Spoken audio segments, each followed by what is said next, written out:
All right, everybody. Welcome, welcome, welcome to the LEVSTREAM. I am going to be drawing several different things today for the NFTs that I'm going to sell and that are going to be bought. Hashtag invest in Lev. Geo is right here with me. He's gone, but he is going to be right back real soon. I appreciate everybody here, all the people who are watching this. Thank you so much for being here. Don't forget to subscribe. Hello, Terry Greenbeans. It is great to see you. Let me do one thing real quick. Let me move this chat over here. Oh, man. Here we go. Okay, this is what I want. Okay. Let's see. Wait a minute. This is like the old chat. What is going on here? So, please forgive me. I am still new. There we go. There we go. Let's just bring it all down here. And it is still not all on the screen. Let me adjust that.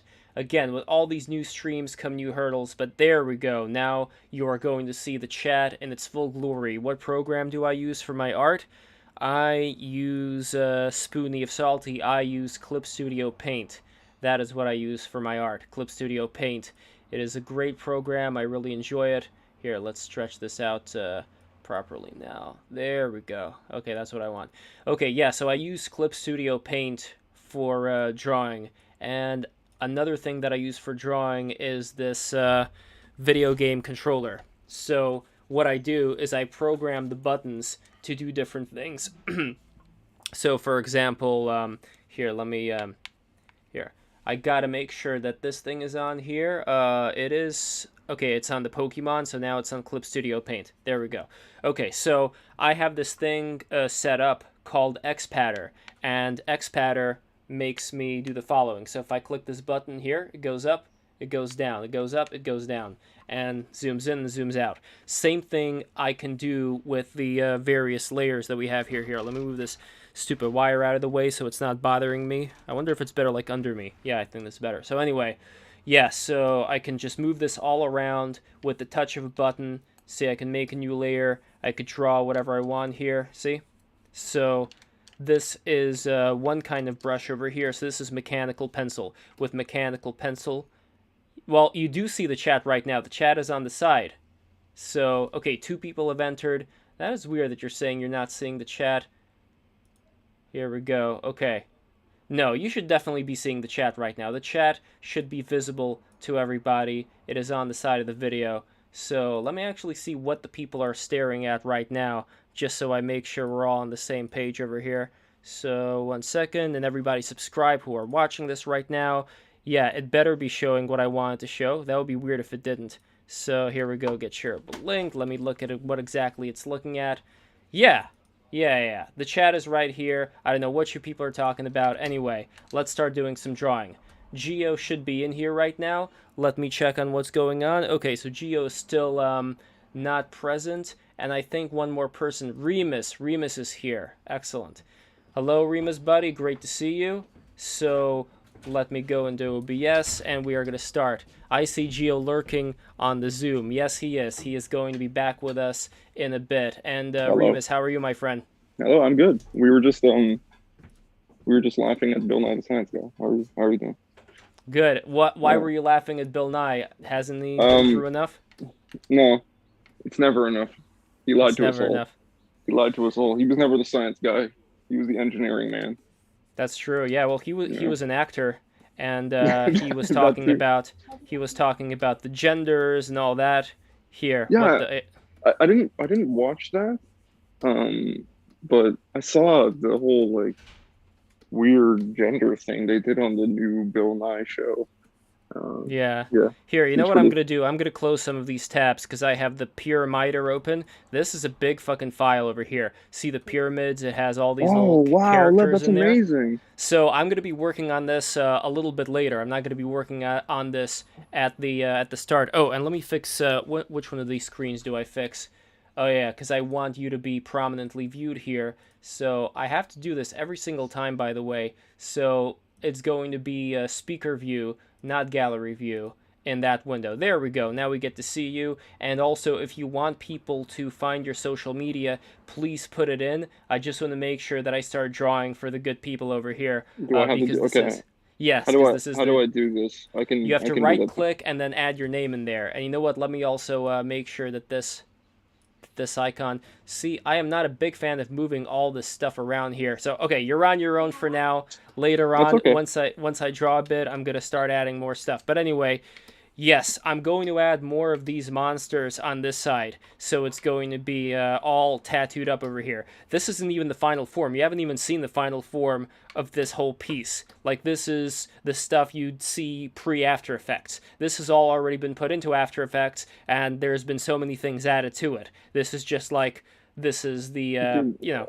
it's the kind of thing you want to get like a good like 10 foot by 12 foot and just put it on your wall and just stare at it for many hours and decipher the Exactly. whole thing. Yeah. Exactly. Well, now people have better monitors, so Hmm. they will be able to have like that kind of here. I drew a cat with chest hair, and the chest hair is made up of the cat's. You know, like how when I fluff my Garfield, you know, like how when I take the brush and just Yeah. brush Yeah. the fur of the cat, and like all the gray stuff is there.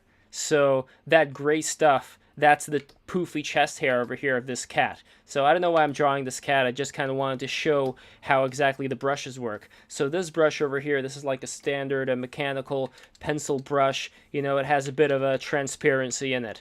The brush that Okay. I like to use for a lot of the harder stuff, you know, is wait, is it this one? No, fuck, it's not that one. It is this one over here, G Pen.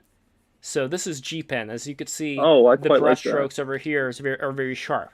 And what we're going to be working on today is we are going to be, well, not this guy. This guy is still a work in progress. This is Stasher, and he is a different, evolved type of the derivative over here. So yes, that is a Whose Line Is It Anyway reference, by the way. Fluffing my Garfield. That's something Colin Mockery said. Okay, so this is the gallery over here of these various creatures who I call hatless. The reason why they are hatless is because the main character, this guy, is a double hatter because he wears two hats on his Oh, okay. So, hump-like so, so we head have a appendages. Pokemon. We have a Pokemon theme going in like three-stage evolution type thing. Yes, yes, yes, Okay. exactly. Well, Okay. the biggest stage is the one where, like, here's the trick. The trick is I'm about to release these all as NFTs, but as different ranks. So that pyramid that you saw, that's like the highest rank. That goes on super rare, and it's Yeah, one edition, I one can edition tell. only. It Yes, has this it guy has is that good. vibe. Yes, and this guy over here, this is going to be three editions of this guy, but here's the Oh, real okay, that's trick. cool. All All these right. guys over here, like, and I still have to draw a couple. Like, I gotta draw this guy, I gotta draw that guy, I gotta draw one, two, three. So I have five of these motherfuckers still left that I have to draw, but these guys are already complete, pretty much, and I'm just gonna start Oh, coloring them in. I think you have that'll the be a basic good structure. yeah, Yeah. I think that's going to be a good beginning for this. And just to show again, like, the power of this Clip Studio paint. Like, I could spin it around, I could put it back, I can reverse it. See, all these things I just do with the power of this video game controller and my pen, and that's it. I Yeah. don't need to use the keyboard. That's the crazy part about this. That's what I was just thinking. It's like I was just talking. Bill Nye came up random, but we were talking about. Moss was watching a video of what's her name, Ariana Grande, Mm-hmm. and it was her in studio, right? Like producing her music and recording it, and like sort of just it's just sort of fly on the wall camera, just sort of recording the process of them going through it and making it. And it was really interesting to watch because I was just sitting there thinking like, imagine how it would have been for like, the old timey beast mode composers who were, amazing uh, at, uh, at at at making music the way that they did. Imagine if they had access to the technology that we have, because she can just like the way in which you can create now is so much more like even with this, this is a good example of that with but for visual art, right? You Mm. can do like the fact that you can just erase is just revolutionary in and of itself. You know what I mean? Like just that, but it's I know all the it's layers like of it. reversing back time, but Literally, honestly, I think that it's been overused. I think it's an excuse, but at the same of time, course, you know, like they become crutches, yeah, right? it's about That's finding what a the good balance between yeah, the that's two. what the old masters sort of they always warn is like, oh, this thing that makes it easier will make you worse, right? By the way, we have Effina. She is in the house. Everybody, Oh give a my, warm welcome yeah, to Effina Hyatt. I don't know if hello, you're Hello. Fina. hello. I don't know if your microphone is working here, but the way that the system is set up right now is that when people speak, they show up on the screen, but I also have another laptop that I've attached, so they do see like a very small, a very tiny, like a pixie Effina Hyatt in the corner there. But anyway, Effina, it is so great to have you back. Well, I would say not back. This is your first appearance on the LEVSTREAM, where I draw my various Pokemon-like beings, and you see it in action right now in the camera, so right now I'm just doing coloring here. I'm coloring these various entities that I created called the hatless. The reason they're called the hatless is because this guy over here is double hatter, and he has 2 hats, while the hatless, they have none. And they have different personalities. So this one that I'm currently doing is called trusting. This one is, oh, no, it's not, no, that's my mistake. So here's what you do. I cut this layer, and then I paste this layer inside of this guy, because look at his face. He's not, I wouldn't say he's trusting. Let's see what this guy is. Oh, surprised. Okay. So this is kind of like Snow White and the Seven Dwarfs, where you have, sneezy, grumpy, sleepy. So I do a similar thing here with these guys. And from what you could see so far, do you have a favorite one? That is really cute, and I like the bottom middle one the most. This guy. Yes. So his name is, let's see what his name is. I believe his name is, hold on, why does this thing not work here? It worked before. His name is Wowbrow. Wowbrow, I like that. Wowbrow. Singular brow. Well, let's start off with Wowbrow then. I'm going to color him in. I don't remember their exact position, so some I color with light, some I color with shade to begin with. But the coloring process is extremely easy. It's a walk in the park. Well, again, I got to be... See, even here I start making the mistakes already. But anyway, Effina, how was your day? How was your week? What have you been up to? My week has been pretty good. I've been pretty sick today, so I'm not feeling the best. But I've been working on a lot of different things. I'm getting a lot of new opportunities with different social media campaigns, which has been very pleasant. So it's been fun. Can you talk about the campaigns, or is it still on the DL? No, it's still on the DL. I can't talk about it Okay. yet. Now, can you talk about, we have a comment from Wong Kar-wai superfan XOXOXO, who asks, is it still Hyatt or is it Carol now? Well, it's still Hyatt because if I do want to take his name and go by Carol, but I'd have to go back to Kuwait and I won't be there for a while. Yeah, you got to Kuwait for some time. Yeah, I gotta get... Why do those jokes never get old? Like I've heard them so many times. Well, it's just like the ancient Persian culture, it sticks around with you. And okay, now the one thing that I do want to do over here is I want to make sure that operation, see, like you guys don't see the toolboard over here, and I'm going to fix that in a second, because I do want you guys to see what exactly I'm doing with the tools, not just see the images that I'm working on over here. So the good thing about Clip Studio Paint is that it gives you a whole variety of tools to work with, and one of the tools that I like the best is Operation, because I assign Operation to one button on my pen, so when I click that, love the chat on the stream. Oh, thank you so much, Alexander, I appreciate that. Yes, this is also a matter of, how do you say it? There we go. I think the chat should be updated on the screen now. So it's a matter of clicking the right thing in the right order. So the system that I have set up over here, it's not like the chat is responding to the Zoom screen. This chat is an object inside of OBS, and I have to make sure that it's activated. So thank you very much, by the way, for reminding us of that, and I appreciate that. So, and Alexander, welcome everybody who's watching this. Make sure you subscribe. And we have our main man, Gio, in the house, and we have Charles Khan going here in the house as well. Hello, Gio. Hello, Charles. How are you? So let's see. I think we actually... What's there we go. Hold on. Hi, is it working guys. Hi.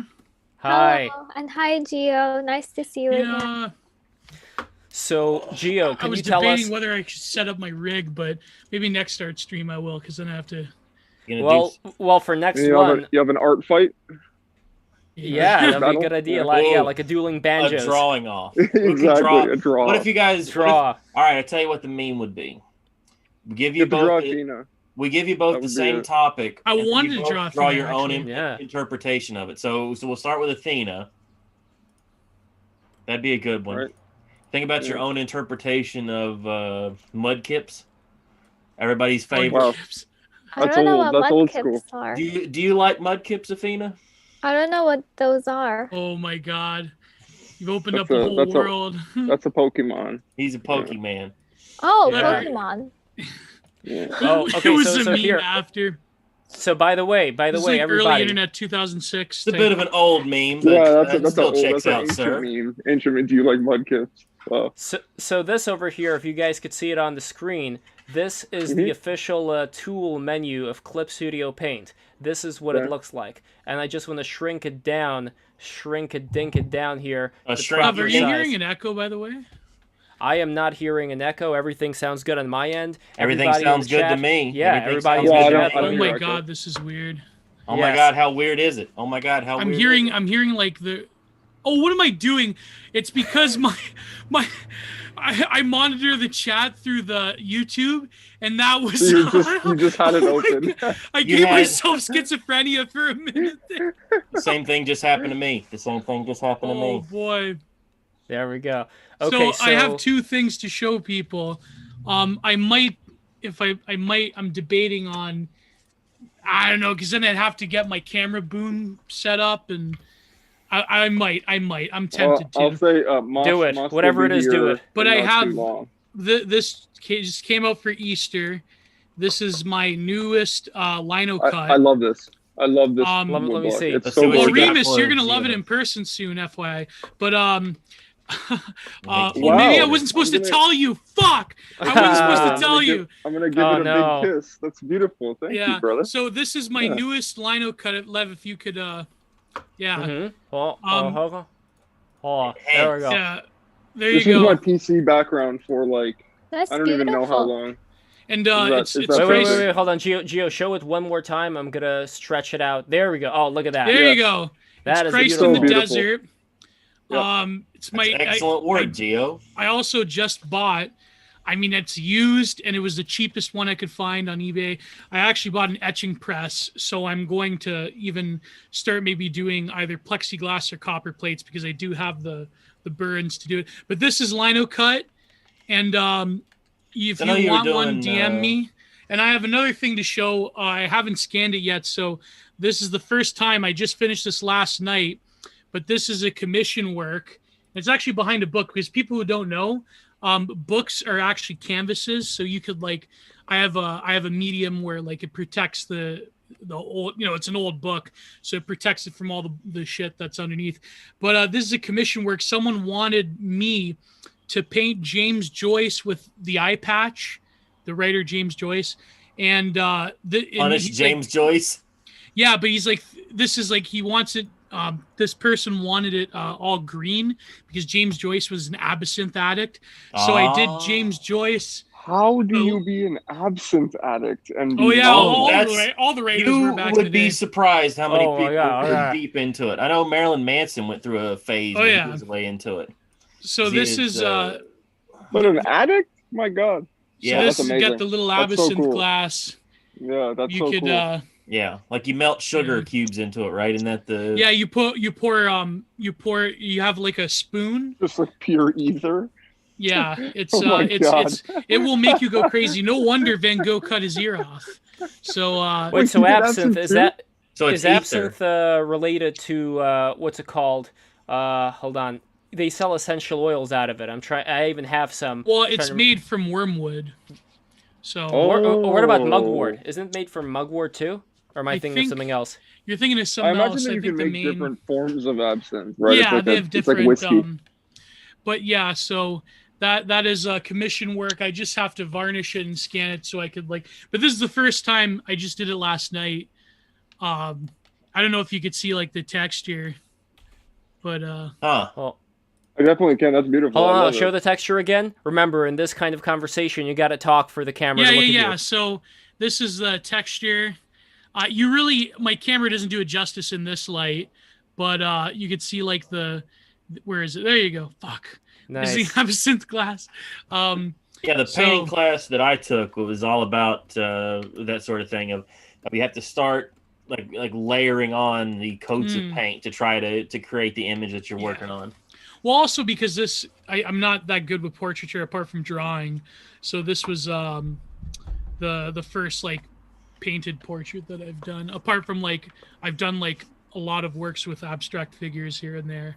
So You know what I would love to see you do, Gio? I would love to see you draw like Nolan? macabre things like skulls. Oh like yeah, skeletons. I have a few. I think I did one skull piece. I remember I drew Joan Pope with a skull. What would that look Nice. like if there was a giant skull?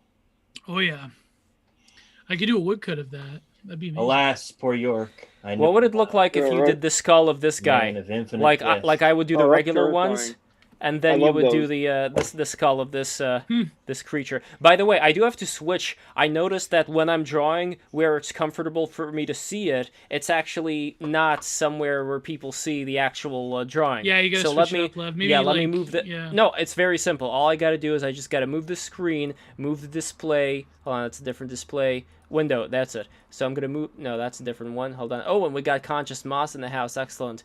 What am I doing? Oh, this one right over here. What is There we go. Anisetta in oh, maybe there is Anisetta in Wormwood. I call it Anisetta. That's the Canadian Italian, but the American English is Anise. But yeah, Anus. Anus.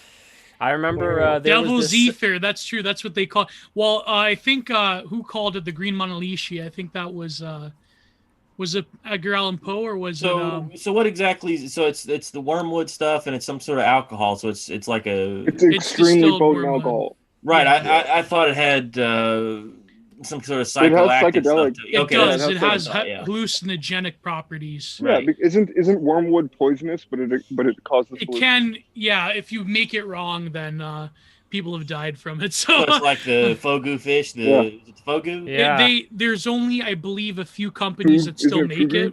it. One of them, Fugu. Fugu, yeah. One of them is in Denmark, I think, or That Czech shit's so Republic. crazy, bro. Like, imagine being so wealthy that you're like the kicks you get is like I could die at dinner. There are because people this that guy still just- eat fugu that have a Mhm. bit of the poison in it, but it takes like a really skilled chef, sous chef, like sushi master You know, to do it. Yeah, You think about guys that are chasing, the high of like snowboarding and jumping out of airplanes, like or helicopters, that sort of thing. X Games. Like that.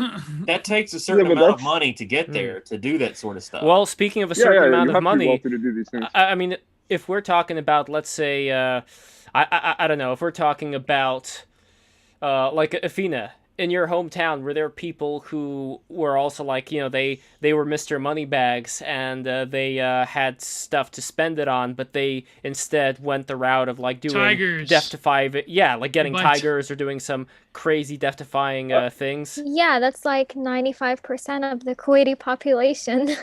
Babes. Wow. It's like I the know, things they just are trying to kill themselves constantly. I know I've Mike seen those Tyson. videos on wait, you've seen those videos on like desert highways where these guys are just doing like they're driving like Jeeps on two wheels and like all Oh kinds yeah, of and crazy... a pretty Go on, famous go car on. for drifting. Yeah, I've seen that in person. It doesn't happen as much in Kuwait. It's mainly a Saudi Arabian thing. Yeah, I was but- gonna say. My parents' old house, there were these guys that moved into a house close to ours, and this was a family area, so it was weird, but they would just drift every single morning. That caused horrible traffic, and the cops wouldn't do anything because they were scared they would get run over, so my parents just moved. Riyadh Drift. pretty- Yeah, seriously. Riyadh drift. Initial P. Wow, imagine the all the progress. sand that gets kicked in people's faces when that happens. For real. How is there not more lung problems? I feel like there There are well, because we also have desert storms exactly right. or Mhm. sandstorms rather. And what do you do in the sandstorm? You cover up your face and that's you it? Or pray. do you have to go inside? You pray. Oh, they can kill you. You Yeah. do pray Yeah, of and you course. stay inside. I skipped Yeah. school days. when we had sandstorms because I have a dust allergy, so it was Oh. horrible. Whoa. Yeah, I Is can the- only imagine how bad Dust that a would few be. months. Well, is there like a sand day? You know how kids have a snow day here in the States? Yeah. Well, We you know, Us actually did. Canadians with the there sun. was Yeah. I was told that in the 70s and 80s they had a thing called smog alert days in places like LA, where the Yeah. smog Oh, would yeah. be so thick that they would have to call school off. This is a routine in China. They Yeah, have those in Because Britain. they They have- have those in Britain Yeah. too. Yeah. Because of the wood Because fireplaces. they put too many industrial Oh, zones yeah. next to commercial properties. Yeah, London, They didn't wasn't play London- SimCity properly. They but didn't but learn. They should have learned. but also Desert Storm, because that's why places like Iraq have some of the highest rates of genetic damage, intergenerational and the soldiers genetic birth that were there defects. for- I'd heard it Desert was Storm. uranium, the uranium It coated was weapons. it was depleted. They It were was a burning. combination of Depleted uranium. That's what it was yeah. called. Yeah. And also they would blow up the chemical bunkers that Saddam had. Ah. Yeah, And- and also a lot of American depleted uranium, and also a lot of other chemicals that were used in a lot of logistics of the both the. I'll explain it campaigns. for you. This is how they got rid of garbage in the military at that time and now. Oh, they Okay? burned it. So they just took all the stuff, put it in a big pit, and burn it. Yeah, So that's what a fella told me they did with their the number twos. They would Yeah, Jarhead They- had a scene like that. they would they duke burn it- they into burn stuff shit, and too. they would burn it. Yeah. So they have some of the highest rates of birth defects and certain types of sarcomas in Yes. the Middle East. It's very In that sad. area, yeah. Same with Vietnam of because that. of Agent Orange. Yeah, I was Oh, about to yeah, bring oh up my the God. Agent Orange thing. Like, you ever seen Cambodia too. seen what that does to people? Like the Oh, guys God. that like they just, you know, Mutate you. it's a matter of like mutate you. months of seeing somebody like healthy and doing good, and then it just flares up on them and they're just done. There also Like, I saw it happen to two different guys. Like it there's just ate them up. there's GIs actually who have even passed on their genetic like certain cancer markers to their kids, because then it travels through the genetic code. Oh wow! Yeah. So there's Yeah. been children of The GIs damage who have had spreads. Yeah, there's been children of GIs who have had things like Ewing sarcomas, feminizing tumors, things of that nature, even rare cancers. Like this industrial shit. They even found studies where they saw traces of Agent Orange that would eat through the flight cabins of the jet flyers, the streamers that would drop it. So they Jesus. even they a were lot of they were pilots. inhaling it. Yeah, a lot of pilots that were flying through those clouds, they were inhaling Yeah. it. Oof. Everyone involved is being affected. Yeah, because when it aerosolized, Jesus. Except was- the people ordering it.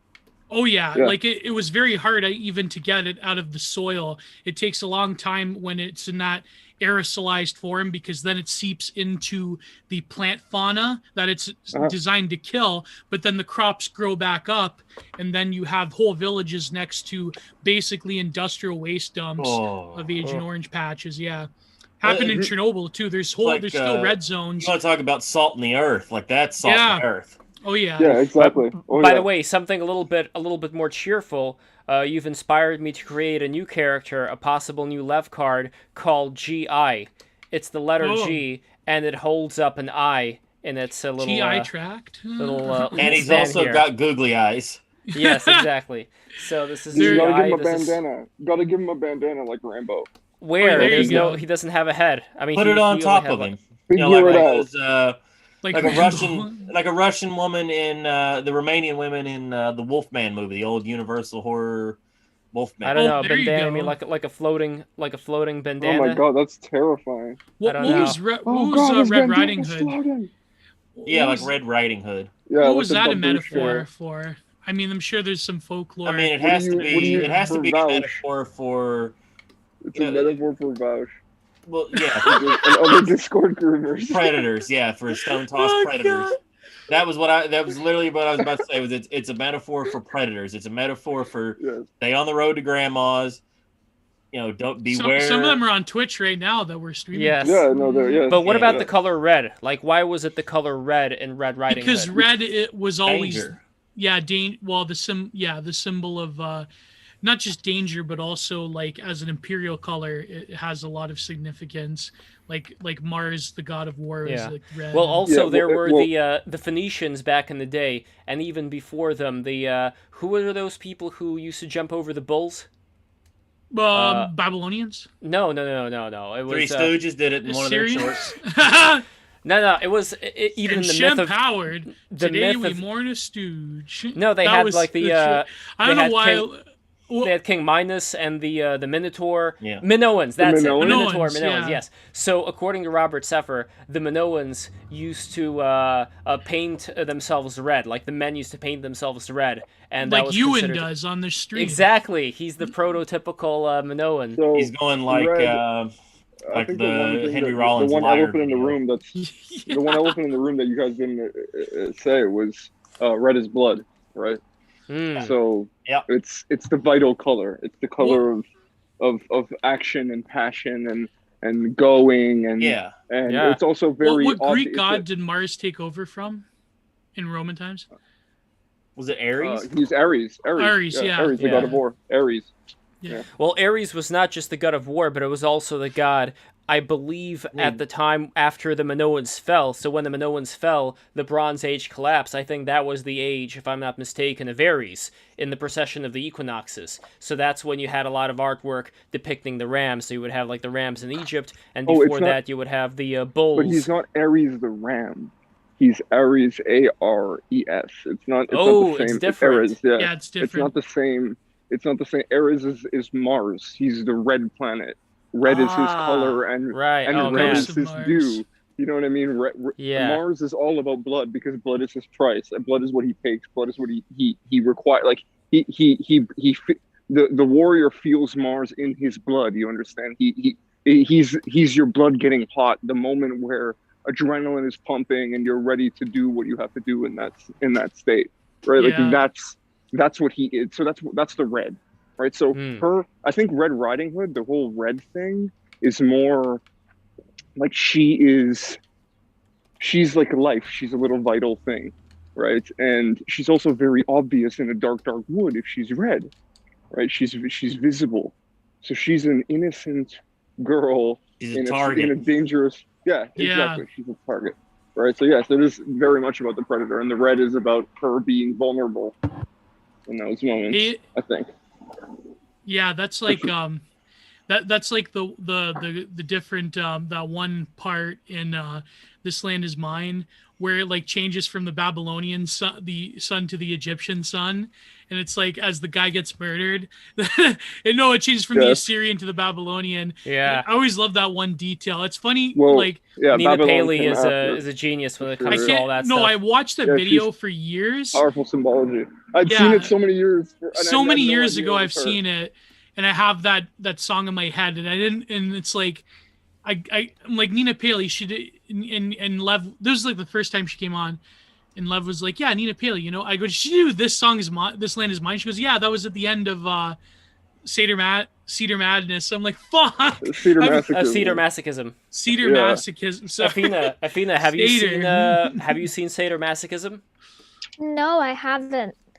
Well, I do have something that's kind of close to it in terms of style. Actually, something I think you'll recognize. So, check it out.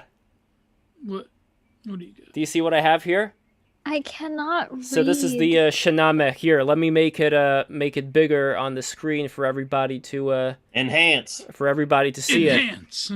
Actually, it's not showing my camera. Okay, let me try to do it another way. Here, I'm going to bring it closer to the screen. Shanamech, the Book of Kings. So this is the ancient Iranian epic. Nice. So these are like really beautiful pages That's over a here. beautiful copy. Yeah. Very See, interesting. I mean, this is green screen, so obviously there's going to be some things here that are not going to be shown as much. Nice. But look at that. Look at that beautiful dragon over here. Now, that's quite something. Yeah, so All this is the cultures- entire Book of Kings Do all world illustrated. cultures have some version of a dragon? Yes and no. I don't think the dragon has reached as far as North America. Actually, That's what No, I Quetzalcoatl. was- Quetzalcoatl. Yeah, Yep. what am I talking Hugh, about? the winged serpent. Great motion picture. Yeah. Larry I Cohen think pretty joint. much all cultures have dragons. You know, what if that was the actual, like, if we lived in a different timeline, Q would have been real, and it would have, like, come out as the feathered serpent, and everybody would have bowed to it. It was, And that- maybe. You never know. Have you And guys that caught would've- that movie from the 80s? Lev, are you supposed to know that information? I think the stream's gonna get cut off right now. No. What movie from the 80s, Charles? It's Q the Winged Serpent. Oh yeah. It's Larry Cohen, that one. the Yeah, same fellow that did the one about the killer babies. It's Alive. He did that one. He did The Stuff. He's done quite a few great movies. But Q the Winged Serpent is about for some reason a Aztec cult decides to summon Q Quetzalcoatl into, which is a fun thing to say. Quetzalcoatl. Well, they even made a sketch. Fun thing to say. They even made a sketch about that in what was it? Xavier Renegade Angel, where they tried to say the name of their god and like everybody died, just like from I getting actually have that tongue-tied. Pinchbeck book where he said that 2012 is going to be the return of Quetzalcoatl. Yeah, Quetzalcoatl. Speaking of Warriors and Mars, isn't it WrestleMania weekend or something? It's WrestleMania week. So I believe tonight at 8 is the Hall of Fame. And they're Who doing do they got in there besides RVD? I know that Ozzy Osbourne is for some reason going into what? Oh, interesting. Wow. Every year they have a celebrity. And Effina, do you like wrestling? I like the old wrestling, like WWF, I believe, because Charles has shown me some clips of those, and they're just too good. Oh yeah. Yeah, but I'm proud of RVD. I mean, he was one of my favorite wrestlers when I was a kid. Yeah, he deserves it for sure. Yeah, like, and they put in the work. They pushed him, but then I feel like his backstage antics probably killed his. My understanding, what happened to him, and this is Lev's gonna have his heart broken with this. So the guy had worked for years and made it to the big show, the WWF. From the mid card, from the Intercontinental mid card. From other like companies, and they did like this celebratory thing, a return to the company that he had worked for. Like, was it one night stand? It was one night stand 2005 ECW. Yeah, it was the first or second one. He actually beat John Cena. He fucking beat Cena. Beat Cena, and then I believe it was a week or two later. Might have been the week later. He got charged for possession. Marijuana. Yep. Yeah, and they took the title away from. He had to job to. Man. He jobbed to Cena. Yeah, Gio. By the way, he jobbed to Lashley. He had to job to Lashley. Gio? What you missed yesterday on yesterday's stream was tell Gio what he missed. What I showed off yesterday. He showed off a ton of marijuana. Oh my god! I did not know that that's what fucking happened to RVD. I remember him jobbing to Lashley. Yeah. I remember him winning. It was a marijuana bust. That's all it was. He was in it was him and Sabu. He finally got, oh my god, him and Sabu. Oh, they got busted in the road by some Texas Same exact shit happened to Hacksaw Jim Duggan back in the early or mid 80s. Yeah, with Iron Sheik. Yeah, Hacksaw was supposed to be the guy. He was getting. By the way, I want to ask Effina about the Iron Sheik. What do you think about the Iron Sheik? Oh my god, I love him so much. He is a real Muslim. He's so good. I represent the Muslim, the good Muslim people. The best part. Tell you something. Well, he was one of the bodyguards of the Shah, right? Yeah, he was actually a legitimate tough, legitimate gold medalist. There's footage of him with these crazy big Iranian workout clubs, and he's just moving. Dude, him doing as fluidly doing those clubs. That club workout thing is fucking insane. Yeah. Watching that is ridiculous. By the way, real quick, I want to ask everybody which one is your favorite out of all these characters here. So, Gio, which one do you like? The very top one in the middle, and also the unibrow one is all right. Okay, so unibrow. So we have 2 points here. This is how I'm probably gonna price them according to how much people like them. So let me just make a tally over here. I like how Shifty fell on the right looks. He's looking off to the side. So hold on. Okay, so 2 points for this guy, and who did you say, Gio? You like this guy, right? Very top one, yeah. Okay, let's see what this guy's name is. This guy's name is Surprised. See, they're all named after emotions or other things. I mean, this guy is named Wowbrow. Surprise butt sex. So, okay, back in the day. Who's next? Right? Bottom right. Yeah, I feel this like guy. No, right. No, our right, Right. so it'd Oh, be left for you. Oh, Wait, right. wait, Yeah, wait. sorry, left. Wait, what's going Yeah. on? Bottom. Effina, what is your favorite one? Well, she said So- this Wow, guy. bro. Wow, bro. Yeah, Wowbrow, yeah. He's the fellow Yeah. looking off up in the and other to the direction. up and to the right from the unibrow. Yes, him. That Oh, fella. this guy. Okay, Yeah. so this I like guy. how shifty he's looking. His I like the name symmetry. his name is Distrustful. That's his name. Oh, Okay. that is, I like the symmetry of the mustache. Yeah. It's pretty powerful. Yes, But yeah, it is. that's- He's my favorite. Yeah, I like he's how got excited his power nose to him. looks. His nose And looks I like what was that, the unibrow. What was that memory TV meme with the guy with the awesome beard? He says that hold on, what did he say? That something forces people to respect him. Hold on. Oh, You that know the one I'm talking Yeah, about? Is I it the forget. one with all the guys with the cool mustaches? Yeah. Yeah. Here, let's see. Oh, I found it he's here. that I'm just gonna He post it. found it. I found it here. I'm gonna post it in the chat real fast. And I'm gonna grab some He's that water guy. because I am a thirsty young man. Here it is. You Oh, see it? that one! Oh my god. Yes, my personality forces people to treat me with respect. Powerful. I feel like that's me sometimes. You know, it's quite amazing because I've seen all of those memory TV interviews, and they're Live. like all the subtitles are 100% accurate. Oh my god!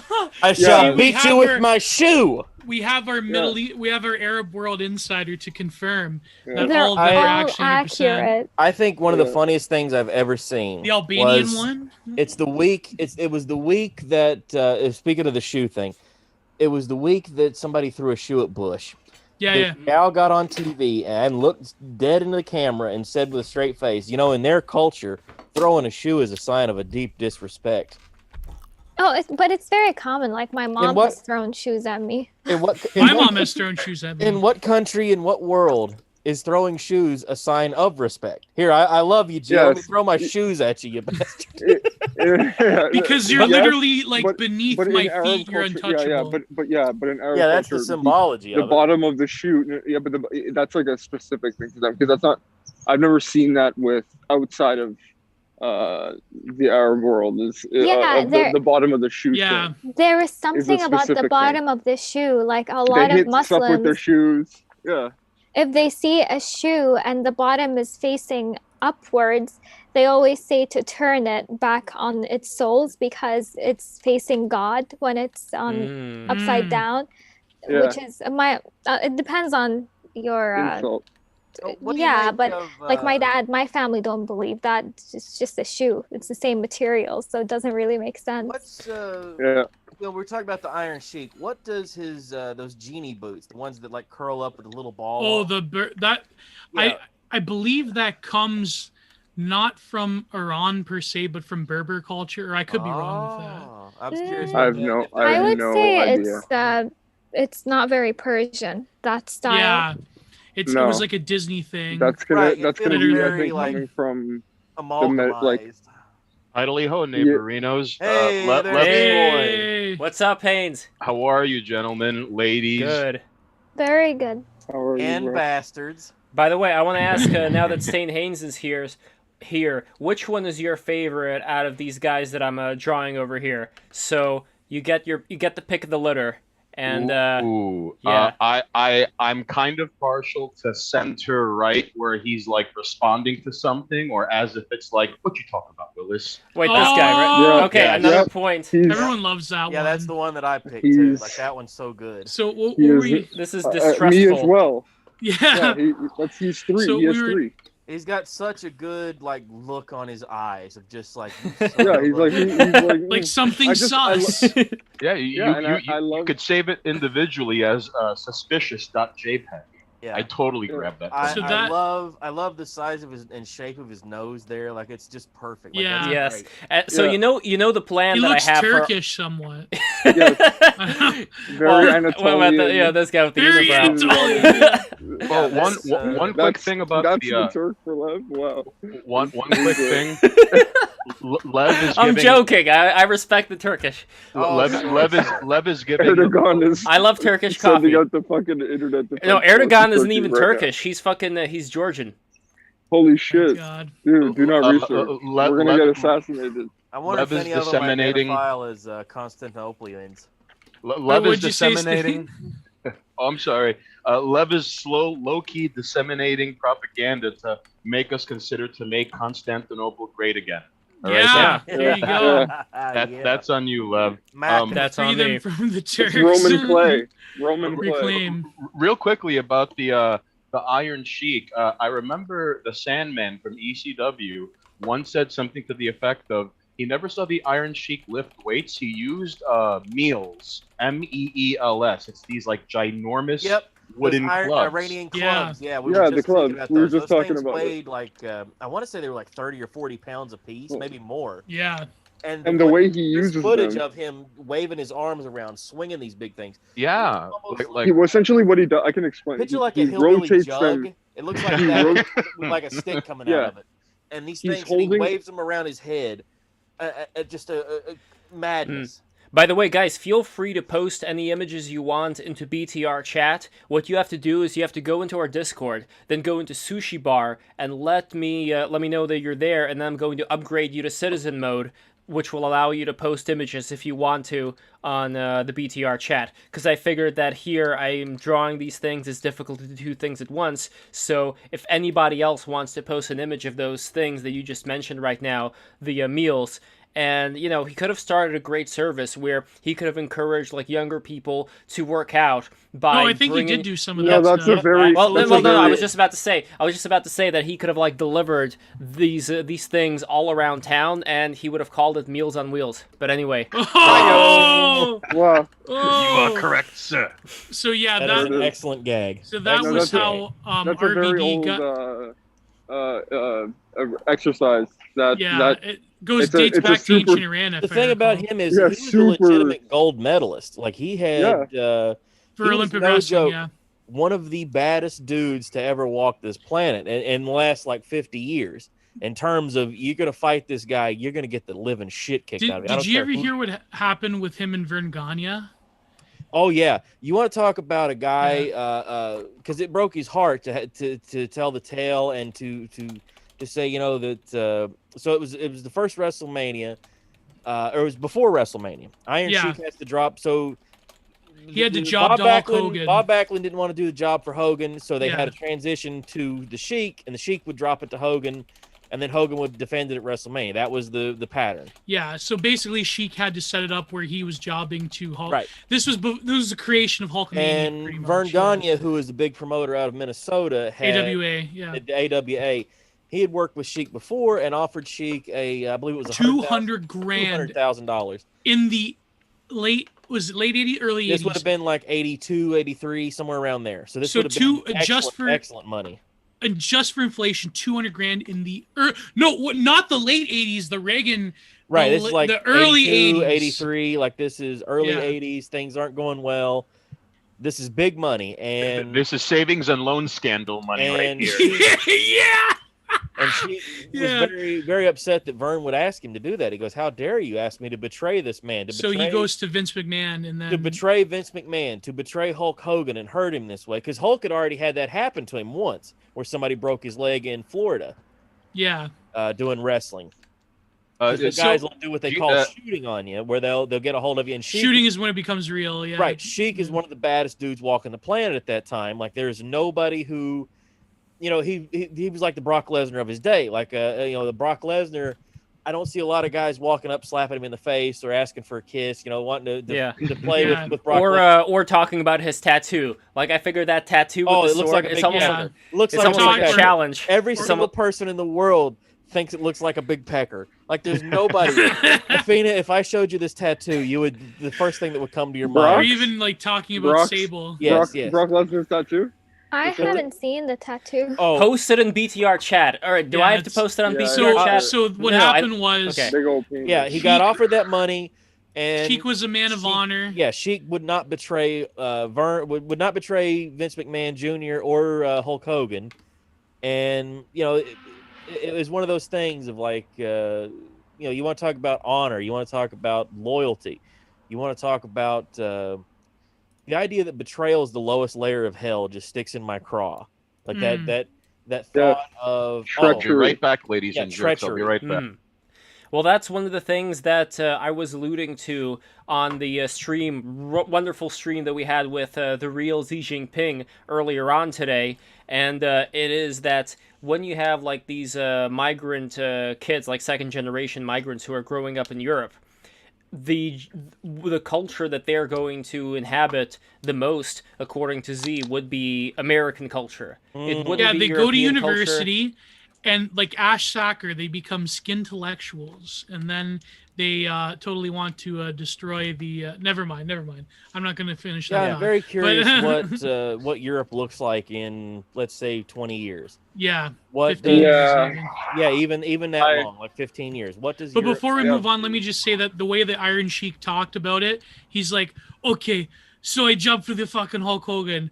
I did it for the God, the Jesus, and the Mr. McMahon. And it's- Yeah, and I that, have and a- that set Vince up to be the #1 like promoter in the country and pretty well rule and professional have wrestling for the control next over 30 years. Hulkamania, yeah. Like Everything. had Sheik betrayed him and done that, that would have changed the last 30 years of wrestling. Oh, yeah. Over 40 years of At wrestling. least in America. Oh, for Well, sure. no, everywhere. Well, yeah, Everywhere. yeah. No, if Wrestling is- I maintain that if Misawa did not, if he took care of his health and he didn't die, then then New Japan wouldn't be where it is today. It would still be Pro Wrestling Noah. But that's just my personal nerd fucking take about pro wrestling. So One quick wrestling question before we move on. Effina, what is your working knowledge and understanding of wrestling? Because as you could tell, even from random jerks and bastards from across the earth, anyone can chime in and be like, "Oh yeah, Mankind, Undertaker, Hell in a Cell, '98, I remember." So then 12 minutes Yeah. and 40 seconds in, this happens. So I'm just curious of your thoughts and how, like, as of people waking from a stupor, it'll be like, "Oh yeah, Austin 316. Let me tell you about that episode of Monday Night Raw." I mean, I honestly had no idea what you guys were talking about. I have no knowledge regarding wrestling whatsoever. I just know a couple of videos like Macho Man, Iron Sheik. Yeah. What Yeah. about Captain Lou Albano when he was Mario? Have you seen Yeah, he that? played. He was a wrestling bad guy who listen to this. His journey of becoming Super Mario.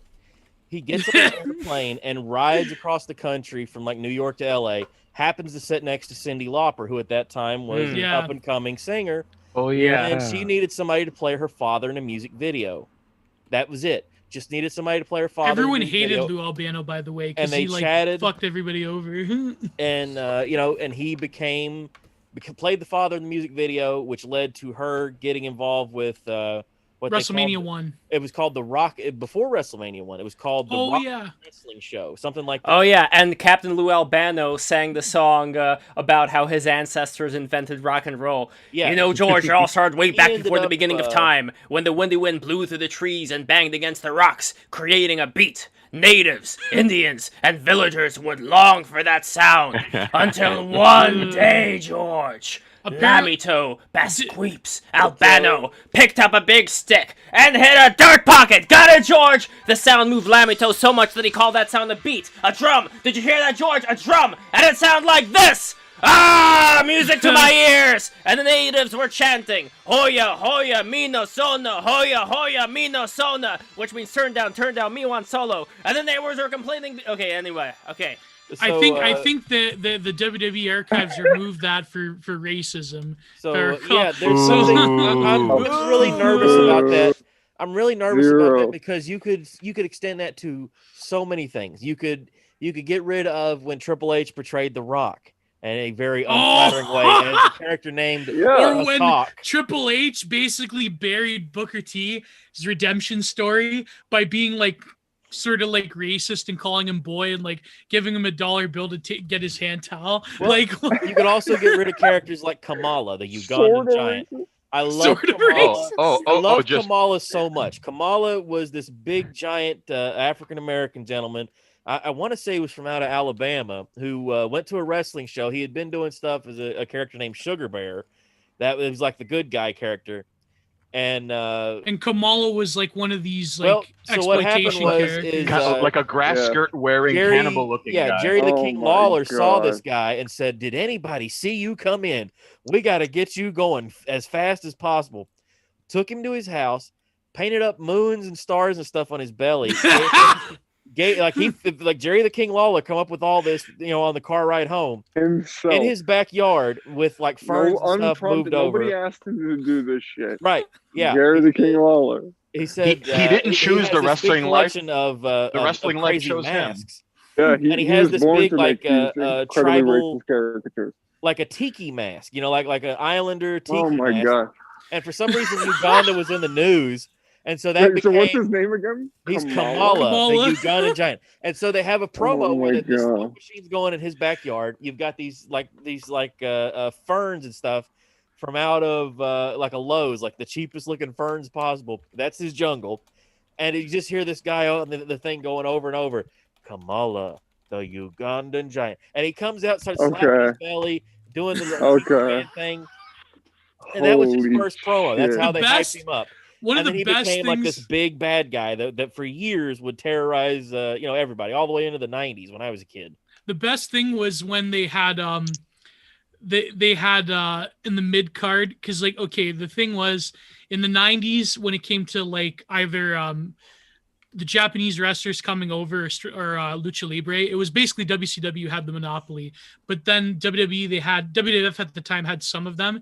The best was when Jinsei Shinzaki came over as Hakushi, and fucking like he's wrestling one of the best matches of the night because he's literally like Japanese strong style legend. And Jerry the King Lawler can't stop saying about like his poem writing, his kanji on all over his chest and his arms and everything. He's like, that's a cheap Japanese restaurant menu written all over. I'm like, oh my god. Yeah, well, but you have to remember Jerry the King Lawler is both an asshole in real life and as a character. I've heard that. Like I've heard that he's a heel. He's a heel, but he's also a piece of shit. So it works. Look up Honky Tonk Man shoots on Jerry the King Lawler shoot interviews. Oh my god, hilarious! Now I wanna bring things back to Effina. I don't know how much she knows about the wrestling scene as much. But before I go, let me just say really quick about RVD. With Effina. You know how they say that New Japan they're gonna work with Impact and AEW again. Do you know how New Japan stopped their relationship with TNA or Impact? You know what happened? Oh, what was the deal there? The deal, okay, they had this exchange. Then after Impact went to Pro Wrestling Noah, but they had a deal where they were exchanging. So two things happened. One was they sent Okada over, and they totally jobbed him out like a fucking jabroni. Ooh. They made him look like an asshole. The guy that they want to put, like the guy that literally beat Tanahashi when he came back. And number two, they had, I think it was Wrestle Kingdom either 10 or 12. They had dream match, Tetsuya Naito versus Jeff Hardy. Jeff Hardy comes out high out of his mind, like the Sting one. Oh my god! And he couldn't finish the match, and Naito had to job to a high Jeff Hardy. Jeff Hardy could not even do the Swanton Bomb. He like had to half see it, and Tetsuya Naito just got up and left. Even do it. Effina, jobbing means to lose, is what jobbing we're doing. Well, it's not. It doesn't mean. See, and there's such a thing as being buried, which means that you not just literally like buried alive like Undertaker when he would bury people alive, but actually to completely make the guy look terrible. Yeah, to make the character look terrible in such a way that moves you down the card to where you're buried in such a way that you can never get back up. Like Titus O'Neil's been buried on the modern wrestling show. It's like when The Rock buried Billy Gunn with one promo. Yeah. No, sorry. I don't mean to hold up Gio from making a timely exit, but in regards to this wrestler terminology, jobbing is to lose on purpose, and a jobber is someone who is like a perpetual punching bag. Like the Brooklyn Brawlers, my favorite jobber of all time. It comes from jabroni. Yeah. Right. It's to tie it all back to Iron Sheik. The reason why The Rock would say that all the time is he just happened to sit on an airplane ride next to a guy that used to babysit him all the time when he was little, the Iron Sheik, who was calling everyone in the world a jabroni. Jabroni, I do not like her. There's jabroni stewardess. Everybody was a jabroni. Brian Blair, that fucking jabroni. Jabroni, the Macho Man is such a jabroni. You jabroni rock. You do not do good wrestling. Just Kramer, you jabroni. Yeah. He's a very cantankerous, fun guy. The best was when he called Andre the Giant a jabroni to his face because he hated Andre the Giant. Because one time Andre was in after a match, a little kid came up to Andre the Giant asking him for an autograph with his mother. Goes, the little kid with his mother, say, Andre the Giant, can I please have autograph? And he said, no, get the fuck out. And then, buddy. And so ever since then, Iron Sheik hated Andre the Giant. I heard the same thing. Bob Backlund's supposed to have done that to a kid. Yeah. I want to say Ric Flair has Jericho stripped nude in front of kids before, but that's well, Flair's done a lot of things he shouldn't have I feel like Ric Flair was just on coke perpetually for like an entire decade. Yeah, 2 decades. That explains a lot of Ric Flair. But wasn't everybody on coke back then? In the 80s? Yeah. They were all doing it, but they weren't necessarily like Ric Flair doing it. No, they weren't jet riding. Also, let it be known that cocaine. Let it be known. Well, I imagine for Ric Flair, the cocaine and the steroids kept him in such great shape. Oh yeah, no one was testing for performance-enhancing drugs. No, they don't. They don't test. They want you to take in the next steroids. stream. I may do like a reverse macro shot with like little coke. Little crystals. Oh god! You know, I'm gonna up the ante. The best was in WCW when Scott Steiner he like had airtime, so he just like goes on the mic and like starts insulting Ric Flair, and Ric Flair was crying to the bookers in the back. He just like goes up there at random. They weren't in a storyline, and Scott Steiner starts insulting him. He seems like another one that was on coke a lot. Scotty is a man after my own heart because Scotty doesn't give a shit. He'll let you know exactly how he really feels, even if it's on camera, live always in front of everybody. Yeah, it's always a shoot. Yeah, you look up, go to YouTube, look up. Just type in Scott Steiner. The first video is literally a compilation of his like shoot promos. It's hilarious. Just him just losing his mind and being insane and like slurring his way. Yeah. Bonus points. Go take your clothes off. I'm working off. Bonus points for wearing a helmet made of chainmail while cutting some of these promos. Yeah, it's a bizarre look he had once he would walk out with the chainmail coif on. And his bleached blonde hair. Scott Steiner's literally Bronze Age mindset. Like there's one where he poses for a picture with a little kid and flexes his muscle, and his muscle obscures the kid. He plays the heel in real life. He is literally Bronze Age mindset. Like I've actually heard good stories about him, like signing autographs and being. He doesn't seem like a bad guy. He's right. He seems like he really cares about the craft. It's very kayfabe, the insanity, but he gets excited. He's one of those guys. Like you hand him a hot mic and he's going to go. It's like Macho Man. Macho Man would get so jacked up going off about the cream of the crop, and I've been in the danger zone. It's the sort of top thing. Of the mountain. I think somebody put that in his head. They're like, all right, make sure you hit the word cream of the crop. Okay, brother. He just says it 50 times. By the way, we have a comment from Salty Pits who says, anyone a Berserk fan? Oh my god, I didn't even see the image. Do you guys see the image he posted in the chat? No, that's not guts. That's just gut. Oh my god. So I feel like Berserk, since I read I'm a huge Berserk I've been itching for something to be as good as Berserk. Like that's like the Ethan Ralph gut right there. Effina, did you know he's going to sue Kiwi Farms now? I am a fan of the manga, but I've never seen the anime.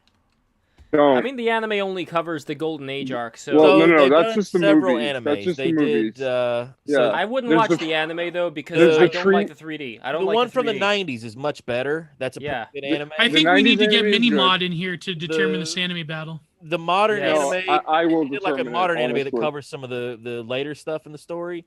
I don't think they did it. Like it's a very they have made stuff like that, but they're garbage. Yeah, they're absolutely terrible. They put out some movies that cover the same stuff that they would even make them like that. That the '90s series covered. Well, Effina, do you remember the horse? Oh God. Oh, there's so this like rapey ghost possesses a horse, and there's a great. Oh my God, is that the one that's got the meme images from it?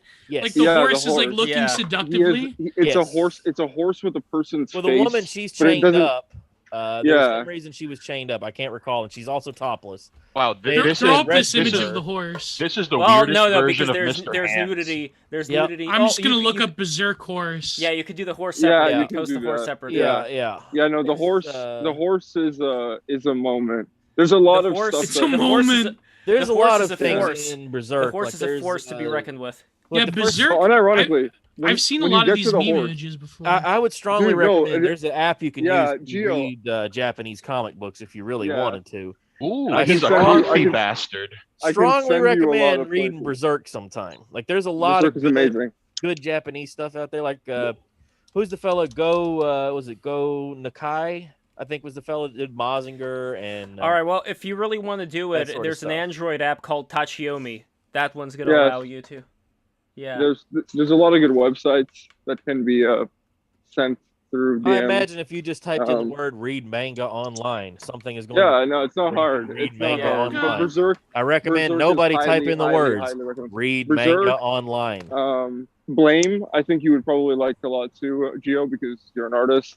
So there's a lot of stuff that's like, it's maybe its story isn't especially amazing. Berserk is not necessarily that, but maybe its story isn't especially amazing. But from an artwork perspective, from a paneling perspective, Yeah, from sequential. a visual That's- design we perspective, still have to get they're Gio amazing. to. We still have to get Gio to read or watch JoJo. That's like Yeah, that's no, we're JoJo's gonna watch Bizarre that. Adventures. Yeah, I couldn't First get of- into what that I one. I wanna tried to watch do- some of that. I couldn't hang. Oh, let it be known that while we're discussing anime, One Piece is Dora the Explorer for adults. Let it be known, all right, ladies Yes, and Yes. gents. What? and it's incribly read. What? How No, about, no, how about you, That's Athena? bullshit. I'm a One Piece Is, One respecter. Piece is- I'll have, Athena, I'm are a you One a Piece fan respecter. of Japanese Yes. cartoons? I'm a One Piece respecter as well. What is an One Eiichiro Piece? Oda. So What One Piece is Okay. One about, Piece? it's What a is let me One explain it. Piece? It's, Let me Oh my explain I it. think it's the cartoon with the most episodes. I think One there's up to Piece will No, never no. end. episodes. Oh, No. this one. All of us will Just- be 6 feet under the I earth, and think, it'll be like season What is 93. it about? I think the Let me- kids. let me explain the it. kid's Let me explain stretchy, it. right? Wait, let me explain it. So The it's kid is stretchy, kind of like Jake from. he has rubber powers. He can Oh, his skin Yeah, is he's kinda rubber. like he can Mr. he Fantastic. can bend his body. Yeah, he's like Mr. Fantastic, but the rubber has more properties than just Mr. Fantastic's like stretchiness. So what One Piece is about is it's a world in which the ocean covers the vast majority of the planet. oh, I Right? see. There's oceans So- every scene. There's an ocean. Yeah, well, yeah, it's It's about like Water pirates. World, They're pirates. Yeah, they're But pirates. better. So they go from island but to better. island. eh? Yeah, they go from island to island and sort of have hijinks on the different islands. But it's always about one. The first thing is usually about ending subjugation of people, right? Oh, It's basically what One Piece teaches kids more than anything is the different ways in which people can be exploited and subjugated and why it's bad. so and it's how kind to- of like how to what do the something about it. neoliberals think of themselves, or the Yes, neocons. except Luffy, the main character, doesn't do this stuff through annoying, neurotic bullshit. He's kind of stupid. He's actually very stupid. He Wow. doesn't pay attention. He's very dumb, but he's all heart. Like he understands what the right thing to do is at the right time. So Luffy's a good person to have, but he's just he's I'll tell chaotic. you a fun anime. He's to like watch. he's like having a child. They only put the old ones only subtitled. I feel like I want to start a anime dubbing company just to dub this cartoon. It's called. I never watched dub. It's called Kinnikuman, also known as Kinnikuman's Muscle. awesome. Yeah, Ultimate Muscle. They had a Ultimate Muscle was the sequel series. That one got a dub, Mhm. and it's an absolutely absurd and ridiculous wrestling. But it's pro wrestling. Yeah, it's Right, pro it's wrestling. pro wrestling. So there's characters like Kevin Mask, who are very. Oh, Yes. wait, Charlie, is there a character in that who's like a gigantic blender? I believe so. I know there's like a chess piece guy. Like there's so many. There's weird... a Dick. My favorite one is Oh, the Dick Dick Dick. Oh, Bandit. don't they have a lot of those characters in Fire Pro Wrestling games? Or is it? Probably. Yeah, they'll be if you Kinnikuman remember characters those sometimes. little pink rubbery toys, little pink Yeah, I had some of Yeah, them. muscles. they're that's very, what these are. That was their It toys. was very popular in Japan. Oh, but by the way, Kinnikuman. Lev, real quickly, Love these little things. I love how you drew the little monkey, but it looks like he's wearing a babushka. Yeah. I like that. A bit, yeah. You want some Baboon- soup? You want some soup? I have come to offer you Babushka. some soup and Yeah, crackers. Yeah, here, I'm just I gonna brought- do I it brought the this whole way, to like give it a make you little some banana. hot worst. bow here. There are there's a ton of manga I've always wanted to check out because I There you got very fortunate Even one day. even if you just read List like them? the first Like, chapter of stuff, like List give them, it a and I'll tell sample. you if they're shit or not. No, Let's do it. hear me out. Hear me out. I got very lucky because when at some point in your life you realize, oh, the book is different than the movie. The book Yes. this thing. All right. So Yeah. I remember renting movies, ladies and gentlemen. So Yeah. my brother Uh-huh. rented Akira, and I was blown away. And then Akira's like insane. Oh, yeah. and a couple of weeks later, like I'm For sure read it. like I'm at my cousin's house, and I'm like, this was a comic book, and he was like, oh, dude, you got to read this. So And it's like 10 times crazier. It's a yes. way better And there's- story. I imagine and- they go deeper. I'll be into right the back. stuff with the weird. It's way more political, and it Yes. goes into everything more deeply. I highly recommend it. And Ghost in the Shell. I also read both. I also love it though how like lost her. even in Akira they were like in 2020 the Olympics will be held in Japan, No. and like they were supposed to be held there last year. So that was like a nice little reminder of like Mhm. like Yeah, Psychic remember children. the manga 2028, they're supposed to be in Chicago. I've seen some memes going around about that. really. It's about oppressive government and the encroaching of technology and all of that. Like both of those movies are about this stuff, which is interesting because that's exactly what's happening. And for lack of a better term, like it sort of humanizes Tetsuo in the sense of like like where he has this like realization of Instead like of just being a criminal. right They're all criminals. where Yeah, he realizes they're street like gangs. where he realizes like, oh, I'm at the top of the mountain, and then he looks down and then he realizes, oh, the mountain is all garbage, scrap metal, and corpses. Damn. Yeah. And he has this like moral quandary, and he kind of Look realizes upon like my works. right, Yeah. and he has this moment where like I have to double down because if I admit I was wrong, this was all for nothing. I would And- suggest- Right, If and you like that kind of stuff, like really like crazy, like far out stuff. Have you ever read any of the works of Junji Ito? Yeah, I have a Junji Ito sweater that I was wearing yesterday. Yeah, The girl, it's a picture of a girl falling out of her skin falls off her body. She falls out of her skin. Who is this? He's a Japanese Junji horror Ito. comic artist. He was amazing. Yeah, very Oh, good Junji stuff. Ito. I would recommend. oh, Uzumaki? Romantica? real quickly, Remus, Yeah. one manga my brother like every time manga ever gets brought up he always reminds me, hey, you're a lesser person for not reading this. Lone Wolf and Cub, is he right? Okay, I have Pretty dope. that's on my reading list, but from what I've seen, it looks impeccable. So Yeah. Like he looks. Holy it shit, sounds I've like he has seen- pretty good taste. okay, I've seen so many Junji Ito images. I just don't know who the artist was. Like yeah, the girl with the Junji- eye. Junji I Ito is a strongly master. recommend the one to look at first because it's kind of short. It's called Gyo, I think is the name. Gyo. of it. Gyo. Gio. Gyo. Gyo. Yeah, no, it's GYO. Gyo. It's a very creepy story. It about, means fish. Yeah, it's about. By the way, your fish. volume is very low. I Oh, just oh. want. Let me adjust the microphone. There we Get a little go. closer There on this we thing. go. I Wow, choke up these on it. images are fucking terrifying. I love it. Yeah, dude, And they're even he's better like, in context. Like The he's- cat yes. one. the He's one book ends. amazing. He ends. He is every amazing, chapter- Gio. Every Oh. chapter of the book ends with like this crazy stinger. The one about the spirals. Uzumaki, I think was the name of it. Uzumaki, Yeah. which means spiral. It means spiral. Yeah. The town is. They're currently also by the spirals. Like how Ramina, fucked up and weird is that? the Spirals. hateful star Ramina. I think it's named. I think are that's called, the new one. Yeah, I haven't got that one yet, but I. No, I it's plan not on, it's not new. It's been out for many years. Or newer. Hey Charlie, Got is English- this artist the same guy who drew that one?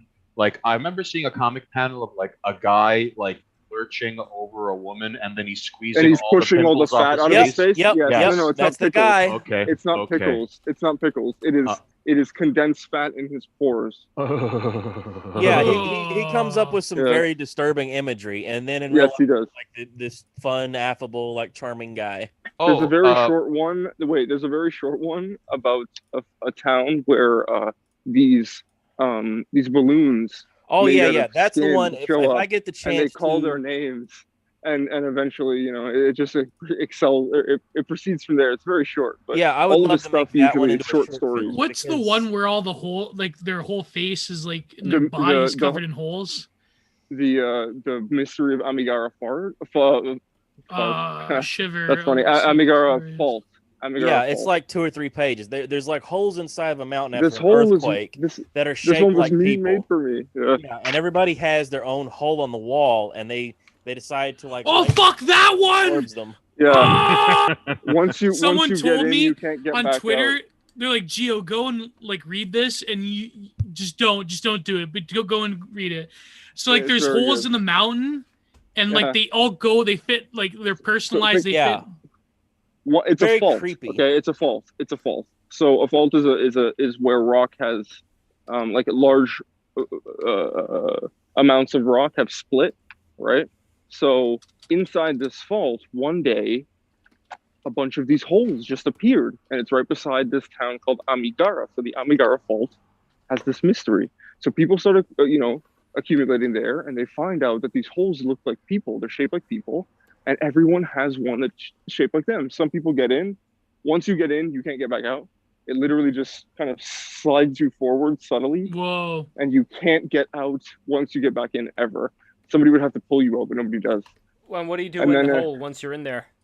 Yeah, that's the mystery. The end panel is what happens, so Yeah, I can't spoil it, to right? Spoil And they're short. The ending. It's like 2 pages. It's not very Yeah. long. It might have been 3. I It's dig maybe how 4 It's or like a 5. backup in the Gaio book. I like how little one-offs like this are the equivalent of like short stories that a Twilight Zone episode is made out of, or like Exactly. fleshed out Yeah. into. Very much He's so. a Now, He's a what about master Effina? Effina, what's your favorite manga or anime? I would say my favorite manga is definitely Berserk, because Yes, of based. the lore and because of the amazing art. Yeah, there's a lot going on in Berserk. Like it's like we were Yeah. saying before, it's about betrayal. Like that's the key theme is Yep. betrayal and rage and trying to find peace and absolution in what you've done. And there's a lot going on in Berserk. Like that Yeah. guy creating his demon machine. That might be one of the most disturbing things I've ever seen. He creates an army of demons. Oh. Oh, For my favorite anime, I'm not much of a weeb. Like I've only seen a handful of anime. I grew up watching Naruto and Case Closed, I think it's called in Case America. closed. I know. Yeah, know that's what a it fun is. one. Detective Like he's Conan. it's Yeah. Yeah, like, Detective Conan. little mystery stories. Like they're nice. Like he wasn't he a teenager or ace detective who was turned into a boy? Wasn't that the premise? Yeah, and I watched anime dubbed in Arabic when I was a child. Oh, interesting. Oh, of course, yeah. Is there an Arabic version of English, like when the dub comes out imperfect because it's Japanese to another language, like from Japanese to English, there's English. So is there such a are there like bastardized terms in Arabic that come out that way because they're translated from Japanese? No, honestly, the Arabic dubs are way better than English dubs. Interesting. Yeah, English They're dubs are trash. actually good, the Arabic dubs. Ooh. Do you think we'll ever see, like, I understand that the Prophet Muhammad is forbidden to portray, but as far as the other stories that came afterwards, like with his followers, like Ali and I've seen a movie about Bilal. That was amazing. well, so what was that about? What is Bilal? Well, Bilal's that's supposed to be about the devil, Bilal. right? No, Bilal is one of the. He's the One one of who the sang princes the of first. hell, right? Oh. No, that's Baal. Bilal would be Bil. Oh, I see. I'm What E-I-L Gives me all or the hell. Bilal? I can't remember exactly how to spell it, but it's about. He's the one, the call to prayer. He's the first one to do the call to prayer, so he's one of the main followers of the prophet. But the prophet's not in the movie. Like they don't mention him or show him, but they show the deeds of this one guy before he becomes, one of the, entourage or personal cadre of the prophet. Well, that's cool. I mean, it would also be interesting, although this would probably be very controversial, so it's probably never going to be done, but it would be interesting, for me at least, to imagine like an anime with like the life of Fatima and Ali and Omar and like all the things that went down there. That would be pretty cool, but I think it would be very taboo because it's forbidden. Well, was the story there about was an Solomon Arabian. and the Asmodeus, was that in the Quran? No. What am I thinking of? Solomon is in the Quran, but I don't know if it's Asmodeus. You don't know or... about the one about I know about Asmodeus Solomon. and switch places, and then he had to get the ring to stop Asmodeus. I want to say that's Diablo, but I might be wrong because someone said Baal earlier, and I'm like, I remember Baal. He was harder than Mephisto. Yeah, a lot of companies will mine names from things, Yes, a lot of that sort of You stuff. could say that it's for a weird Iblis. reason. They use the word Iblis in Sonic 06, which is like, man, what a, out of all There's the tons of names weird to shit. use. Iblis means Satan. Yeah, they had a bad guy named Satan, like the Islamic version of Satan, in this horrible Sonic the Hedgehog game called Sonic 06. Oh, that's the one where he's kissing the girls. Oh, Yes, yeah, exactly. That's the one. across That's the one where he's shit. doing Pepe Le Pew impressions, huh? Yeah, Any yes, Sonic the indeed. Hedgehog game that you have to hunt around for the levels in like an RPG hub world, like I hate that. I just want to play the levels. I just want to explore around and do the Sonic the Hedgehog thing. Like, what are they doing? Why do they keep doing that? There is an anime that is about like Aladdin and all of them. Like they do a whole crazy That'd be like very interesting. Arabian like philosophy, like mythological thing. It's super fun. It's kind of interesting to watch. It's called Magi, so Magi. Literally that simple. No, it's not. It's not Magi. I said Magi my whole life, and then I watch it, and they're like Maggie because they're Japanese. You know, though, a 1001 Arabian Nights anime would be pretty dope. Oh yeah. Have you ever caught the one it would in take the 90s? 1001 episodes. That would be One Piece. That would be One Piece. It was an American production, I want to say, of the version that came out that I saw was called The Thief and the Cobbler. Oh yeah, that's Richard Williams. There's a bunch of different names on it. I think it was called Arabian Nights, and it might have been called something else too.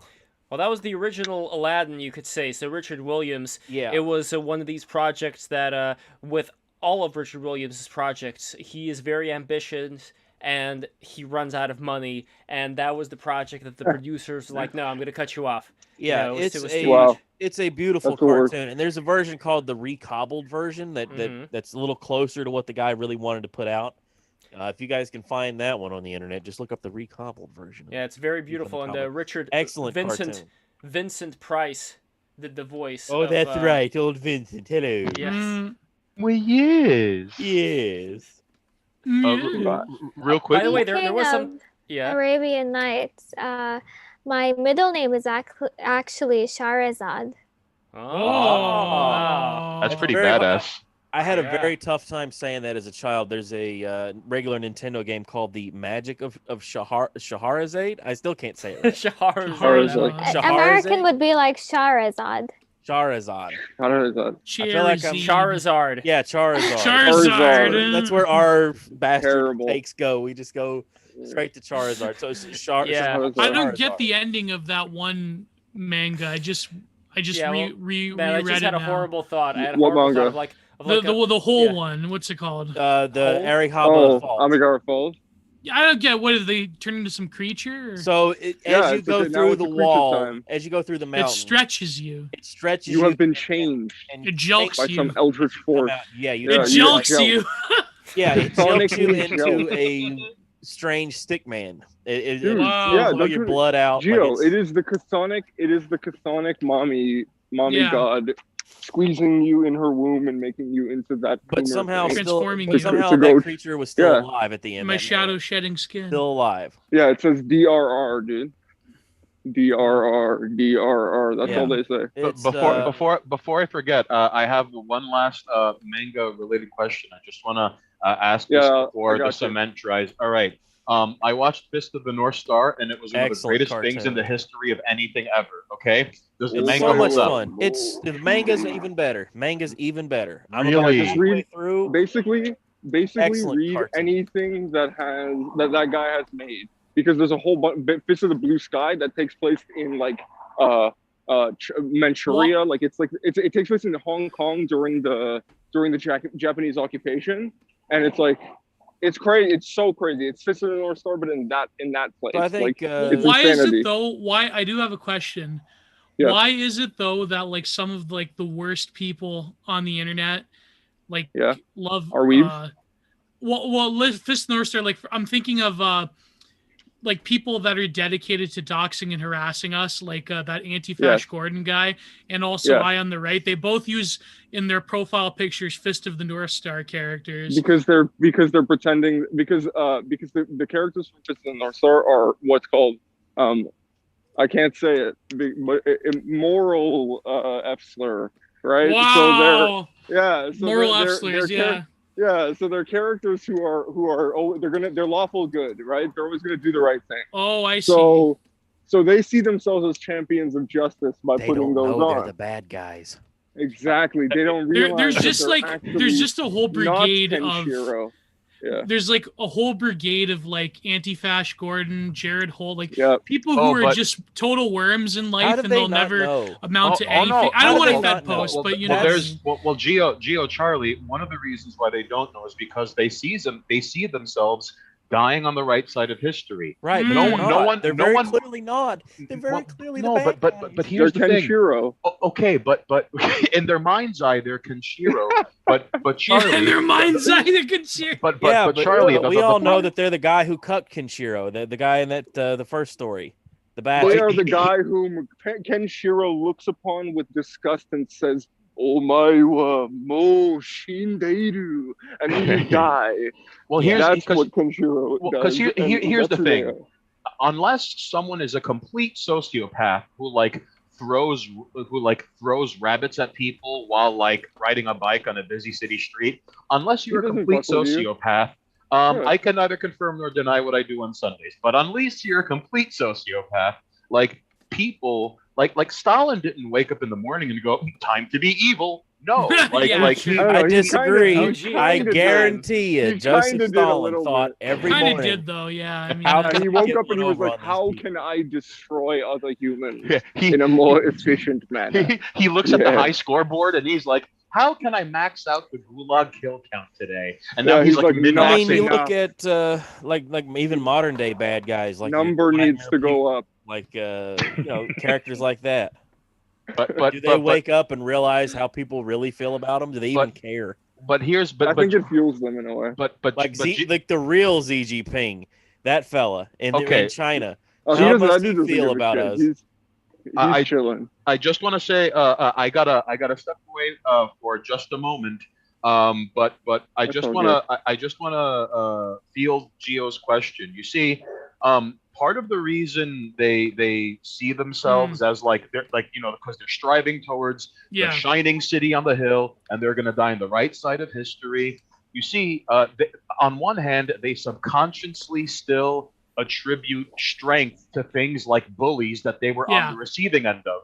And now... Well, if you looked at Jared Holt, he was bullied his whole life, probably. And then, I always bring up that... go ahead, just real quickly, I'm sorry, But at the same time, not to shill Uncle Ted's book, but these people cannot participate in the power process properly. So within this context, they are king shit of fuck mountain and are unstoppable. Like totally over socialized. And on top of this, and all of us, again, unless you're a complete sociopath, all of us wants to belong to something greater than ourselves. So when they do this in numbers and they see themselves dying on the right side of history, that is a perfect example of how if you get enough people behind a bad idea, it's unstoppable. All right. Exactly. And apparently Jared that's all they are is a bad idea. Yeah, apparently he's an actual glowy now. He works for a government adjacent organization, from what I've heard. Is this the guy who used to have the fucking press conferences outside of his house? The guy that what? Is that Jared Holt? Jared, who is that? Is that Jared Holt? Who is that? He runs Right Wing Watch. He got George Soros money. Oh, what the fuck? Ew. Yeah. They got George Soros money from the gold list. This isn't the same guy who would have the press conferences outside of his house. Like he had a press conference with a guy who he said was a male hooker who had sex with Elizabeth Warren. Do you remember this guy? No. That was Jacob Wall. Oh, Jacob Wall. Jacob Wall's a troll, though. But there's actually a great OKI documentary that came out recently about him. Crazy characters I was trying to remember which one it was. It's J names. My bad. It's also Jared Holt. He takes Soros money, and he got Alex Jones kicked off of every platform he helped. Allegedly, Well, he bragged about him. it. Oh, Well, it wasn't him, allegedly. but Okay. like they had this like salon piece where they were like sucking his dick, and Okay. he bragged about how he helped Twitter and other platforms get Alex Jones basically deplatformed from everywhere. Wow. So, but it What a wasn't him. hero. It was all the tech companies. It was after the Sandy Hook thing. So, Wow. yeah, I know, such a sniveling worm, but like, you know, What a people hero, like that, dude. I just don't have any, like, okay, here's the thing. Now we've had controversial guests on BTR, and some Yeah. people have done some less than, you know, stellar things. But when it comes to having people like, okay, there's one thing with like you participate, blah, blah, blah, allegedly. But when you make your whole life dedicated to ruining people's lives, Like that TikTok lady? Yeah, like the TikTok lady, Yeah. that who gets a little bit of a taste of what she was doing, Yeah, she's by feeling the the karmic autistics backlash. at 4chan. So, Yeah. weaponized like- autism will come for you eventually if you are not careful. Yes. Never So- forget Shia LaBeouf. He Oh, was or yeah, or like Shia everything was Yeah, taken Shia from LaBeouf him. really The called reason out I- people. Everything was taken from him. The reason I hate Shia, besides the fact he's a terrible actor, he's basically like cooked up in a Hollywood. He's beacon- everybody's beaker. sidekick. That's who he is. He plays the Yeah. sidekick in every movie he's in, and anytime he's tried to be the lead in the movie, he's always failed. He's terrible. But the people he just works with shakes in and cries. particular, he works with like this, I would say, human cockroach who is like a money like Who is that? picture Luke Turner. Picture, if you will, Okay. you know, the equivalent in wrestling of a money mark, a guy who like starts his own promotion. Imagine the art world Okay. equivalent of a money mark. That is Luke Turner, and he believes, he hasn't really, but he believes that he helped create metamodernism, and he worked with Shia, and that's his claim to fame. And he has gone after and doxed some very good and close personal friends He's of the mine. guy. He's the guy who takes credit for the "He will not divide us" shit, right? Yes. That And he, rando man. he went after people that have been on the show and people who we want on the show. Oh. He's tried to ruin their lives, like Adam Laren, Deanna Hovis, my friend DC Miller, and people like Luke Turner. I truly believe that God's judgment is waiting for them because of their evil deeds, as it is said. As it is said in the Bible. The wages of sin comes death, and there's also another thing too. I forget which passage about Reaping what you sow. well, yeah, reap what you sow, but also a good tree can produce good fruit, is incapable of producing bad fruit. A bad tree cannot bear forth good fruit. So people like Luke Turner, people like I on the right, people like Jared Holt, people like Anti-Fash Gordon, they are the bad fruit that will never produce good. I mean, sorry, they are the bad trees that will never bear good fruit. What I would compare him to is, and I always bring this example up. I'm sure I've done it on Break the Rules and stuff before. It's the nurse from Nurse Ratchet. Nurse Ratchet from One Flew Over the Cuckoo's Nest. Yeah. Because she is absolutely pure evil, but believes she's doing the right thing. Yeah. See, But this is why pure evil. One Flew Over the Cuckoo's Nest is the ultimate Foucauldian Kino cinema. I guarantee you some grad students has written a paper. I like when the Indian throws the sink through the window and yeah, that is Right. a counter discourse. My man, he's out the door. He's had enough of their shit. Yeah, because he disrupts. He's disrupting the glass ceiling of power. It is like when the infamous prison riot in Canada in Kingston Penitentiary in the 70s. The first thing that the prisoners smashed was the calling bell that the guards used to signal every shift and every lunch change and every bedtime. They used this one bell in the middle of the Kingston Penitentiary. The first thing that the prisoners smashed when they rioted was the that tool bell. of their subjugation. Yes, exactly. Their The mental symbol of subjugation. their subjugation. Yeah. I mean, The symbols symbol have a and meaning. tool, Like people, of course, they are insanely powerful. People just pretend that they aren't because they're coping. And what do you think would be the symbol? Lev, does that would guy end up have an ass on it, by the way? Which? That's what I That was is like thinking, little too. micro Hank Hill ass. Wait, all have an wait, ass. what? Hey, The boy. big Where's figure. Where's I'll the tell ass? you Which what. one are we Right Is talking that there, the about? that's ass an right ass. there? Boy, right. What ass? Boy, Boy, he's got an the ass. little Hank I Hill think that's ass. the kneecap. I'll tell you what. Is that the kneecap? No, I don't know what you people are talking about. middle, Where's the ass? the No, biggest that's- finger in the That's his middle. mustache. Yeah. That's his mustache. No. Go left. No, in the Scroll middle, over. in the Scroll middle. over. Left in the middle. Oh, To the to right. left. The biggest one. The biggest guy in the middle. Just Wait, a little, this- yeah, right Is that there. his ass? Like that's his like he's. No, Looks it's a like he's got tail. 3 legs and he's He's bent like- over just he's saying, like here, a- take a look. That's a tail. He's like a sperm. How is that? No It's like an way. ass. That is his ass curve. Like that's the crack. No, that's a tail. No. Like a tadpole. Like a tadpole. Yeah, like Hank Hill. It's got like the little crack, the little bead. Very interesting character. Very interesting. We Oh. just totally fucking ruined the conversation about symbols of power. That's what this is all about. Well, dude. you know, this symbol By we, here, I this mean thing- I ruined that conversation. this symbol means something.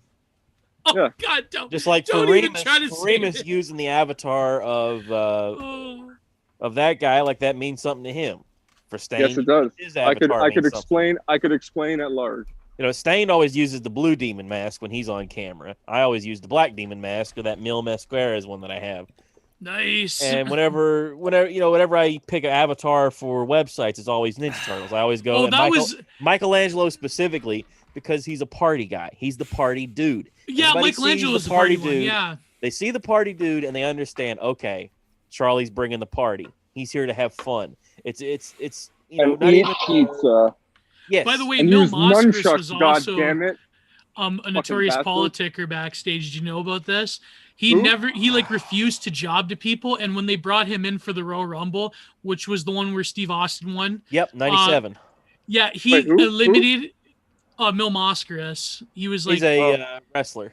he's like Okay, the I most didn't know famous who that was. luchador. He is like Oh. the equivalent of The Rock in Mexico or Hulk Yeah. Hogan. Oh, Sorry, Hulk okay. Hogan. Like he was Yeah. in movies and soap operas. So imagine, if you will, a Mexican telenovela soap opera, but a guy is in a lucha libre mask all the time. no, what yeah, El I Santo? understand.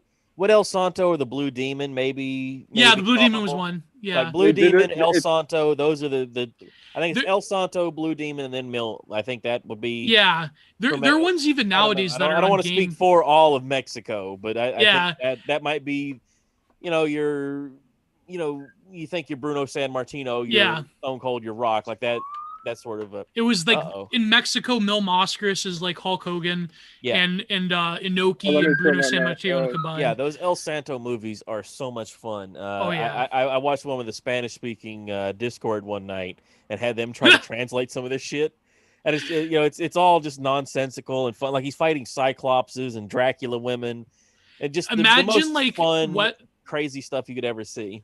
imagine like spaghetti westerns but with like lucha libre characters. And they never take off the mask. That's Yeah, the gimmick. They never. never take off the mask. So whenever I appear on camera, always Never gonna be- take off the mask. I am It the is mask ultimate bastard. disgrace. Like anytime I pop in on a Discord call, like I'll just look at Discord. I'm in 100 Discords. That's whatever. their I just version of scroll through. kayfabe. Yeah, I go. Yeah. All right, we got to keep kayfabe alive. I'm gonna pull out the mask, put it on. Hey guys, how you doing?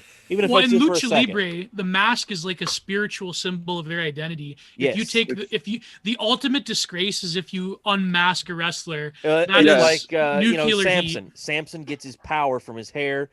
I get Hair. Yeah. power from the mask, Yeah. not just from being Yeah. a bastard. So Without Mil the mask, Mascaris, when he was in the Royal Rumble, this was the famous one when Steve Austin like, basically created Austin 316. He refused to job.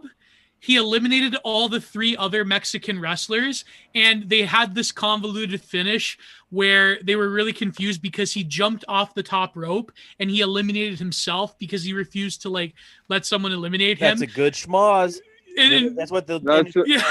Guys, schmoz. I'm so sorry to smart. interrupt, but Charles just came into the room and gave me a stare of death. I think that means I have to go have dinner with Oh. him.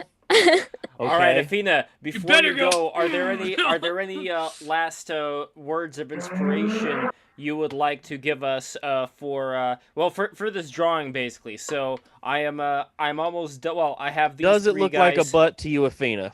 It Yeah, does it- really does. It's like he's Ah, I knew it. it's like Well, okay. Look, if I cover this area up, like it would. Hold on. It would look like a looks butt, like- like Lev, just go with it. If you don't see the crack, I Allow think Somebody it's else cute. will. I wait, think wait. it's a good As butt. the mandem would oh, talking he about found this? the butt. he found it. but it's different Oh. colors. Like it's like Yeah, one it's is like shading. No, that doesn't work like that. I would have to it's give his like a belly little. color. Okay. Yeah, Oh. yeah. It This feels is like it's bent over backwards and it's just presenting its ass up in the air. No, look. This No, is you're most- seeing him from. I thought he was seeing him from below. And Yeah. he's It's jumping panty up. line. It denotes a different dimension. In fact, you know what I'm gonna do? I mean, this is just as a sketch. But Going I'm into just the curious. ethereal plane. Like, well, I was gonna make like a skeleton out of him. Like Ah. theoretically, he would have these two bumps over here, right? Please do And not give then- me this thing anatomy. This is Yes, horrifying. exactly. Then like the nose would start like from here, right? Like this would be where the teeth are. This is Lev's version of That Japanese looks like a Shinto. cat. It does kind of look like a cat, doesn't it? You ever And see this would be the the drawings spine? that artists have done based off of a hippo skull, not knowing what a hippo looked like? Yeah. Oh, yeah. Yeah. In Europe, there very was one interesting one. hippo. She got to like tour all around Europe, and they had multiple Rococo period paint old masters paint this one hippo. They only knew from one hippo that was touring Europe. Yeah. So here we go. This is the they're skeleton. terrifying. This is I what posted the about it the other day. skeleton. I feel would like, look like. this is even more disturbing. That's That looks cool. like a cat's carcass. Yeah. It's wow. I think it's really Well- cute. I love your drawing. And I love you all. It's I'm so really ugly I love happy you to too. be back. Yeah, it's Well- always fun having you on, skeleton. Afina. Don't I would keep love to- Yeah. don't I would keep love the to have hubby you- waiting. So I would love to have you back on the drawing stream when you feel better. I know you're kind of under the weather today, and I really appreciate you coming in. And guys, follow Effina on Twitter, and where else should they follow Effina? Instagram and YouTube. Excellent. And at the temple that she inhabits at all times, I assume. You know what I Yes. mean? The Yeah. low lit room full of incense where you just spend your days. and Persian Yeah. rugs, and Yes. it's like a Berber temple, like Yeah. in the middle That's of. where And you'll she's got a find set of me. those Panthers. meals. She's got a set of those Panthers meals that walking Iron around. Sheik would use, and she just goes around to stay in shape. And this is another version of these guys, by the way. This is like Oh with my. the drills. Oh, he's got over the here. mouth. Yeah. Well, another idea I had for the mouth. Oh, you're making him Among Us. I was thinking of turning the mouth into like another character, into like this guy over here. All right. Oh my the god, whole- that looks cool. I feel and like see, he that has thing like ears. there. He's holding Whoa. the ears as like two staffs, two You need ears. to put him on a T-shirt immediately. That's the guy right there. That's the guy right here. You like him? Love that okay. guy. I mean, this is how the Levcards There's a universe lot going on works. there. The The erotic way- adventures of Hercules. So Have the a way, good night, everyone. God bless have a you. great See you, night. Effina. Have a good one, Afina. Love you. Take care.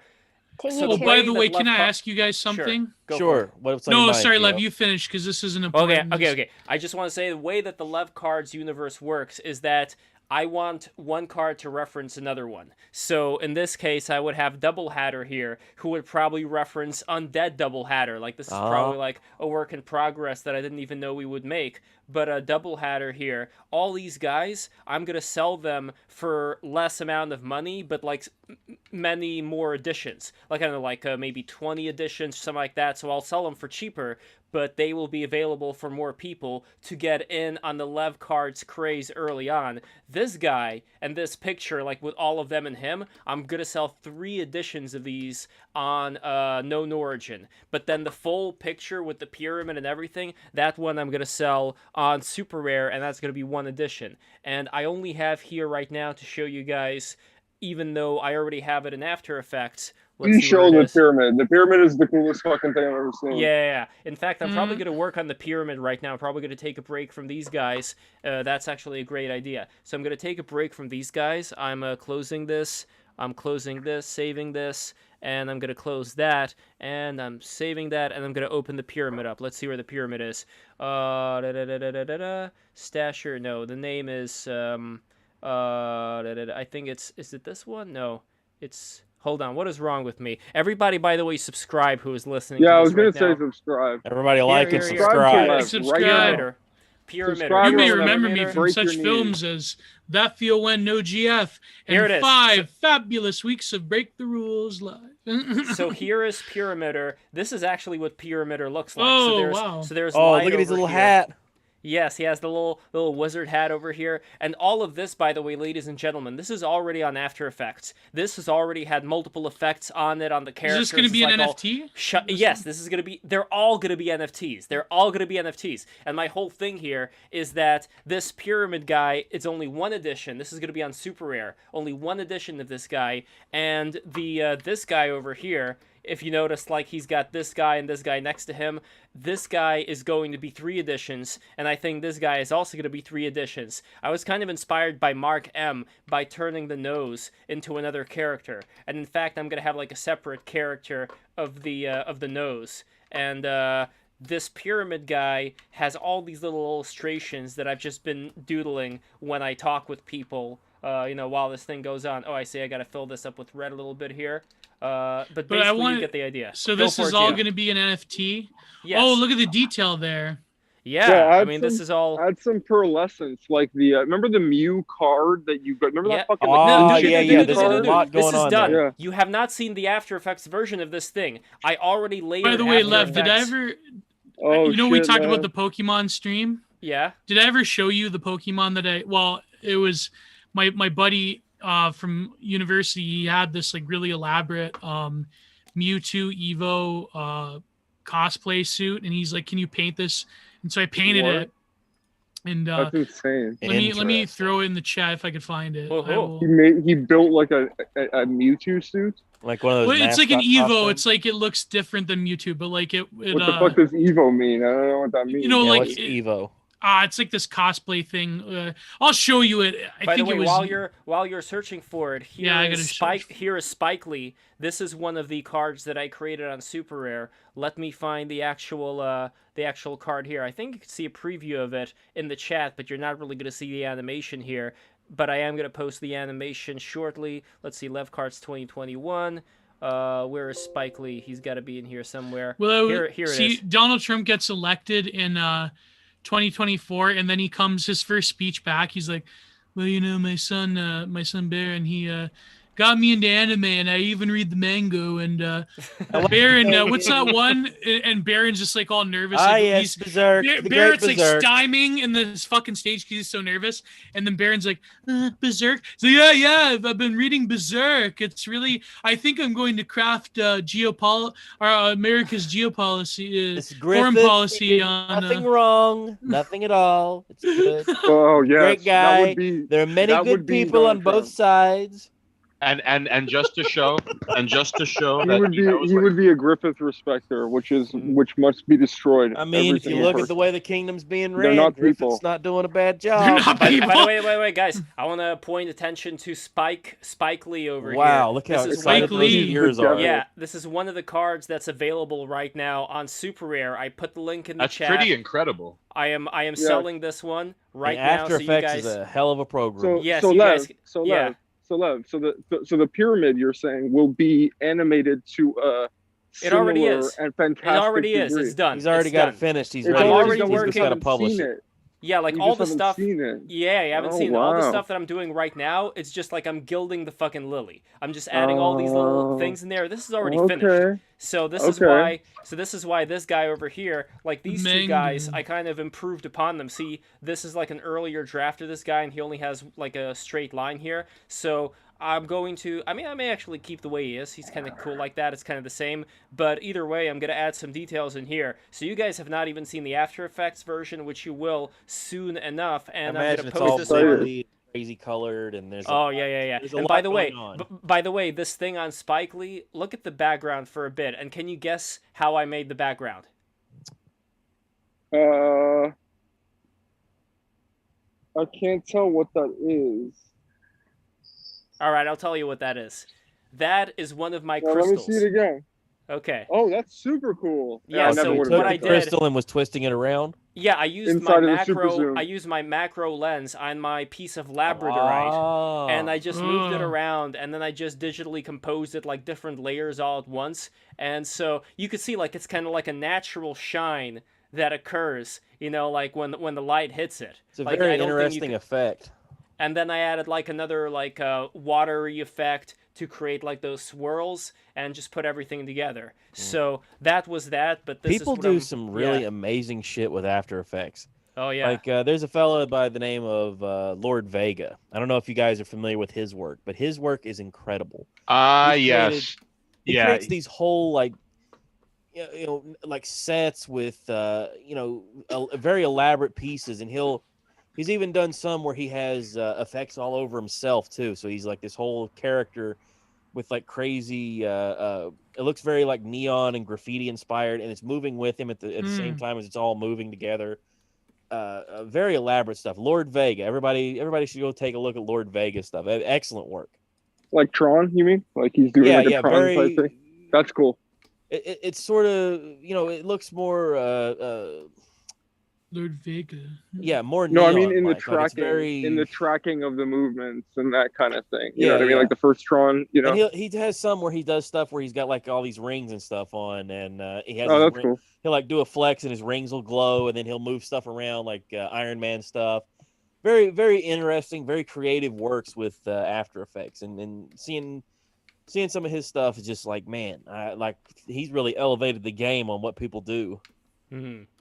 Well, Gio, do you remember the thing that I showed you on the stream, my Romeo and Juliet piece? Oh, I think, yeah, you did. I remember Is this. it as good as Tromeo and Juliet? Is it good as Romeo plus Juliet? I love that film. It's so much fun. Terrible, but I tell Wait, you, what is the Romeo? best...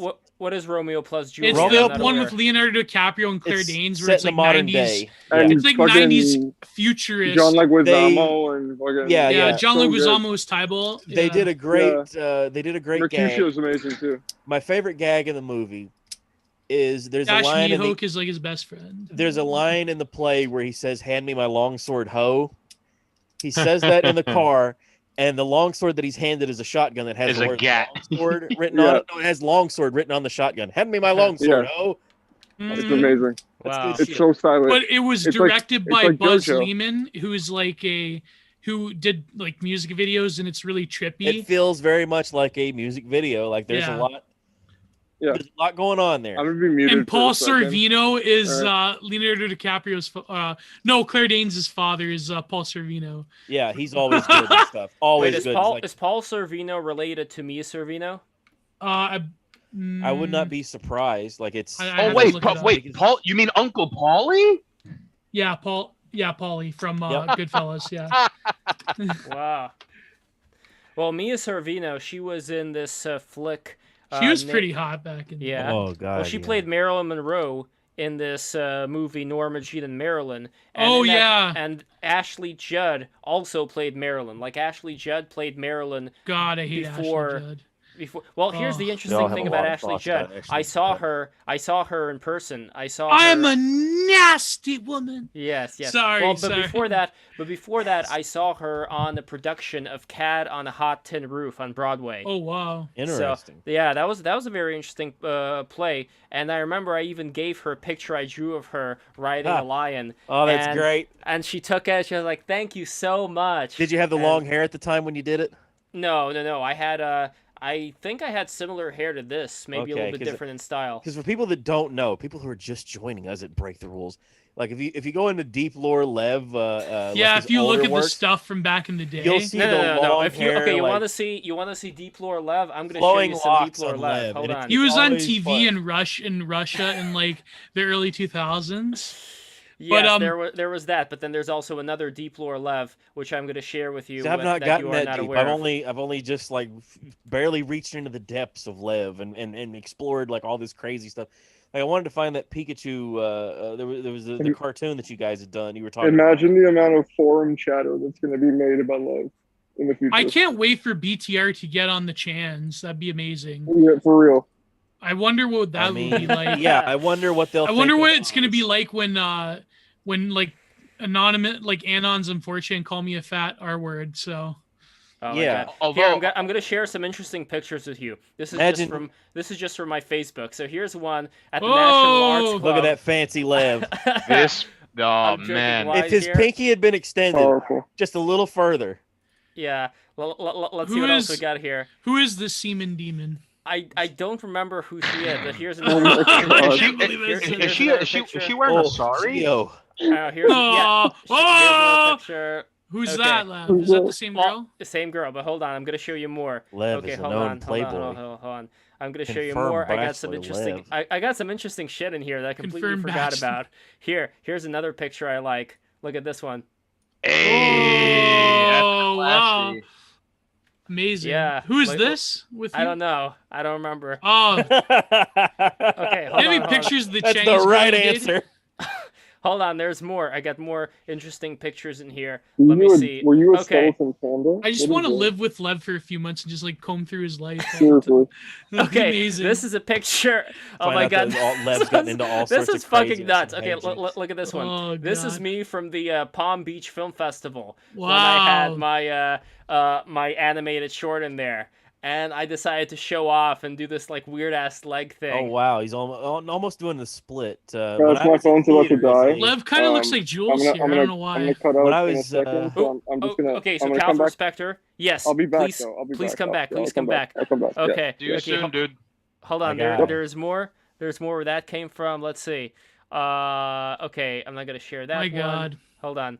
Okay, here, this one is of me as Sneezy the Dwarf in this play called Fairy Tale that I was in. So this was... Oh, this Here is it deep is. lore right here. And is, we had to... Wow. is that from the same thing as your Twitter banner? or no, no? no. That one was from Lee Strasberg. This one was the result of me when I was in Lee Strasberg Theater Institute. My teacher, Marcel Simonow, who's actually, like, he lives in Canada, and he's part of, like, his family in Canada, like, they're, like, in charge of some big supermarket chain. But anyway, that's besides the point. Loblaws? I don't know. But anyway, the point is that he was a teacher of mine. Great guy. He owned a bar in Williamsburg for a pretty long time. And after COVID, I think like they started to close, or maybe even before that. But anyway, he put me in a play of his named Fairy Tale, where the story, I believe it was that Cinderella got pregnant with the Hunchback of Notre Dame. And they had a baby. They had a baby. Beast! Wait, no. Was it Snow White? I think it was Snow White that got pregnant with no. It was Cinderella. Sorry, it was Cinderella got pregnant with a baby named Ding Dong. That was the baby's name. Get it, Good like name the for bells? baby. Yes, and then Prince Charming, he had a fetish Prince cucked. for he had a fetish for bestiality. So in order to attract him, Cinderella, what's her name in the blue?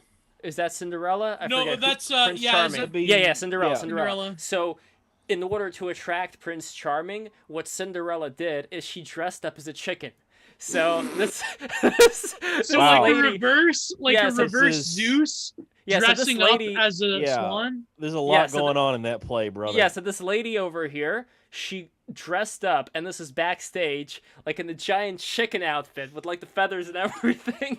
And it was like, I gotta say, like I was like Sounds like fun. 12. It was so much fun, guys. I was 12 years old when this happened. They just brought me into the play. It was fucking wild, and I had Yeah. the time of my life. I had the time Lev of was my a life. thief. doing It's a this. lot of fun performing on stage in front of people, especially when you're doing like a character like that. I don't like having to be the lead guy. That's a lot of pressure. But if I could be the guy who's, 10th on the call sheet, who gets some really good one-liners in there, like I'm not not- just I was- believe the that's- term you're looking for is Charlie Mid-card. Khan would be a perfect character actor because Oh, the look. character actor is not the leading man. right. Yeah, the yeah, character yeah. Kids actor. suck. You want to be Yeah. Brad Dourif. You don't want to be Brad Pitt. Ooh. Okay, so Oh. this is me over here. I look pretty damn young here, right? What's that shirt say? Oh my Something God. sucks. New kids suck. Ah, It- yes, the new Kids on the suck, of Block, course. yes. They Wait, this that's is- you, like in the Yeah. Yeah, Front? that's me. That's me. Yeah. Wow, you're really Wow. young here. I know. I am really young. And so and that's my like dad, a mural my dad they painted. painted of. My dad painted it. My dad painted the mural. Oh, So That's you have pretty like all the good. Disney characters as the jury members. That's pretty good. Yeah. And let's see what else we got here. Let's oh see. my God. Here, why not? I'm going to show you this last picture from Fairy Tale. So this over here is my mom. This is my mom over here on the side. And this is another one of the folks in the play from Greece originally. So this is one more photo from Fairy That Tale seems like you here. guys had a lot of fun doing that. Oh, so much fun. And this guy over here, this is Asaf over here in the green. His name is Asaf, and he lives in Israel, and he was in the Israeli army. And this is me, like my beard is kind of falling off here. Oh. Yes, and let's see. Let's see if there's another interesting photo here. Okay, I'm going to skip that. I'm going to go. I'd be Here is curious. one of me in a giraffe hat from the 2006 Annecy Animation Festival. So there we go. Baby Lev. Wow, look, he looks so look at young. that baby face. Wow. Yeah. Baby face. He's got the littlest. He looks like baby this kid face. we used to bully in school. No joke. Oh god. God. I feel bad for this. I personally did not do it, but he was basically like I'm not gonna dox his name, but like I feel really bad for him. I wonder where he is now. Yeah, but when I was everyone in high made fun of him. Because I was in, we had when I was in middle school, it was called the drama club, and then in high school we Oh, just had wow. regular theater, and then I got into what they called musical theater after that. But we did a lot of different stuff. We did Cats at some point. We did the one with the plant. Little Shop of Horrors. Little Shop of Horrors. Yeah, I got Yeah. to be the part that I played in the play was. You want to talk about a perfect part for Charlie? It's the guy who's the masochist who's way too excited at the dentist. Oh god. Oh, So the he's guy going. It's the it Bill was played Murray by role Bill in the movie. Murray. Yeah, Bill Murray plays him in the movie, and he's only in like that one scene. But everybody remembers that one scene Oh, because yeah. he's and that was the way Oh I played yeah. it. I played it Oh, super yeah. big. Yeah, that was Yes. yeah. Oh, you got to Yes. use that one. You got to use the drill.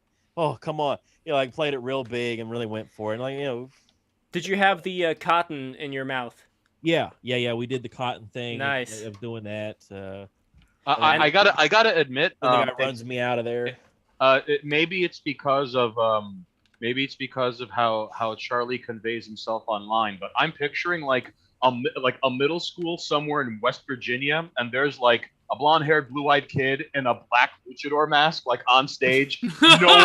No one is batting an eye. Even like the parents in the crowd are like, They all just "Oh, accept it. The whole it's Yeah, they're town. already- Charlie. Wow, already Charlie's used to really it. good at this." If you commit to a gimmick early and often enough, everyone will just go with it and go, yeah, Charlie just wears that lucha mask everywhere he goes. and It's like you cut to someone in the crowd like, "Oh, the convoy's really good at this drama stuff." By It's the way, like this that, is the Pokemon yeah. I painted. By the way, Let me see. the cosplay.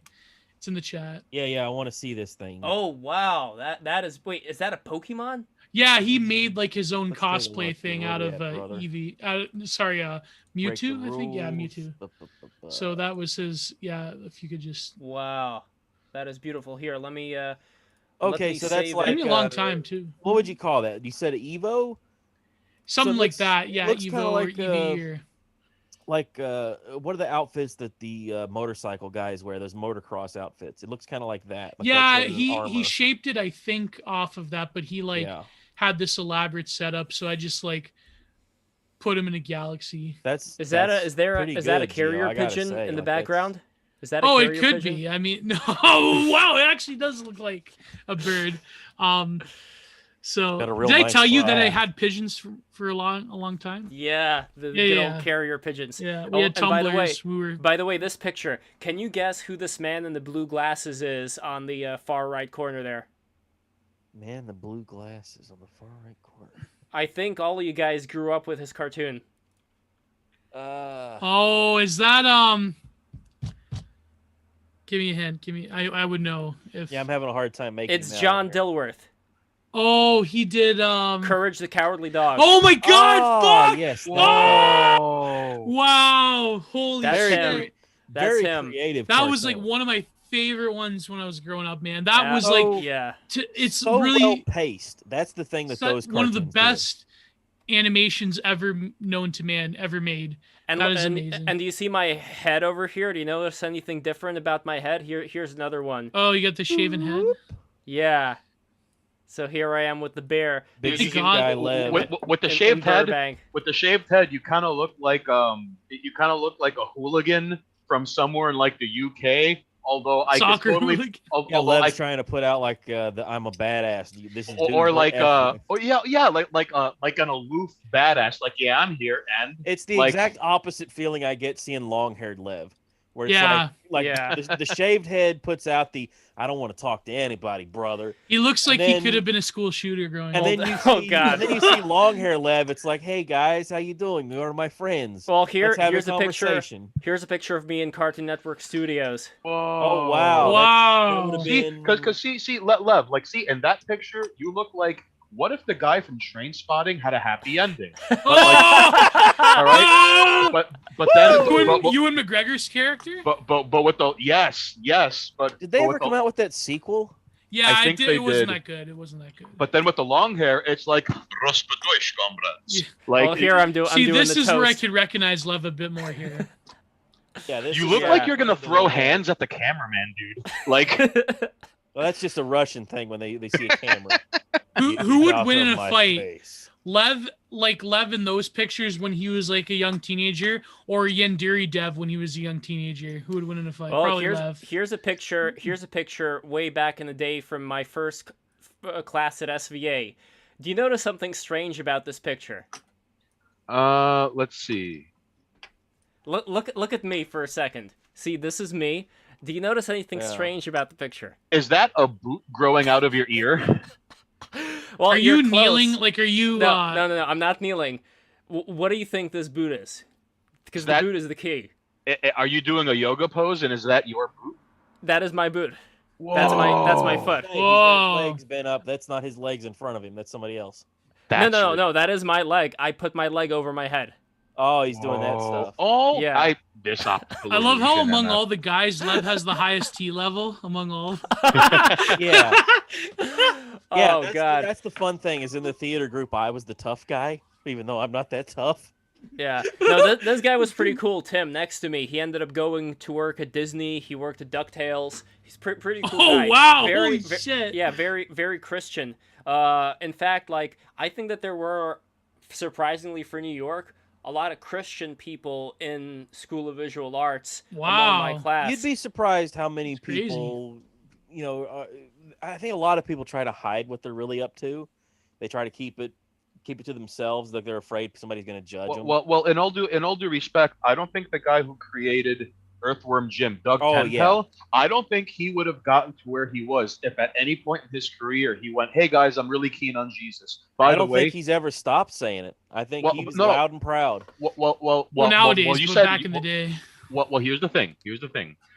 Like once he started saying it, Charlie, he really did commit to it. Yeah, And within I that love it. framework, I love how he never backs down.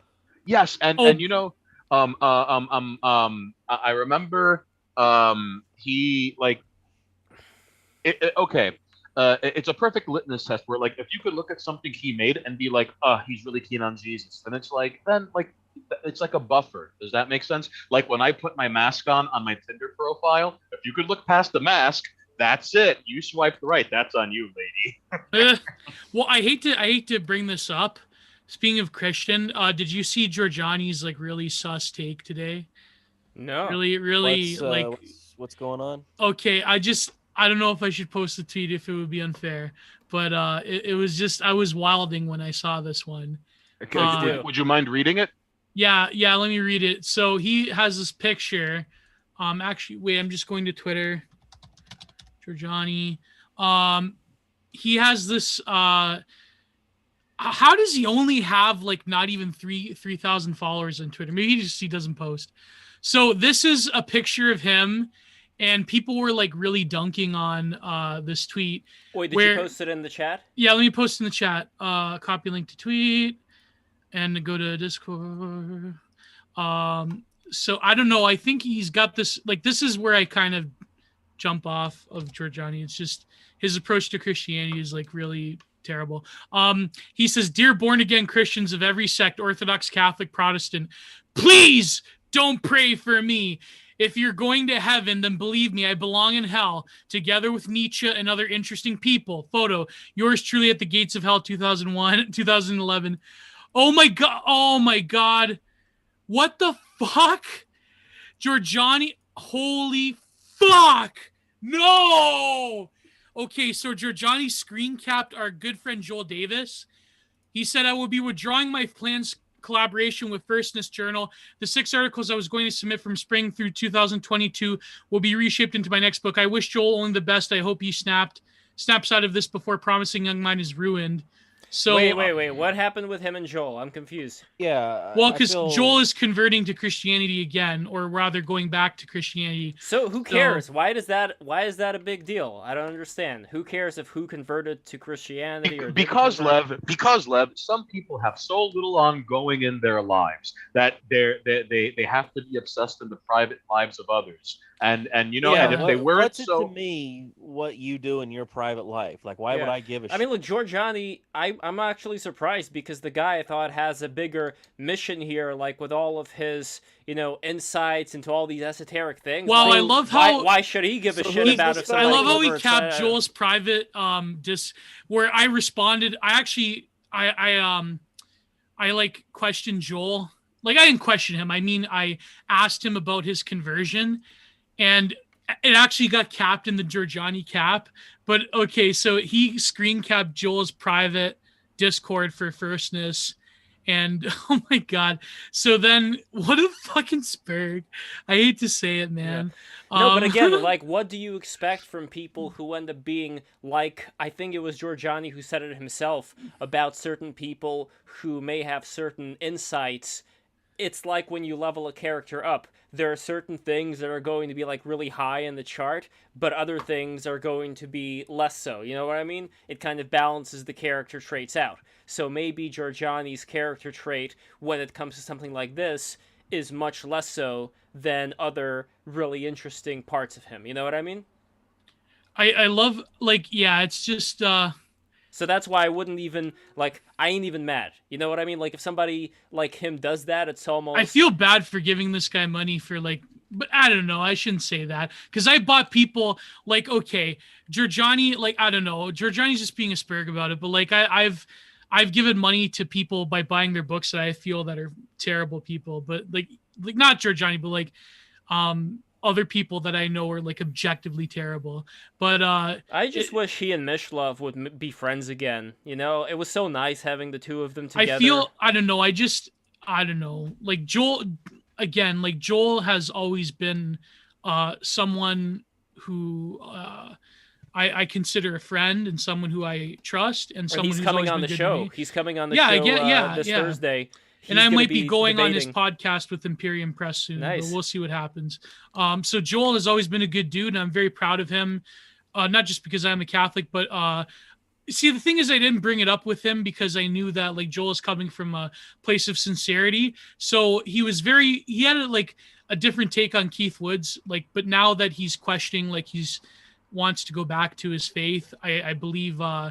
All the good for him. And I don't know. I think Giorgiani he always had such a kind of sus take about Christianity. But that's like neither here nor there. I don't know. It's just, I don't know. It just, like, for example, if Giorgiani by any metric would come on the show, I just feel like that would be something we'd have to tiptoe around. I don't know. It's just...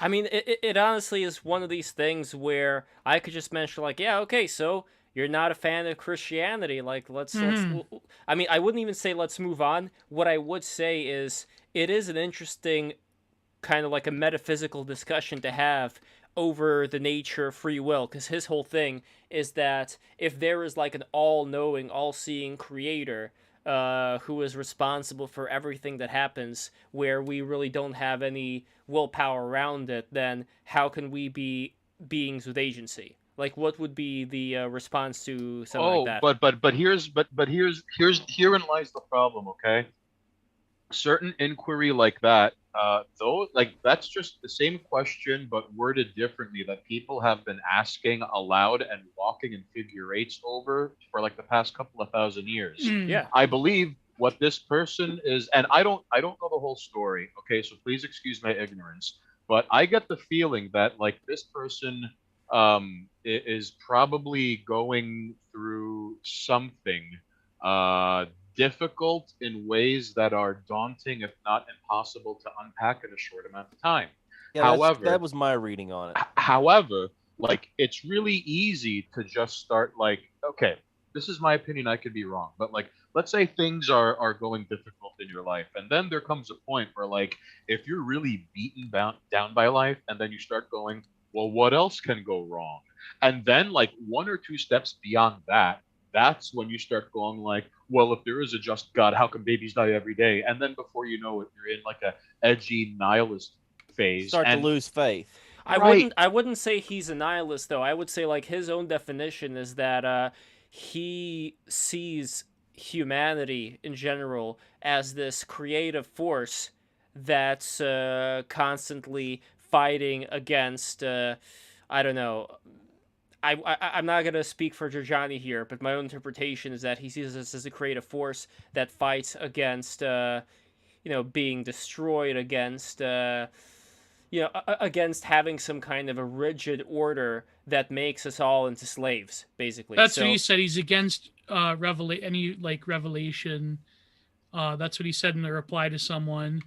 But to me, that's inherently bullshit, that it's closed-mindedness. But that's my opinion. But again, in these conversations, why would anybody, including Giorgiani, take any of these hard stances as like a line in the fucking sand? It's literally anybody else. It's really weird, like how Giorgiani has almost like he has the same attitude to Christianity as like any like fedora on like any like liberal fedora like atheism plus person has about how it's like closed-mindedness to have a faith based upon revelation. It's just like, I don't know, it plus like saying Nietzsche in hell is really kind of like an edgy, I don't know. Well, like he brings up he brings up a critique of just any perennial philosophy in general. So not just Christianity, but also Hinduism and, like you name it, any of the other stuff. Oh, well, this is okay. This is just my opinion. I could be wrong.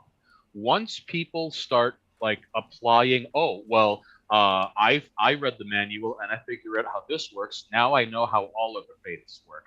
That's a weird kind of arrogance that I remember seeing in like, remember when atheism made a comeback in like the mid to late 2000s? Mm-hmm. All right, the atheism plus crap. So what always irked me is like, take Richard Dawkins, for example.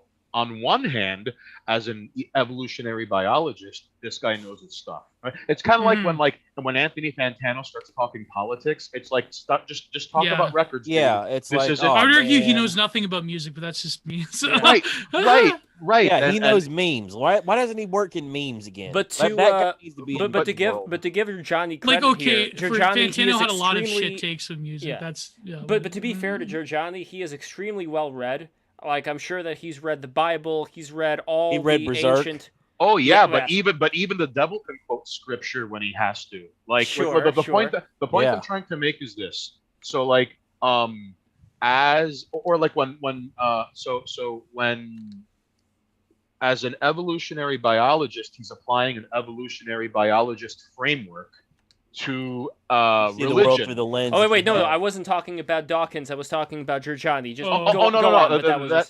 That's just like the equivalent I'm trying to draw. Where it's like I'm not trying to make him out to be this like all of this is beneath me. It's just that like the lens he's looking through, like it's kind of like when you're wearing rose-colored glasses. Even all red flags look like flags. So like. He did the equivalent of this. I'm going to type it in chat, and hopefully you could understand what I'm trying to say. I mean, I look at everything as pro wrestling. I always use that metaphor of wrestling and all the jargon about heels and baby faces and that sort of stuff. Like, hear me out. This is the only way I know how to describe it. Remember in like second grade when for the first time you have to do like 11 minus 9. And you've only done single digit minus single digit. So when you look at the 9 and when you look at the 1 and the 9 beneath it, you're like, 0. What the fuck is this? Yeah, it feels foreign. Right. So imagine applying that. Like, well, the 9 is over the 1. This doesn't work. 0. The end. Move on. That's the same kind of like, according to evolutionary biology, this doesn't even exist anymore. You're wrong. Next question. And Dawkins made a career out of that outside of evolutionary biology. So this framework that this gentleman is applying to like every faith and school of thought, like the lens he's looking through allows him to come to the same conclusion. which like if you keep coming up with the same answer, no matter what question you're fielding, there's something wrong with that. That shouldn't even be possible, you know? So that's just my 2 cents talking about some guy I don't know. So, and I'm just trying to draw attention away from Gio's swarthy and awesome sideburns. I'm jealous of that. Like, Yeah. no, dude, those are like Lash LaRue, like dope ass 70s My sideburns. my I think Giorgiani is a really weird like he's not exactly a pagan in like the traditional like alt-right sense, but he's so he's one of those guys. He's a Promethean. Well, that's his whole book if you read Prometheanism. But no, my style, people don't know this, but my facial hair inspiration comes from 2 sources. Well, 3 actually, if you include Chino Marino. One is Dave Williams from Rest in Peace from Drowning Pool, who has like the same like goatee and long sideburns. And number 2 is Lane Staley when he had like a long beard, like a long goatee that he braided with sideburns. So those are when I was a kid, I like worship both of them. So yeah, if I don't buzz, that's my like facial hair inspiration. Mine just turns into like Grizzly Adams if I just let it go. Nice. It's a very beautiful facial how do I say it, grooming. I don't know, like whatever you would call that, but it's really classy. Mine, Gio. I keep that like a 5 o'clock shadow kind of thing going because I'll just buzz mine off. And again, like with the whole Giorgiani situation, regardless of however he looks at it, why the hell would you ever break up a relationship with somebody based on these things? Wouldn't that be great to have, hey, here's somebody who is like intelligent and he disagrees with me on this. This is great. Like I can learn from him, or he can I learn love from me. those Or guys. like, I love guys who are ideologically opposed to me that are willing to talk. Yeah. That are willing to argue their points, and we're willing to have that discourse. Like that is great. Those are the guys. That's when you know somebody's really your friend.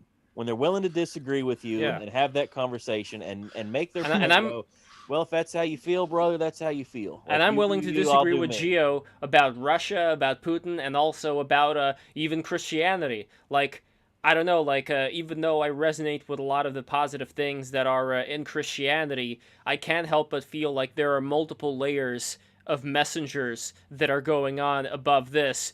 Just for me personally, based on the fact that there's some mixed signals coming through. I don't think it's mixed signals. I think the representative, like when we think like, okay, Jesus is the one and that's it. But what about all the other planets? What about all the other galaxies? Like, I think the same thing that would have happened then on Earth, and again, with Graham Hancock talking about how the Earth was swallowed multiple times over and over and over again. Cycles, you know? Yeah, like I could see all the good parts in it. I could also see the bad parts and how certain people abused the religion of Christianity, you know, by, you know, doing bad things under its name. But that's every faith. I know. And I'm not accusing Christianity here, like, first and foremost. Of course, like other faiths has done it as well. That's not my point. My point is that when I take a look at something like the Mayan calendar showing like the Earth in galactic time, then I think, okay, so the Earth is like this one place in this galaxy with the center of the galaxy, and I resonate more with like the Hinduist idea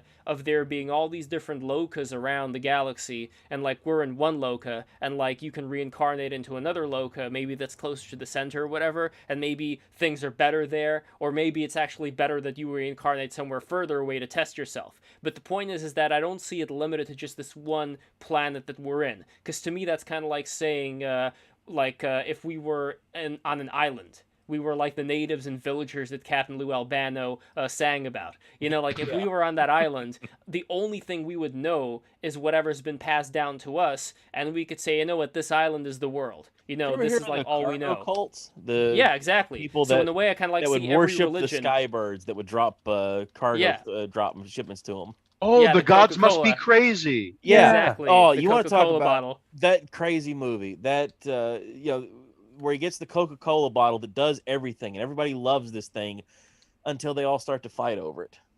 Yep. And then it becomes, because they're doing literally everything in the village. Like they can use it as a hammer. They use it to light fires. Well, I guess that's an analogy things for together. technology in general. You Yeah. know, like. I mean, it's this is one of my favorite things to post on Twitter. find the metaphor. Like Yeah. you could show that movie and just find the metaphor. And what I Yeah. like is like Lev was like, oh well, that's a metaphor for technology. Someone can use that like you. Everything means something different to somebody else. Yes, like, and that to me Existence is random and has no pattern save what we choose to impose. and or what we choose to see and ignore. All right. Exactly. Yeah, you could ignore stuff too. So like symbols are right there in front of you. Omens, symbols, connections. Like you know, as a kid growing up, a priest would bring this one up. The idea that that someone was out in a flood and God was going to help him. He's like, oh no, God's going to help me. To the guy that comes by. Oh, I love this story. The guy with the helicopter comes by. Here, come on, give me your hand. No, God's going to help me, buddy. You just go on. You know, and he ends up drowning because he like clearly here's a guy with a boat. Here's a guy with the helicopter. Like he could have been saved if he'd opened up his eyes and got over himself and realized, hey, you know, God was sending these fellas to help you, pal, and you didn't take their offer. Oh, you didn't help them. Yeah, like there's I remember hearing a version of this once upon a time where like a guy's in a town's starting to get flooded, and the cops are like, buddy, you know, just I'll give you a ride. You got to get out. No, God's gonna take care of it. The water's rising. Like the boats are now like they would really milk it and let it go as far as they could. And then the helicopter, and then he dies, gets to heaven. And like Saint Peter lets him in, and he's like, "Well, why didn't you help?" And he was like, "I sent the cops, I sent the boat, and I sent the helicopter, dude. Come on." If you don't open up your third eye and see what's really going on, that's on you, buddy. But Lev, what you had mentioned earlier about how like having a disdain for people who are like, Jesus is the only one, and that's it. Like for starters, if you start to look into other faiths, like for example, like Jesus has more than a cameo in the Quran. Like he, in fact, one can argue he is one of their great prophets for sure. He's one of the most quoted prophets in the Quran. I wouldn't use the word disdain though. That's a very strong word. I would say more like my approach towards something like Christianity. I don't think I said the word distaste. Did I? No, that's a pretty strong word too. Would you say absolute contempt of fire and bile and venom? Yeah, would you say pure hatred? No, I would say that the closest word would be like personal doubt, just because, and I understand like Jesus is a figure in Islam as well. I mean, Islam came after Christianity. You could say though, for example, and this is something that Seraphim Rose talked about, how there are like different examples in the Torah that lead up to talking about the Messiah as Jesus Christ. The one thing that I would say there would be the same thing that I would say if we were talking about like if I were to say yes, like all these miracles that we have in the Bible, that they were all real. I would say yes, sure, like absolutely. Let's accept that all these miracles were real, that it all took place. Fine. I believe that there are spectral situations out there in the universe that can defy what we know as the laws of physics. I believe that our own like existence. I'll tell you a good example. You think about the girl, like this would always be a story when I was a kid on local news, where a local woman lifts up a car off her burning child and rescues the kid, like that kind of shit. Well, no, that's more adrenaline. I'm talking about things like Siddhis. So I can make room in my mind for there being supernatural powers, and in fact, I would make room in my mind for this entire reality that we are on just being a how do I say it? A simultaneous dream that we are all having at the same time, where we all kind of agree upon this being like a solid reality, but really this is all thought. Well, no, not yet. Not anyways. I gotta get through this, because my point here is that because I consider this to be a possibility, I leave room for miracles. But what I have, let's say, doubt for is I don't know who the miracles came from. I don't know how long this hierarchy of consciousness is when it comes to the specific messengers and prophets and people that we had here. I can definitely believe that they've had contact with extra, sensory, spectral beings. I don't know who those spectral beings are. I can believe that they're coming from a good place if they teach people how to take care of each other and how not to hurt each other. And that's what you believe too. So we're all simpatico on that. The big difference is that I just don't know who these people are. I don't know who these entities are. that's like where I would draw. I wanna chime in real quickly about what you're talking about, Lev. What you said reminded me of that one Bill Hicks bit where he was like, he was talking about how he would posit that we are one consciousness experiencing itself subjectively, like, and on top of that, I think. Okay, let me choose my words carefully because this went from art to listen here, brother, to Kramer, you son of bitch, and then all the way to. I feel like that's breaking the rules. That's what happens here. And like, then the whole thing. That's why I love it, because we were talking about this yesterday, the day before. It's the high art and low art. Yes, wrestling can be this low thing unless you see the onion of it. Where you see what's presented on the front, but once you start peeling away the layers and you understand the history of Vern Gagne and the AWA and the offer to the Iron Sheik and all this stuff, and you realize, oh, the Iron Sheik is actually this incredible person with a big heart who's had this wild life, and now he plays a cantankerous character. I assume he's doing the cameo thing, like yelling for people. But just real quickly, and also the fact that the Iron Sheik was like he could talk the talk because he walked the walk. All right, yeah, legitimately one of the toughest dudes in the world in his day. But what when Lev speaks of miracles, like there are things like, for example, like every once in a blue moon, it'll be like, oh, a statue of Mary cried blood, and when we open the door to the church, like, why is there blood? And then they test the blood, and they're like, it's okay. This is blood. This is human blood. It's just inconclusive, and it came out the eyes of the statue. Or like, Gio, are you familiar at all with San Gennaro? With what? San Gennaro. Saint Gennaro. Is that the Latino like Catholic mysticism stuff? Well, you're right, but he's the patron saint of Naples. Okay, the reason because they get into some of that in Scarface, don't they? Kind of. They in fact, have you seen The Godfather Part 2? Of course. Mm-hmm. Remember when a young Don Vito Corleone waxed Don Fanucci, and there's that big feast in the street going on? That's the Feast of San Gennaro. The only shrine to all of San Gennaro in all of North America is in Little Italy here in New York. So, people who've been to his church in Naples once a year, they basically have like church sanctioned blood magic. Like they have like relics of his, like pieces of his bone and all, and like you see it produce blood, and it's something that, like, on one hand, you can't recreate this in a scientific setting. On the other hand, everyone in the congregation can point at it and go, look at the blood coming from that bone that belongs to a dead man who has been dead for hundreds of years. So, like, like miracles, like magic is certainly real for sure. And I would say, that kind of stuff, you can call it divine magic, but it's still magic. Yes, I mean, if you want to split hairs about it, like prayer is a form of absolutely. Prayer is absolutely shamanic chanting. Have you guys seen this this graphic from Owen Cyclops? Yes. Yeah. Yes. So what do we got here? I love it. So you have the Virgin Mary visions right in the center here, and it goes with the aliens or demons being thing a little too. crazy. So the interesting thing about anyways, let me just say that I don't have anything against. I don't have anything personally against Giorgiani. It's just like when you spare God up people like that, it's kind of like, I don't know, sauce. Yeah, but like that's what I say. It's just this one thing. Like, I'll continue to buy his books and everything. I'll continue to read him. It's just it's like the black guy who said, like, when Kramer said the gamer word on stage, he said that was uncalled for. He's an N-word.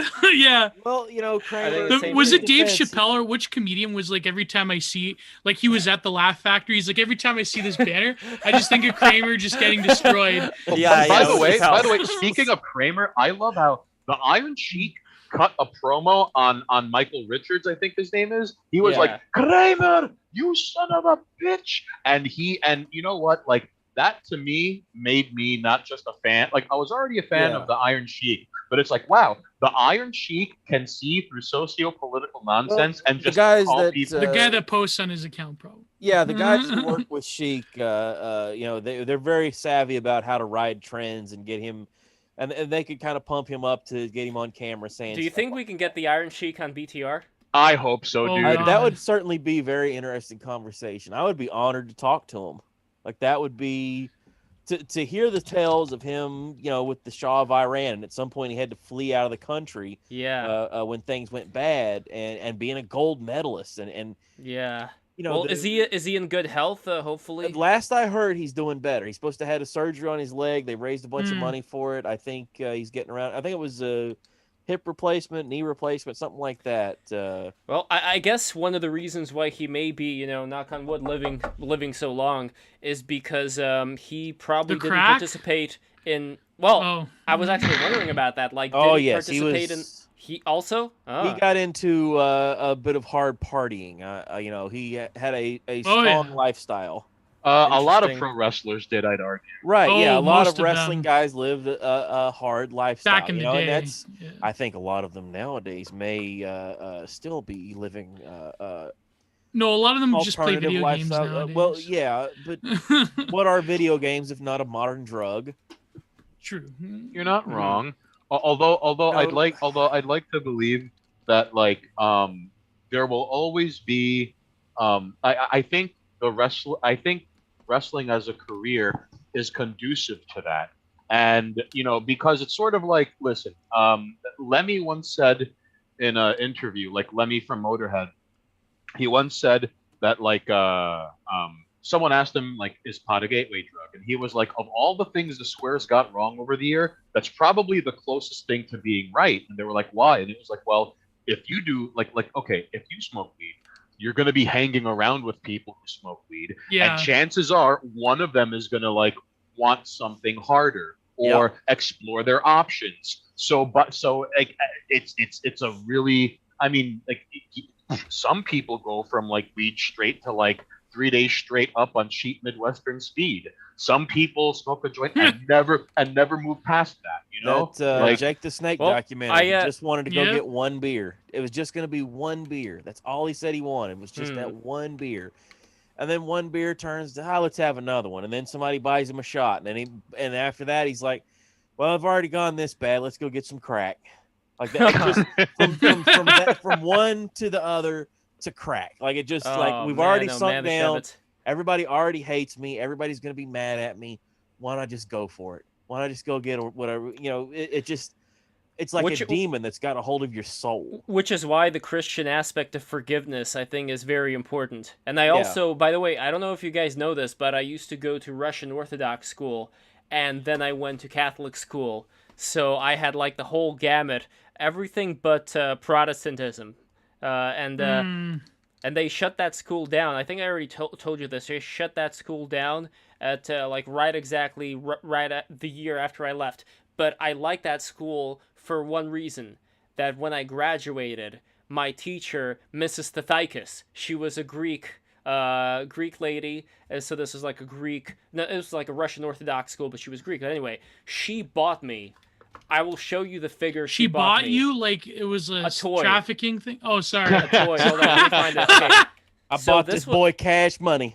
So this was around the time when Batman Forever came out. That's when I was in first grade of this school. Forever? That would have been, let's say, 94, 95, around there. Yeah, about that time. And That's okay, the Val here, Kilmer one. Yes, I found the figure. So she bought me this figure that's called really nice. Future. It's called Future Batman from Legend of the Dark Knight. This is what it looked like. This is the Batman figure that she got me on graduation. Look at that. Look at that. If I told you I had that exact Whoa. same Batman, that was also a gift from somebody, would you believe me?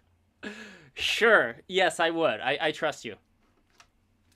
Because I guarantee if I go, at some point I have to make the pilgrimage to my parents' place and start digging through old crap. I'm told that Pokemon cards are worth a ton now. And nothing would please me more than to open up an old folder, like an old binder filled with all those holographic Pokemon Well, cards. hold on. Actually, we And could go, probably "Ah, we could yes. probably leave with that. Here's $16,000. One second, I just gotta move this thing. Let's see how much money I can make here. So this is the Pokemon. I'm sure James would be the one to evaluate the Pokemon. I know. Oh, So, James look, has quite the impressive binder of cards, not even counting the stuff he Oh, has. look at him with Oh, the Pokemon. And then Lev shows up with an attic trunk of cards. Wow. Yeah, Let's see. I've got that somewhere at my parents' place. Like there's Here we have the legendary Boyds.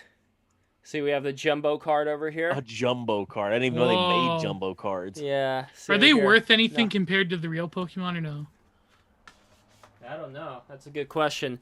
But over here, I'm gonna turn my green screen off for a second because otherwise you guys can't see the beauty of these Pokemon cards. I mean, I think I'm pretty much done drawing. I have maybe some more details to go here, but you guys could see how the pyramid's turning out, right? Like Yeah, I that added is a few. quite the photograph. I'm gonna have a few more details to add into the pyramid, but it's turning out really good. I'm pretty proud of the work that I did today. I'm gonna keep doing this, but I'm gonna end this stream with just showing off some of my Pokemons here. So let me get my camera. Okay, this is my video capture. Let me go in here, filters, and I'm gonna turn off the green screen. So here we go.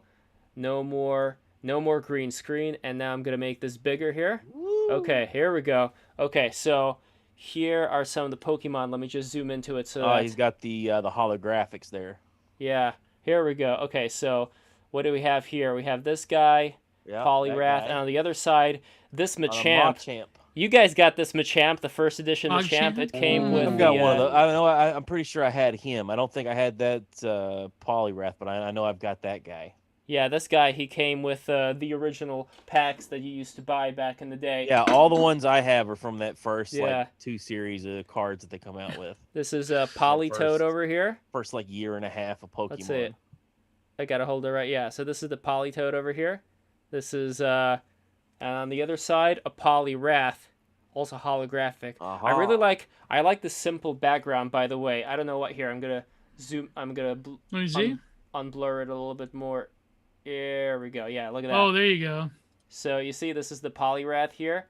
I really like this kind of background, like the galaxy holographic pattern. And I really like this color over here. This nice, simple brown coloration. You know, this pose over here, like it's so well composed. Like the Japanese, they do this stuff so well. One of my favorites, by the way, this one, Scyther. Look at this badass motherfucker right here. In this desert background, you know, he's like hovering over the fucking desert. And Kabutops, same illustrator. Look at that. Look how beautiful that is. Dude, that's wild. When did you acquire these cards? How many years ago? Oh man, it was forever. I don't remember now. This is Neo Discovery, the Japanese, and these are like in good condition, right? Like you think these would be like, as long as I can transfer them to a better casing, like these are in mint condition. So what else we got here? Okay, we got Mewtwo EX. Here, I'm gonna go a little faster. Mewtwo EX, Wailord EX.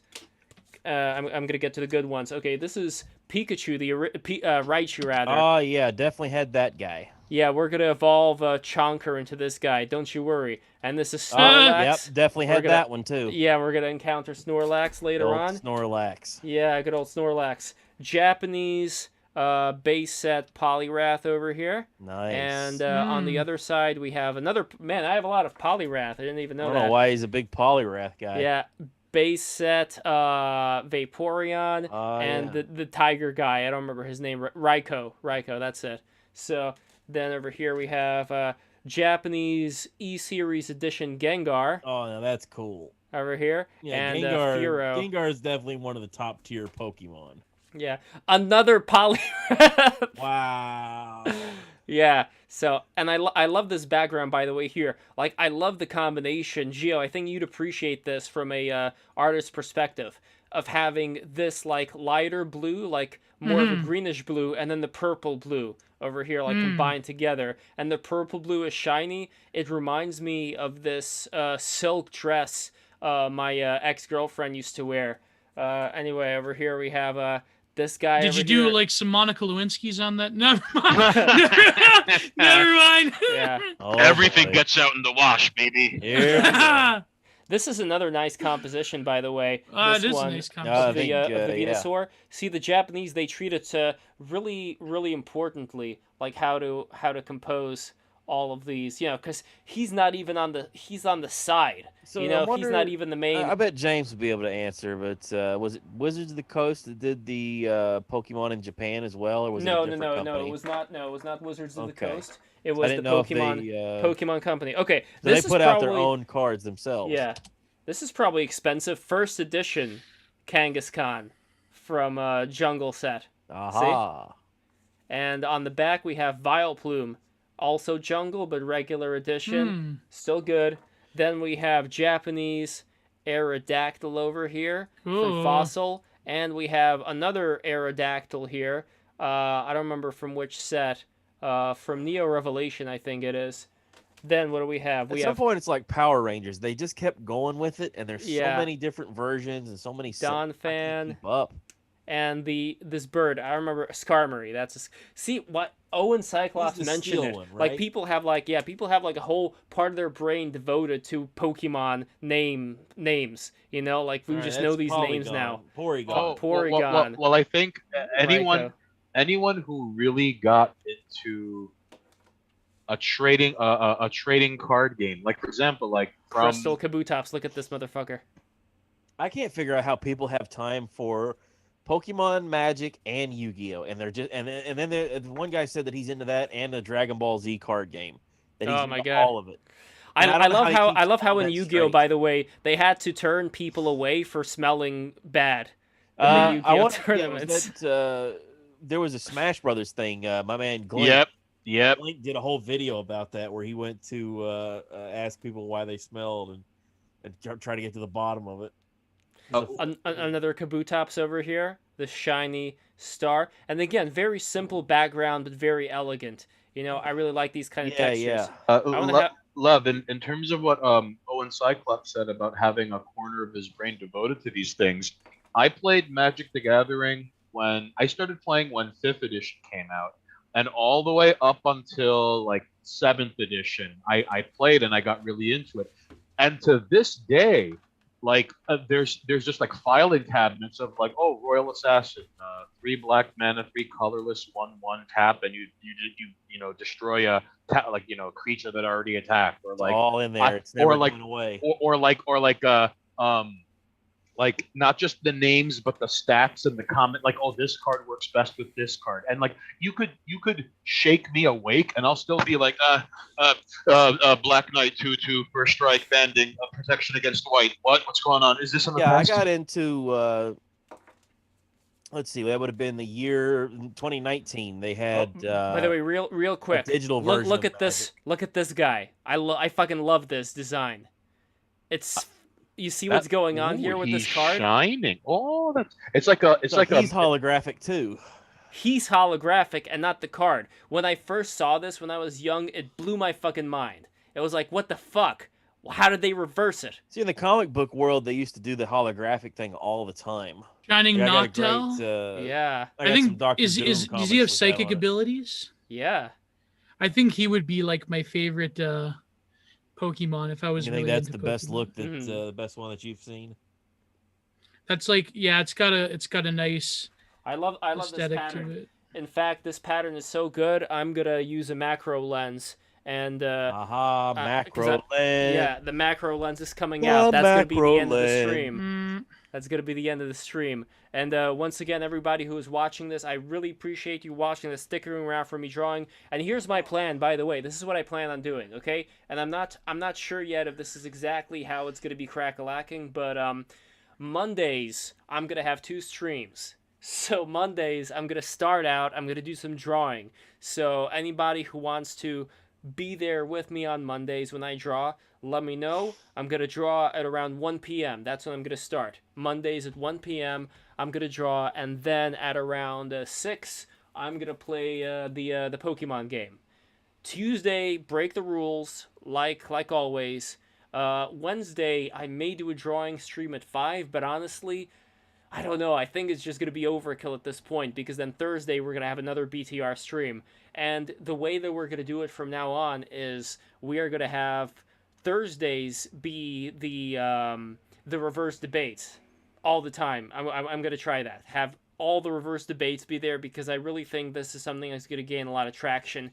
People enjoy having people be brought together in this way. It could be a little bit frustrating for the people in there in the beginning, but it's kind of fun to see them squirm. I don't know. No. Because listen, I'm gonna take a page from Charlie's book here, but no pressure, no diamonds. Yeah, So there we go. Yeah. So I just want to say I appreciate you sending me a link. I had to step out. Like the reason I had to step away from the keyboard earlier is because like I was doing laundry, and it's like Lev sent the link, and I'm like, oh, what's this? And I'm like, all right, I think I could beat the clock here. So Lev, this was on. I appreciate sending the link on zero notice. It's always fun to be on these things, man. And I look forward. It's fun hanging with the boys. Like I have such intellectual curiosity. I'll say that. That phrases it. I feel very curious, and I feel like Gio and Lev have information that I don't. Like they're in a whole other world. I don't know about that. I feel like they have perhaps not access to information that I don't. They're able to parse out information in a way that I don't. The same way that I can recontextualize anything into wrestling. Oh, me too. I can. And so, by the way, did you see Secure Genesis or no? We're able to speak that same barbarian language and able to communicate. Oh yeah. So I'm taking out my knock towel. And I want to see what the shiny knock towel looks like on the macro lens, so we can actually see. Oh my god, he's like pressing it up against. Oh wow! Holy shit! So that's what the shiny card looks like.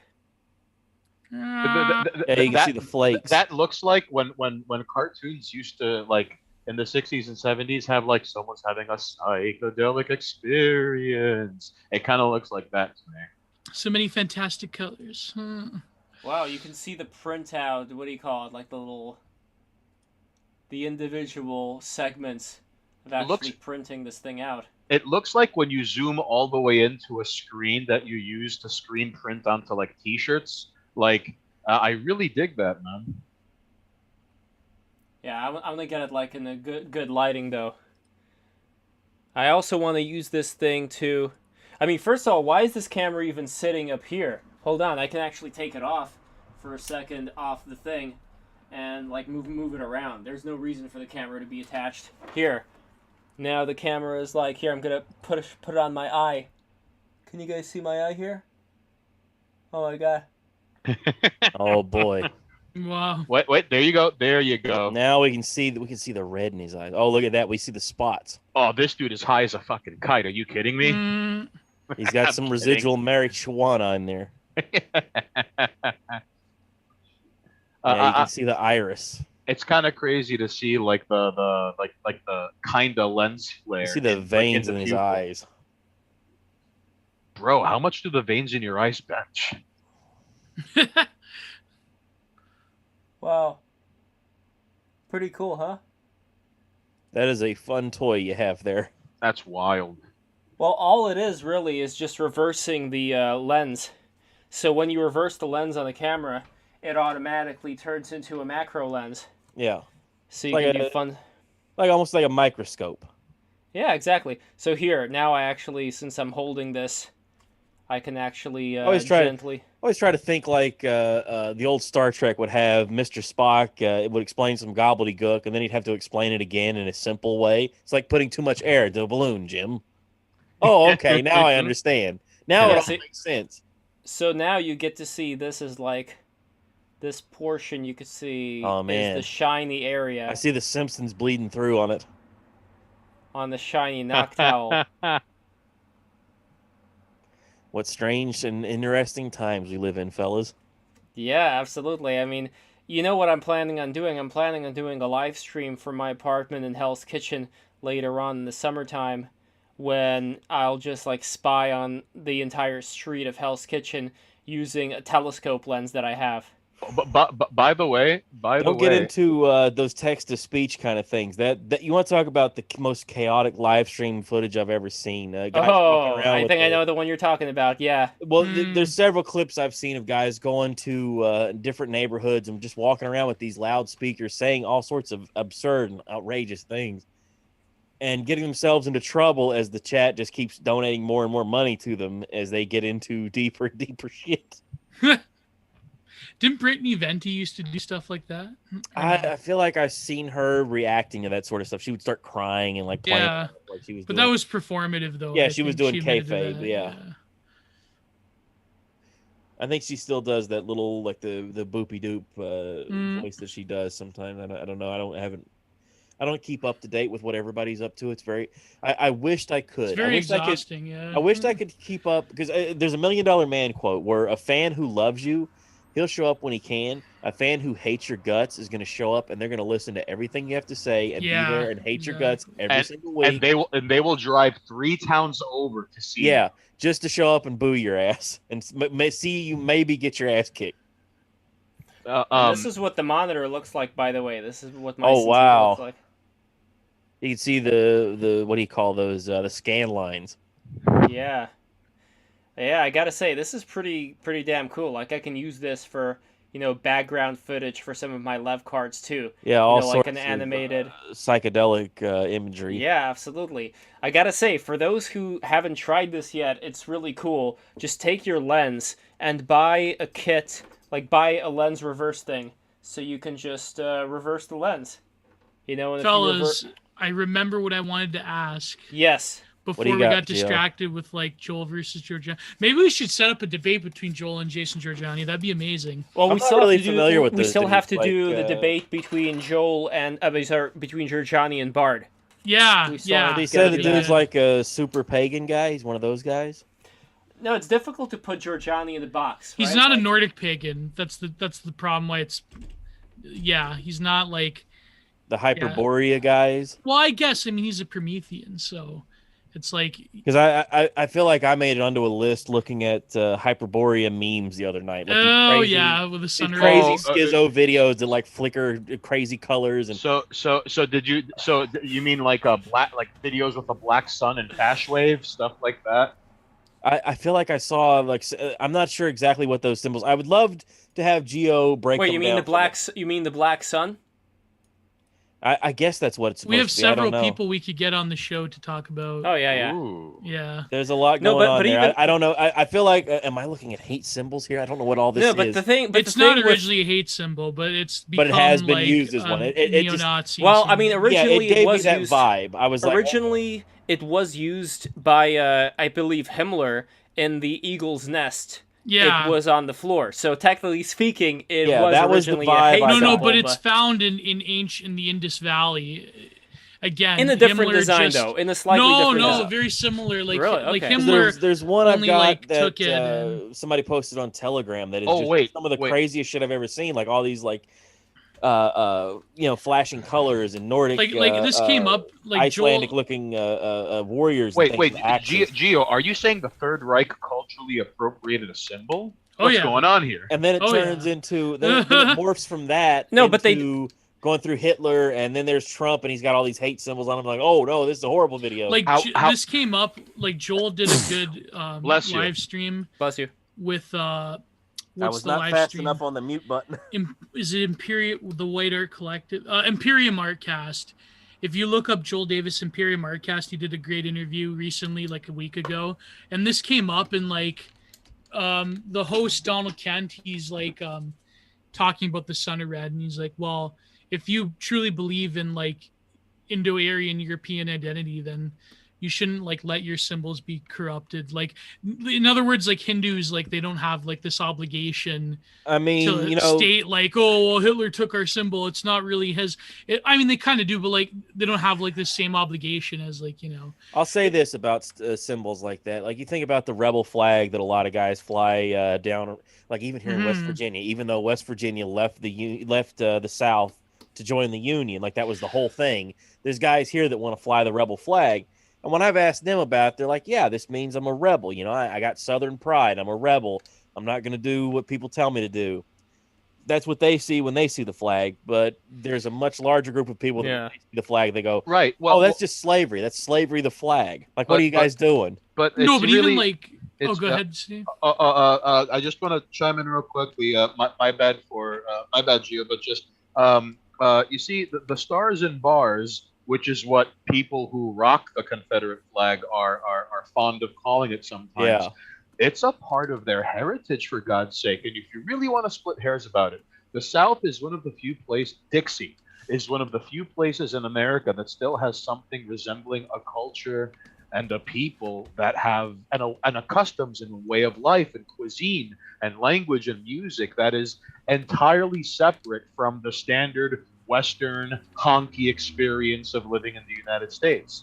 But like you said, Charlie, like all they see is slavery, even though like you could go to Google and like was the Civil War fought about slavery? No. However, and then that's what I mean. Like people, that's history. Like that's what I was going to mention. Like people, they automatically think that the Civil War was like just all like 100% about slavery. It wasn't about like other issues that were going on at the time in the Union. But like there's a lot. Even just saying that is like that's why I'm just like, oh, I got to disavow, boys. Like, oh boy. But specifically, like, is it really that bad in America where you can't even like go over the historical nuances without? No. Listen, it was a Simpsons joke. It literally was a Simpsons joke back in like when Apu was like becoming a citizen, and he's like, well, the Civil War happened for a variety of economic and civil political reasons. And they're just like, just say slavery. Just say slavery. Yeah. But the thing with the Black Sun flag is that this is one of those difficult things because, there is this unfortunate shade of history from the ways that a lot of these images were used. But the symbol itself, like if you're talking about like this rotating sun thing, this is the same thing that happens when people meditate. It talks about this internal structure of the mind too, like this whole above so below, as above so below type of thing. And it is like when you use these images, you are talking about like these primordial faculties that we all possess. So we all could, technically speaking, see something like the Black Sun. It's not going to look exactly like the Black Sun, but I really think that's kind of the origin. Sure, you could say like it's like Polaris, like the pole star, or like the bear constellation or whatever. Sure, that could be part of it too.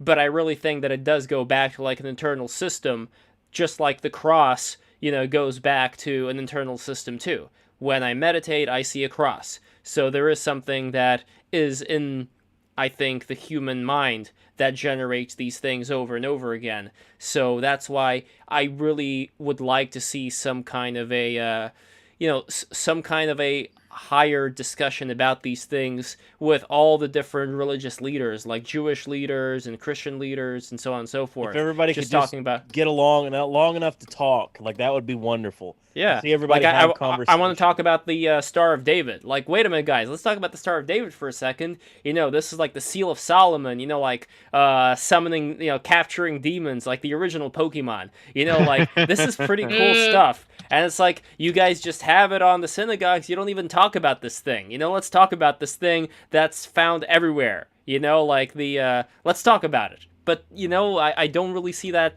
conversation coming up that often. It's so weird. It's like it's everywhere. It's on the synagogues. Let's just like look into the mythology. Like, how did this happen? Why specifically this symbol? What is in common between that symbol and the heart chakra, for instance, where you also have the inverted triangle meeting with the upright triangle, which is the synthesis of heaven and earth. It's the synthesis of Shiva, which is this force of like oneness, like universal oneness, and Shakti, which is the animating force of the universe as, life and energy, and you know what I mean? So it's like nothing meets everything. It's like the subjective meets the objective. So these kind of tantric practices, I think, speak of like this union of opposites. Same thing with marriage. Same thing with, just you and the world. That's the union of opposites right there. Who I am and what everything outside of me is coming together. And I think that would be a very interesting conversation to have on the Star of David symbol, linking it to all the other ones, as well as, and again, I'm not talking about making some universal religion here, but just let's we have the internet. All this stuff is out there. You know, why not dive a little bit deeper and see see what we can there's find. something to comparative religion. You know, the idea that of apples and oranges, and looking at, you know, we were talking about how a lot of religions have a world tree, like that sort of thing. Yeah. There's a lot of things going on that are very similar that makes me wonder what the universal truth really is. Well, once the Kundalini is going to start flowing in your back, then I think you're going to look at the world tree a little differently. Because when you have that spinal fluid going up and down as you breathe, you really do feel like you're the world tree. You know what I mean? That the human body is an aspect of the world tree, that we are a representation of the world tree. And it also is split up into all these different layers, like the chakras or the Sephiroth, and it's split up into, like, what all of these mystery schools keep coming back to is harnessing of sexual energy into higher forms of energy. So, like, the idea of platonic love that we were talking about before. This idea of taking something that we're just using for, attraction, procreation, just straight up fucking, and just taking that energy and bringing it up to higher forms where we can experience the world in a much different way through the utilization of this energy. And I think a lot of the mystery schools talk about that very thing. Well, you about can us, see, yeah. You could see a sun red when you meditate, when you have either blue or light green eyes. That's when you can see it. So only those people. Only those people. Oh, come on. That is such a... We have to consult Sunny's chart of eye color to determine... Okay, I want to do a sewing discourse with Sunny. People have been asking about Sunny. He was not able to make it, unfortunately, the last time. But I am going to try to get to him. I mean, look, the guy's busy right now. See, Sunny is a guy has opinions I don't like when he insults tomatoes. They prevent cancer. They do not cause cancer, but only if you are Mediterranean. So then he tried to argue with me saying, well, they got it from South America. It's like, it's like, no, listen, as I'm connected to the Mediterranean hive mind. I think I know if tomatoes. But speaking of e-fights, you have to see this. You have to see good guy, good comedian. He actually follows me back too. He's a mutual of mine. Oh, interesting. But do you know Sean P. McCarthy? Yes. Yeah. He absolutely fucking bodied Matt Crumps. He fucking destroyed him. Wait, who's Matt Crumps? Crumps is the incel whisperer, Matt Crumps. He's a privileged kid whose father is a military contractor that helps drone strike Yemenis in Afghanistan wedding parties. Ooh. So Matt Crumps, here, I'll copy the link. Matt Crumps tried to say that Sean McCarthy doesn't care about U.S. imperialism because he ignores, like, Jim Crow or whatever the fuck, like some shit that nobody cares about anymore. Oh, Not that and nobody then he cares said, about. I live in my giant apartment paid by my dad, is that the one? Yeah, he paid for my dad. Oh, by the way, my father works for Murder Civilians Afghanistan Inc. And it's my god. I'll show. It's amazing. Like this stuff. Wait, I'm just getting the Discord. I'm getting the tweet. It's like. and what's really like, you know, I've always found it fascinating how people who come from money are espousing these weird, lofty virtues that they could afford to. Like no one ever brings this up, but like Robert Oppenheimer, the man behind the Manhattan Project, well, like the lead scientist of the Manhattan Project, he espoused hardcore, heavy-duty, like liberal virtues, and it wasn't until like I forget the name. One colleague in particular was like, "Bro, do you even know what you're talking about?" And like drove him around bad parts of different towns and cities for him to be like a literal like some part the ghetto ride. Yes. Forcing a red pill into his mouth. Here Yes. you go. So- Wake up to reality, brother. And next thing you know, he's quoting the Bhagavad Gita. Yeah, then he's reading the Bhagavad Gita. Now Right. I am become death, destroyer of worlds. Right. So I think, you know, I hate to say this, but like such politics are often intertwined with people. Like, I'm not trying to say all people who come from money look like this, okay? But but hear me out. Like this is okay. An ex of mine once told me a proverb. Like, she's Korean, all right? And she once told me a proverb how the grandfather is a farmer, so the father is a doctor, so the son is an artist. And like the son who was an artist in this chain, like, you know, they're like those are the equivalent of like the children of rich Korean kids who get told to pick a different profession when they go to art school because, like, you know what I mean? Like, Yeah. I mean, that is It's not honorable. It's disgraceful. It's just that, like, you know, like people who come from let's call it what it is. People who come from daddy's money have perspectives that are lofty and theory driven and subvert common sense expectations of the world. Oh yeah, and it's lack of experience. It's the idea that well, it's, you know, I've read all this theory and I understand all this stuff when it's that is reality, that is Crumps to a T, by the way. Reality is so much more than what's written on a page. Like, unless you, and that's why I always think about history now. I'm like, man, oh man, like this is what was written down. What really went down? What really happened that that somebody felt the need to write down, and their version of what happened? Well, history is written by the victors, as they say. Yeah, exactly. And we're gonna keep Korean on winning Mouse here on Break the Utopia. Rules. Fast Goose in the chat, Korean Mouse Utopia. The Dragon Breath is really good exercise. Speaking of Kundalini. Oh yeah. But the other thing, by the way, of what Shocked 1999 said over here, that it's about becoming an androgynous trap god. See, when I think of traps, I think of sex. And when it comes to this idea of like higher, no, sexualizing the traps. Nobody make a video about. Nobody cut that out as a video. When I think of traps, I'm rushing to do it right now. Well, most of them are HSTS, so they come off as being the most passable. Never mind. I'm not gonna say it. No, but the weird thing about, by the way, did you see that fucking Republican? Oh, I already mentioned that about how he wants to collect goodbye points in Arkansas by vetoing the kid bill. Never mind. Just don't worry about it. Well, okay. The weird thing for me is that I know Canada, that people they can take your kids away if you don't want make allusions to like all these mystery school practices and becoming androgynous stuff like that. Yeah, they all had the divine androgyne. That was the symbolism. But the weird thing for me is that is more, I see it as a symbol of the coming together of the opposites. It is into like no, a whole, it's as like opposed to literally, you know, becoming like, you know, like drag queen story hour. Yeah, taking you know what I mean? puberty blockers. Yeah, the drag queen story time stuff. It, like, you guys are pushing it there.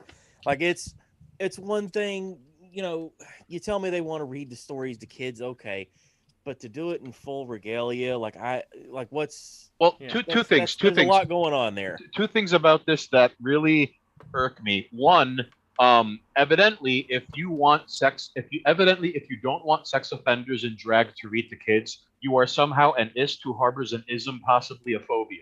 Like, it's a really weird, like, bait and switch. Like, we're like, okay, like, I believe the appropriate term for this is like a Mott and Bailey argument. Where if you're like, I have a question about feminism, why do you hate women?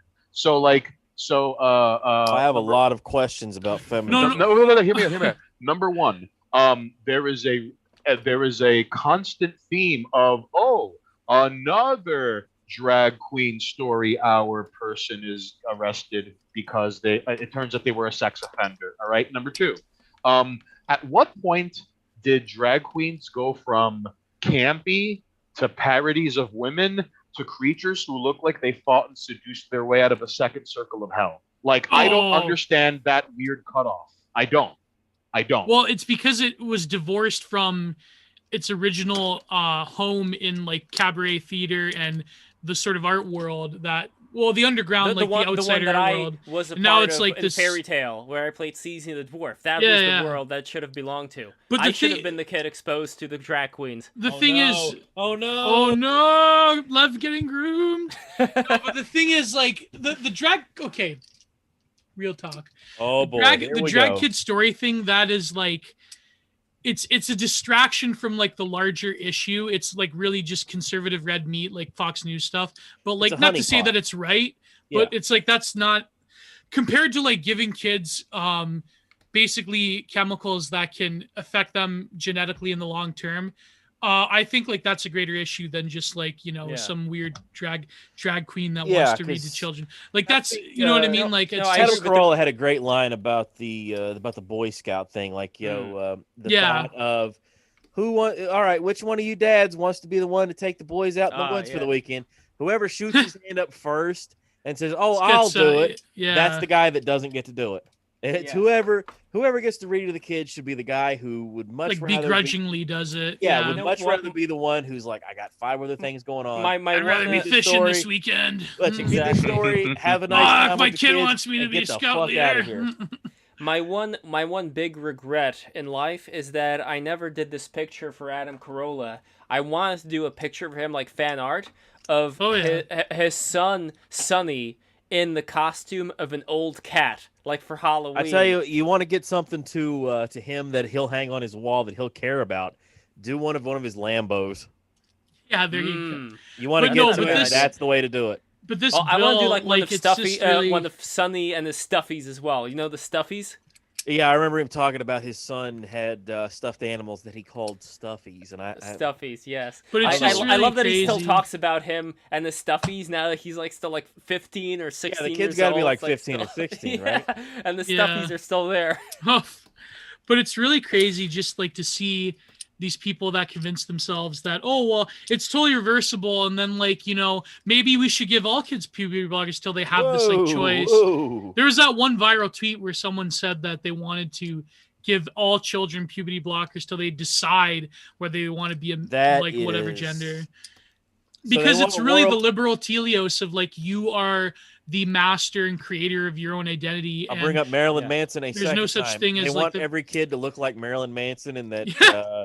that one music video where he has the Oh, breasts. that was after Antichrist Superstar. That was I don't like the drugs. I'm not a big Manson. drugs I'm like not a that. Manson fan, but like Yeah, I'm that's, not really a I already Manson remember guy that either. one. But for some reason, he's front and center of my mind tonight. I don't know. But another thing that I It's think just like to me, people- it's the liberal myth of like total autonomy that is divorced from any natural order of things, any And- natural facticity. But Which this is is also bullshit. why. But this is also why I don't like this combination that people make, where they combine, let's say, so you could say like in certain New Age circles, like this need to get up to higher levels of vibration. Oh, that was what I was stuff like gonna that. say. Yeah, no, but like Well- when they combine that with something like, you know, you doing like whatever you want to do, I see those things completely being separate, because No, the but, whole like, it's point an is that you're odd supposed to form- get wisdom. You're supposed to gain wisdom and No, but climb that's- up higher But spiritually. that's what I mean. It's like it's in a way like you're supposed to break beyond like an identity and to get at something more. Like Right, you're it's supposed an odd to- form of colonialism in like the sense of it's like a form of neocolonialism in that they claim stuff like the indigenous twin spirit thing as being like, oh, well, that's proof that there was always transgender people. And it's like they don't understand that that was a spiritual practice that is going beyond like they didn't conceive of it as like it's like the Greeks and homosexuality. They didn't conceive of it as like an identity. Even Michel Foucault talked about that. Yeah, they He was all like just the blew god each of other. gay That's identity. what they did. They were into blowjobs. Yeah. No, but that's what I mean. They didn't. They did it for a period, and like there was a lot of taboo. Like there was still a lot of taboo around, especially when Rome came about. Somebody told me that goes on in the Middle East with Bakabazi. There's a lot going on. Ah, yes. Bakabazi, Uh, aka the acceptable drag kid culture. Oh god. Not, That isn't. You know what's funny not though? to That this isn't Ninja actually Turtle. the Taliban. The Taliban like redacted those people. So it's just that the Oh. Americans, they had to like when the Americans were training the Northern Alliance, they like legit had to like tolerate pedophiles. Oh, Yeah. Right? Yeah, it's true. While they were Oh. training them. Yeah. However, Gio, it's funny you What a mentioned country. like this like post. I'm sorry if I'm misquoting you. Post colonialism. Like where, like a weird form of like woke neocolonialism. right, yeah. where they're like retro. It's like this weird retroactive continuity where they're Yes. like, oh, you see, Shakespeare called someone they, so they them pronouns have been around for like 500, Yeah. 500 years. Well, Get he over also it. said, "Hand me my long sword, ho." We all know what that means. But that's what I mean. Big It's fan like of this. The Godfather. That's what they have to like. Okay, I don't deny. Okay, here's the thing. I don't deny the fact that there probably was people throughout history with gender dysphoria, just to make that clear. Mhm. And there probably was different expressions of I mean, how could there not be? androgyny. Yeah, exactly. And there were in symbolic rituals and art forms, there were approaches to There's androgyny. always been musical theater everywhere in history. Like there has always I have been the known- divine hermaphrodite, always in every I've culture. known But- quite a few people myself that have, I don't know what language to use that let the freak flag fly, like whatever you want to say. That are free spirited, that are, doing their own thing. Like, and some people that have struggled to find out who they really are and like struggled with their identity. And I feel bad for them. I wish I could help them somehow and say something to them. Yeah, that would make them at ease. And I think that's like the common misunderstanding when it comes to like you're a transphobe or whatever. You don't want people to be happy. It's like the approach to it is more like, okay, for people like that aren't, I guess you could say, like people who like genuinely hate whatever. I think the vast majority of people that don't agree with this, it's more of like you see the harm that comes with a lot of what's being normalized. And when you like in the Christian sense of love, to love someone isn't to enable them. To love someone is to put them on the righteous path. And so when people call you a transphobe or homophobe or whatever, like, I mean, I personally don't have, like, when it comes to gay men, I personally have a lot of affinity for, I'm not gay, but like, here when we it comes go. to Were like you a in lot of musical art, theater too? a lot of art and culture that was created by gay men and to a certain extent by lesbians is different in my eyes. I feel that that's a way more legitimate position of like arguing for an identity. Not to say like, again, as a Catholic, I have my qualms. No, but it's I'm because saying, they create something of value, and I'm not seeing the same The to problem- that level in culture today. The You know what I problem, mean? the problem is that I feel when it comes to specifically Christianity, a lot of these trans people, they're like, well, if you don't like what I do, then you hate me personally on a personal level. You hate me, you're intolerant, you're a bigot, you hate Anybody this who tells social me that I consensus. hate them, that doesn't even know me, that hates me because for whatever reason that they don't know me, that person is being a hatist, and I do not like it. I don't stomach that. I have no time for that. And anybody who wants to come at me that's angry like that, well, they can just yell into the void and yell at my ass. I don't care. But the thing about like hating the sin, not the sinner, that's they say, oh, it's disingenuous. That means you still hate me. It's not that. It's that you hate what is being acceptable in a time of great fallenness. And it's like the thing is when you see like these people reacting and to this governor, like saying, oh my God, it's great, he's one of the good ones. It's like, it's clearly a grift. You know that these Republican politicians have been doing everybody this wants their guy to expose their values. What they exactly. And it doesn't matter if they really live the gimmick, you have to say the right things and that's not necessarily who people are. Like there's so much more nuance to things. Like, but that's what I mean. It's like not even 5 years ago, this would have been unthinkable, literally. And now in certain parts, like I consciously aware of the fact that I live in a province in Canada where if a parent wants to deny giving their children hormone blockers, and they could have their children taken away from them. Literally. Wow. Exactly. In Ontario, it's law by law. So if you have like a kid that is confused and they meet the right teacher, Oh yeah, your kid can be taken away from you. Like, right? Like child service. If you misgender somebody, like that was something that I had heard about Canada.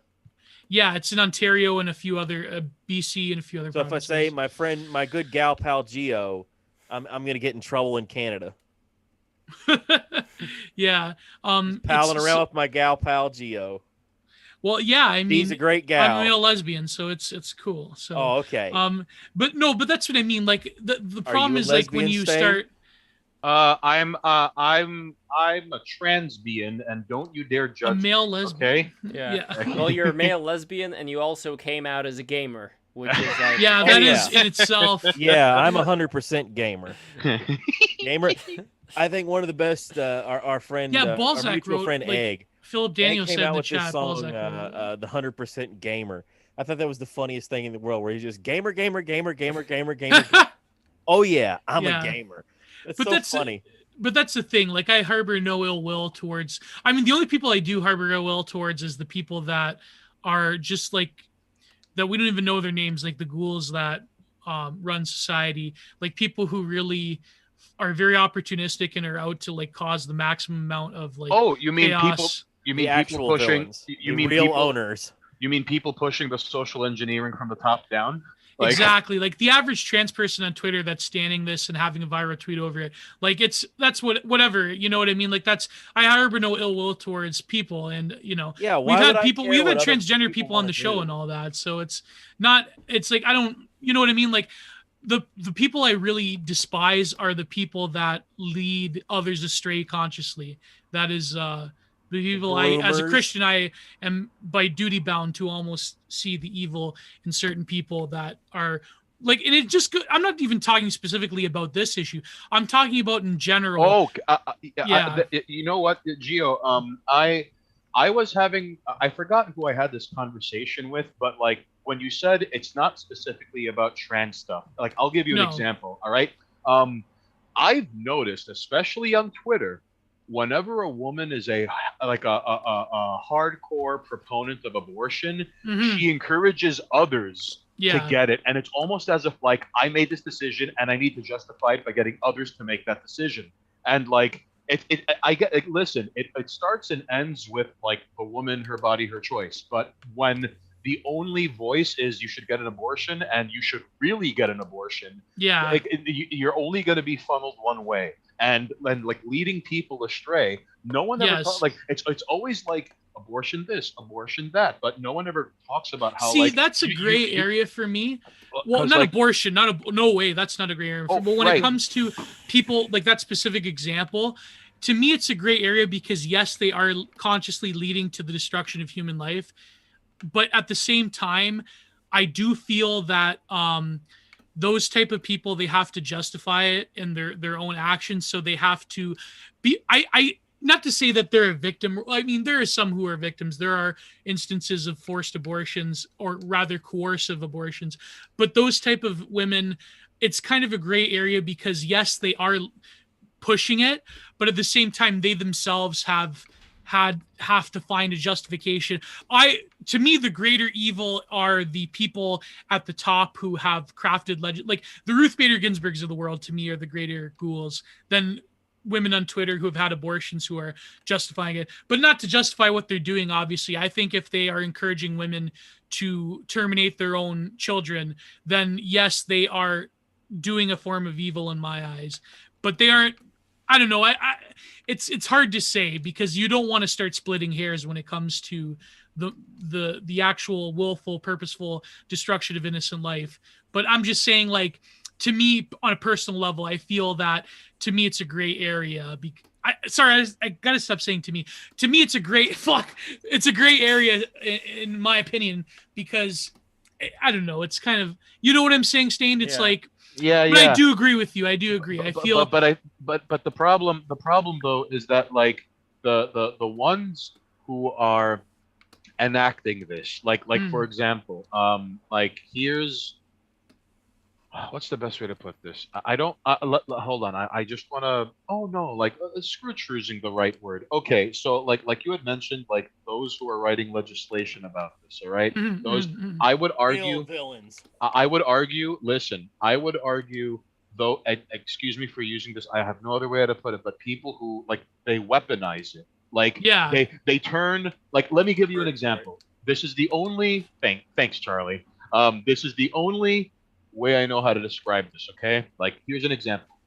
Because intersectionality has conflicting values and very few and no shared goal, the bickering parties only stop when intersectionality is used as a cudgel against the white working class. When it is used as a cudgel, everyone stops shutting up. Before you know it, when it's used as a cudgel, people stop going, "Oh, you're gay, but you're still a white man," you know, and like even yeah, like, the gay white men, they're being totally pushed out of the progressive stack right now. right. Yeah. So They're basically straight white men now. and how like I was and in musical theater, so now all of my privileges that come with musical theater, it's all gone. They're gone. so when So when the trans identity is used as a cudgel, when it is weaponized, that is when like I'll give you an example.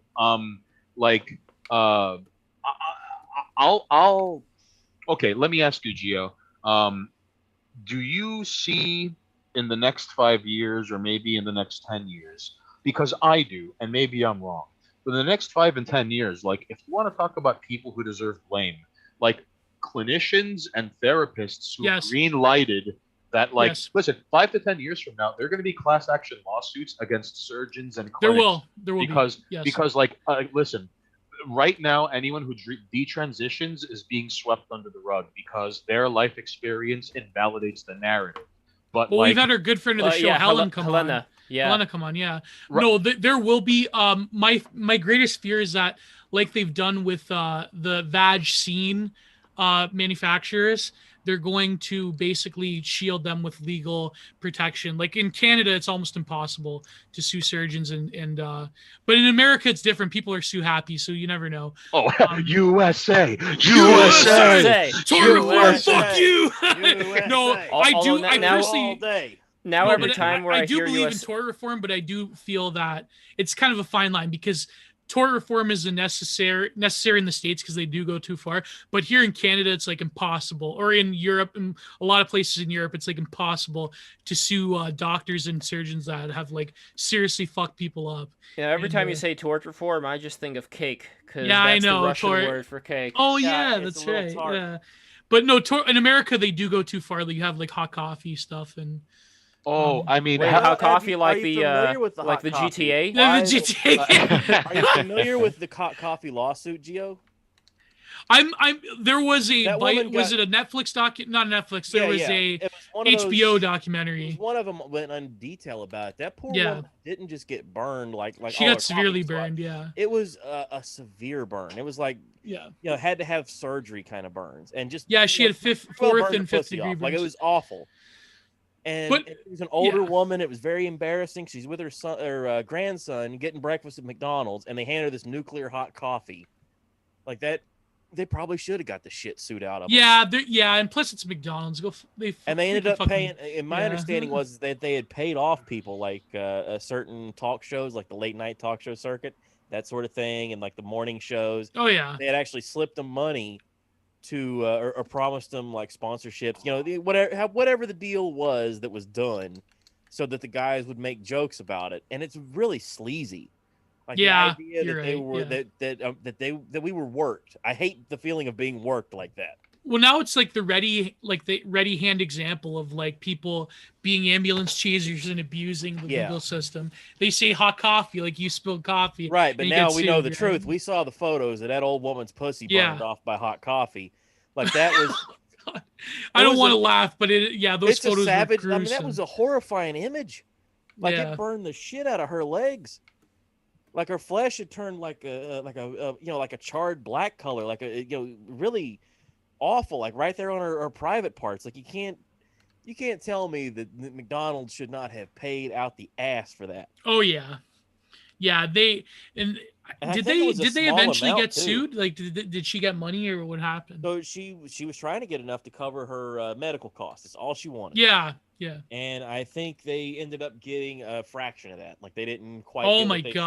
god. Man, those motherfuckers. Fuck. Yeah, McDonald's is ruthless. well, Like- you have to take into consideration, like, a global multinational probably has a near unbeatable legal team, and Oh, like, definitely. and They have a like, whole army of lawyers. Yeah, that's yeah. why people always liked Dead Mouse. Dead Mouse had the lawsuit from Disney over his logo because he has the very similar looking mouse. right. But his mouse was different enough that he was able to go Yeah. against frigging Disney and beat. Yeah, him that in was a court. total lawsuit right there. Yeah. It's pretty good that like, think about that. Here's this guy does this electronic music, beat the fuck out of Disney in court. Like, no matter what success he has in music or money or banging hot chicks or whatever, beat fucking Disney. He beat him. Yeah. He beat the mouse. Yeah. There's Right. been plenty of internet That's a lawsuits huge like that. W. Where's Ben posting their W's when we need them? He beat the company that will soon be advertising to us in our dreams. Yeah, Yes, through Neuralink. Dude, I personally wish that H3H3 lost their lawsuit. I think I feel like that guy, what that guy did was bad, but at the time everyone was supporting them. But I truly think that they fucking deserved it. They deserve punishment. But no, that's that's my personal opinion. I feel like free speech needed protected, Gio. As much as we can't stand what H3H3 has become. Yeah, you're right. That lawsuit was total bullshit. What was the lawsuit? They sued them over using like a fraction of a minute clip of this one like YouTube grifter that was trying to game the algorithm with like bullshit content. There was a lawsuit after that. Somebody sued Sargon of Akkad, this gal. Oh, that girl. She that she writes. It was a whole thing. Like she had BuzzFeed or whatever. She had done some video, and he had just changed the title of the video, I think was what it was, and put up a clip. It was like not even a minute in This Week in Stupid. It was like a very short little clip, and she went to court for years over it and talked endless trash about him and how she was going to take his money. I go from like hating Sargon to kind of liking him again. I don't know. It's really weird. My interactions with him have always been positive. Like he seems like a friendly guy. He's always been nice to me. Like he had the recent video. There's so many guys that I could say that about that are that I wished I could say that about more people. That they've always been nice to me. I wonder if we could get Sargon on the show. That'd be. I'll certainly reach out to him. Cool. We could have a reverse debate where he has like a.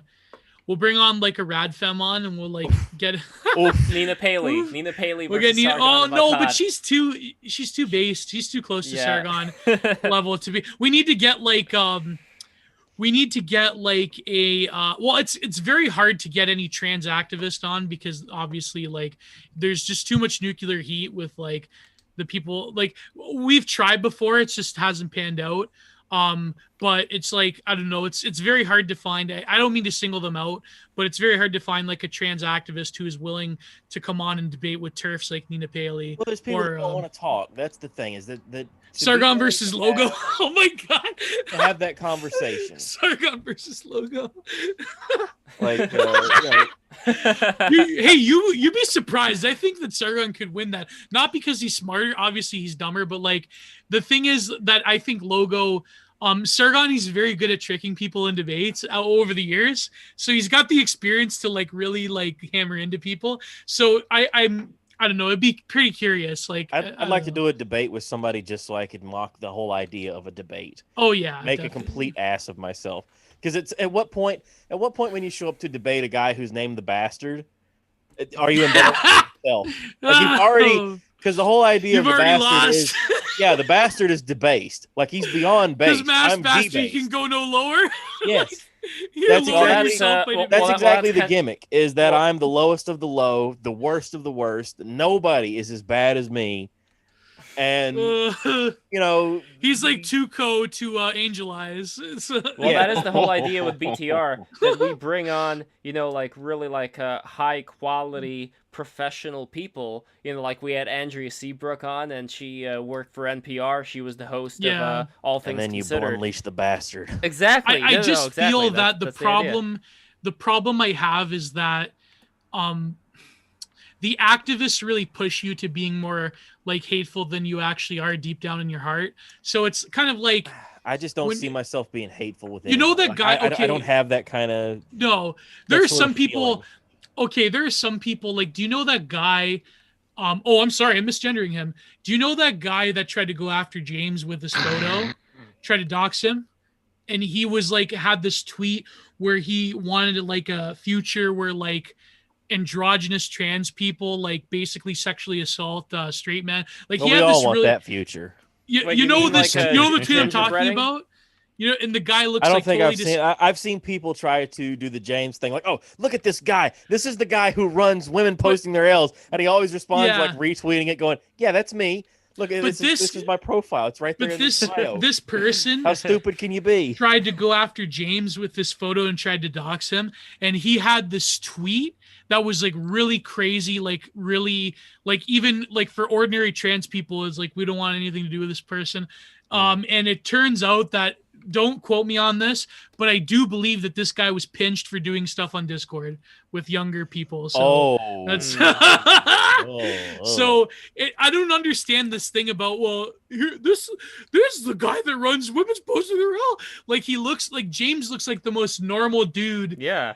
You know what I mean? Like, not okay. I mean, James, granted, not like an Adonis, not like a Giga Chad, but like, come on, he just looks like a normal dude. Like, come on. Who among us doesn't like to do an edgy joke every once in a while? Yeah, obviously. You know. Well, that's the climate of fear that they're trying to create. Oh, by the way, James is recently on the Fed Post to really shill his episode. Go to the Fed Post. He's been on the Fed Post. Speaking of the Fed Post, I got confirmation that we are going to have one of the hosts of the Fed Post on BTR. Those guys invited me on. I don't know when. Oh, nice. When that's gonna be, but excellent. So it's gonna be Chet. Yeah, Black Com, exactly. Chet Hanks Defender, as he is called today. It'll be Chet Hanks Defender. I just can't believe that he called it White Boy Summer. Yeah, it's so funny to me. Now, the video is so random too. It's like, Tom Hanks must be so embarrassed. White Boy Summer. No, but here's the thing. Like, listen, I'm sure on the surface it's all cringy and random, but either he has excellent people in some Madison Avenue PR or marketing firm going, well, studies have shown White Boy Summer. And let me tell you, Gio on the third floor kept pushing for boy to be spelled B-O-I, but we had to talk about it. It took us 2 bucks. Boy, they really focus grouped it. Yeah, Samuel Edelstein on the 5th floor of marketing said, "Oh, what did I say? No." Uh-oh. So, okay, Sam. I'm trying to think of the most Anglo name possible. Sam Hyde. Sam, marketing executive Eric Hayden, Sam Hyde, said that that when he spelled boy with B-O-I or bay with like B-E-A, it's like, don't tell Chet Hayes to like not do that. So I don't know why people feel so clever doing that kind of shit.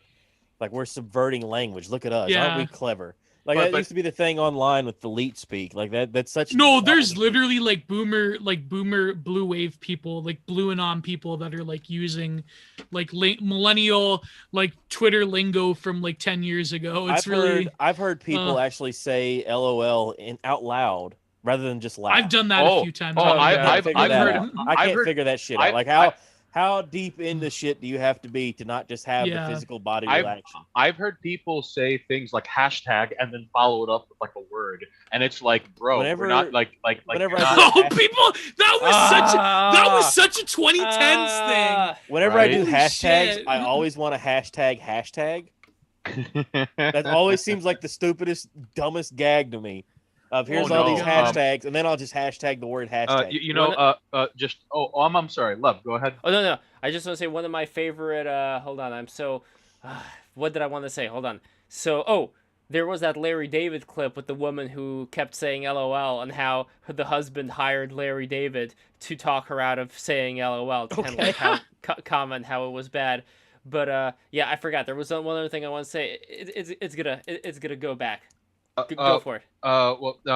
To circle back to what you were talking about, Gio, in terms of like they want you to get gassed up more than your default is. Everybody's trying to play an emotional manipulation game. That's what the internet is all about right now.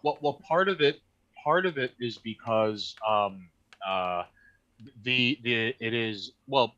lot of their argument comes to the form of like an appeal to emotion. And part of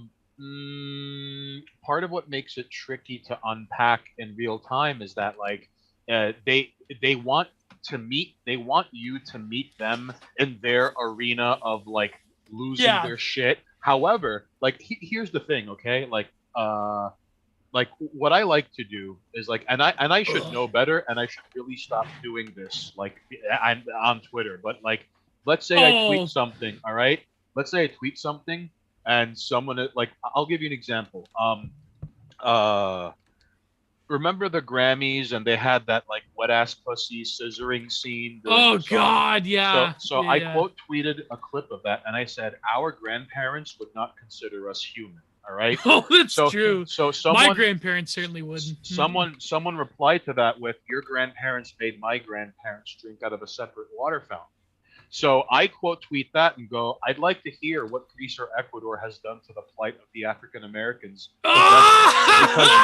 because that's where my grandparents come Absolutely from. based. All right, Based. I would have asked them what the Cherokee Nation had done to her people. right then Oh, this person keeps going, and then it's just like, oh, okay, I'm a racist Nazi incel, a white nationalist, domestic terrorist, Russian troll bot. Okay, so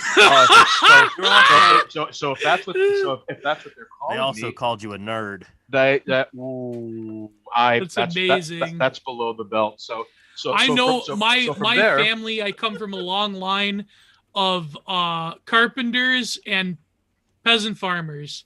And I like should that. say that my great grandparents did have a nice establishment because they owned land in Italy, which especially in the central Italy, on my father's side, that was a sign of being like sort of middle class. They owned like an 8-acre thing, and they had that, but they did. So I come from a long line of woodworkers and farmers, and so I don't think my family, my ancestors have done shit to whatever. Yeah, that's really based. That's such a great conversation. So then this person calls me every name in the book, and this is my favorite. This is public domain. Anyone can use this. I go, you seem mad. You should put on a cape so you can be super mad. And anything they say from that point forward, like mad, right? Because here's the best part. Like, I don't know if anyone here is fond of arguing on the internet, but I would never. But I try to after a avoid. while. But after a while, you start to see the same thing, like that, like, you know, razzle with dazzle, baffle with bullshit, goalposts on like rocket boosters.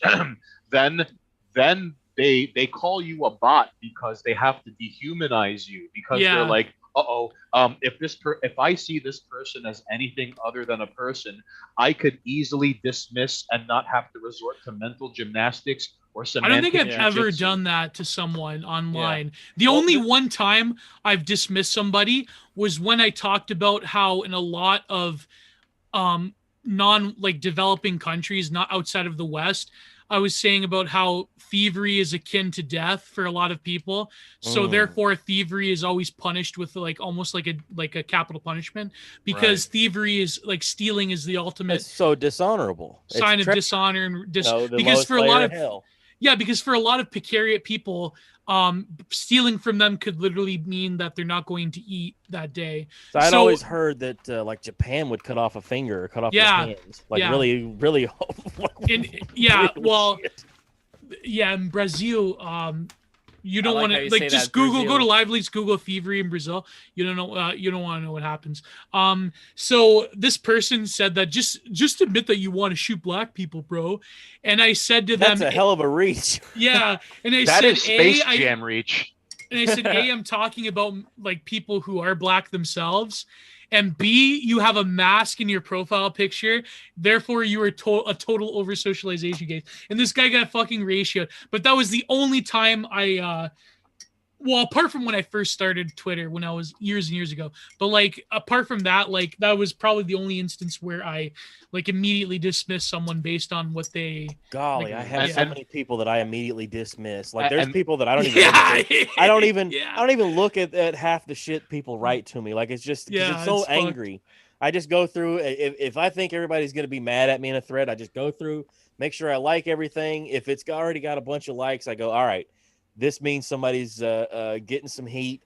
Let's see if I can talk some trash back to them. Yeah, it gets hard. but again, like I say, like just before I forget, if like a trans person wants to come on Break the Rules, of course, we always treat every one of our guests with respect and dignity. Oh, we had Nina's friend who's trans.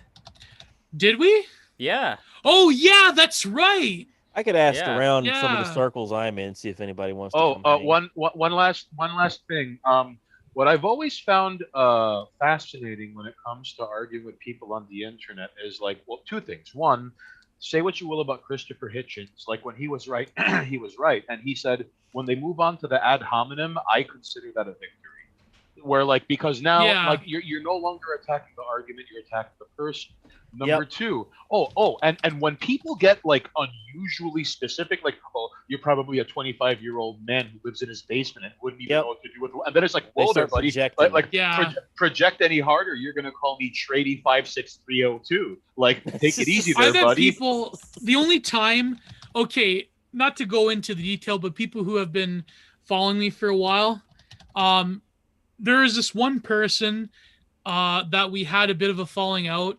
No, I'm not talking about Campbell. This is different. This actually had a good ending. Okay. This one person who I respect, and I actually bought his book. By the way, I have his book somewhere. I should show it. But for those who know, I'm not going to mention his name because I want him on the show one day.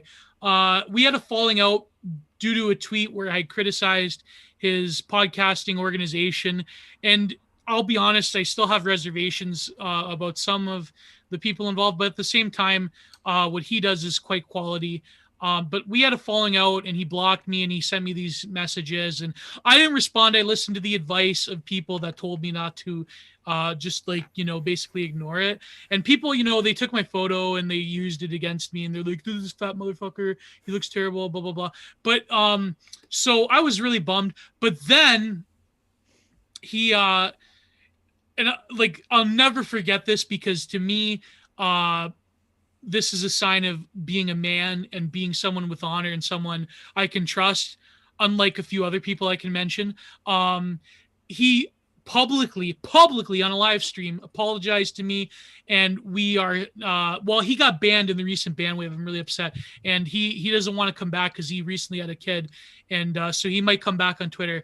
But for those of you who know what I'm talking about, this person is I consider a quality person, and he I was really shocked at that, because usually what happens with internet fights is that you're like dead to each other, right? But like so that was a good ending, because someone had the moral and personal character and integrity to and I said some stuff that may have been taken out of context. Like that's everybody takes. And I did say stuff that was kind of harsh too, but that was.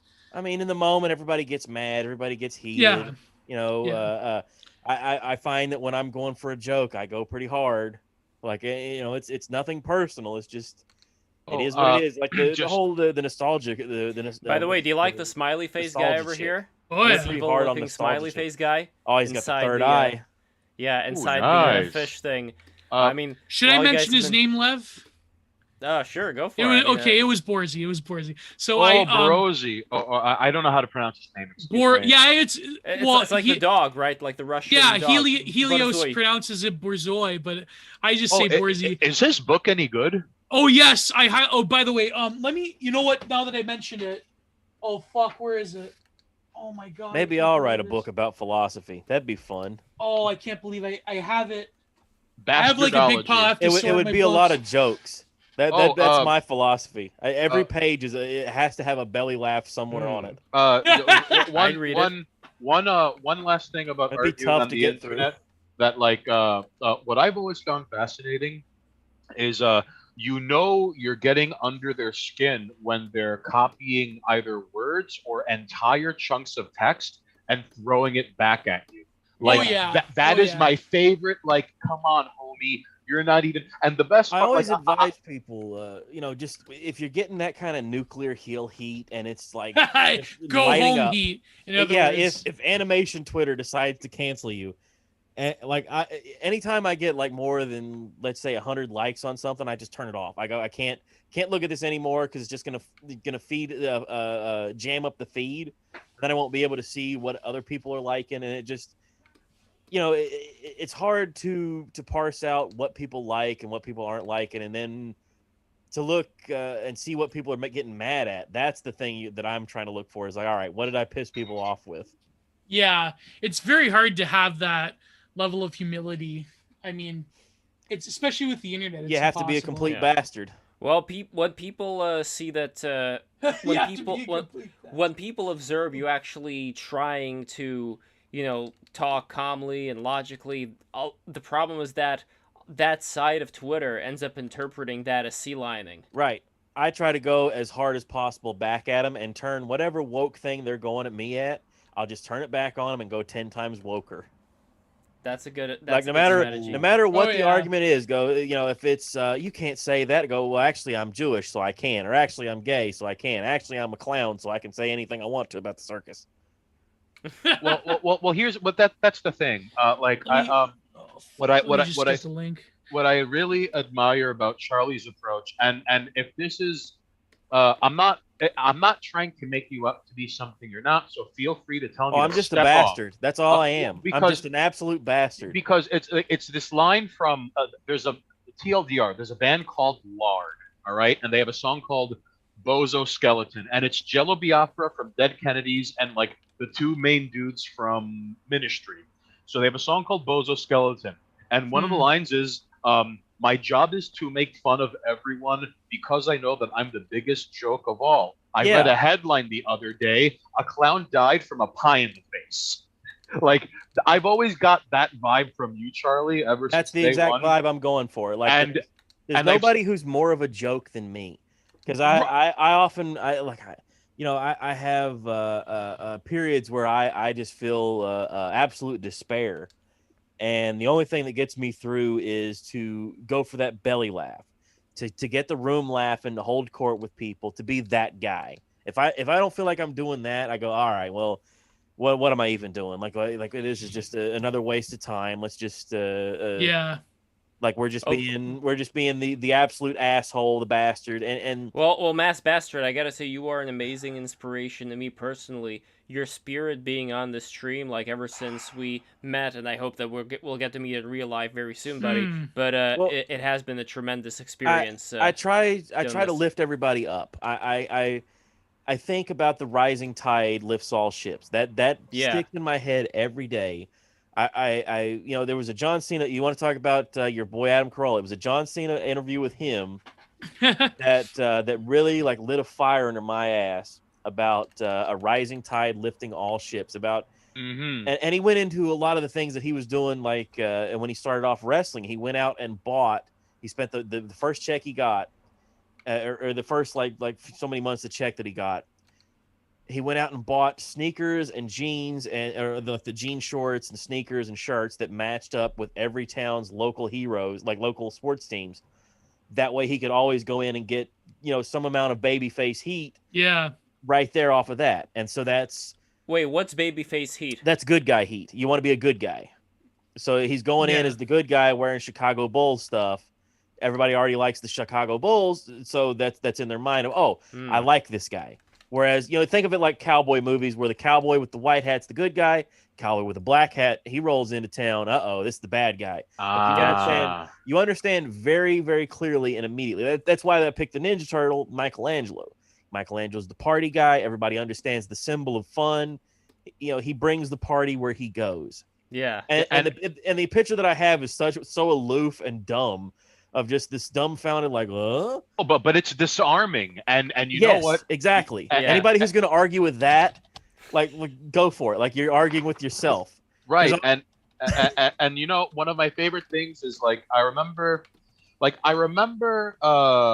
making like does anyone here see Dr. Strangelove?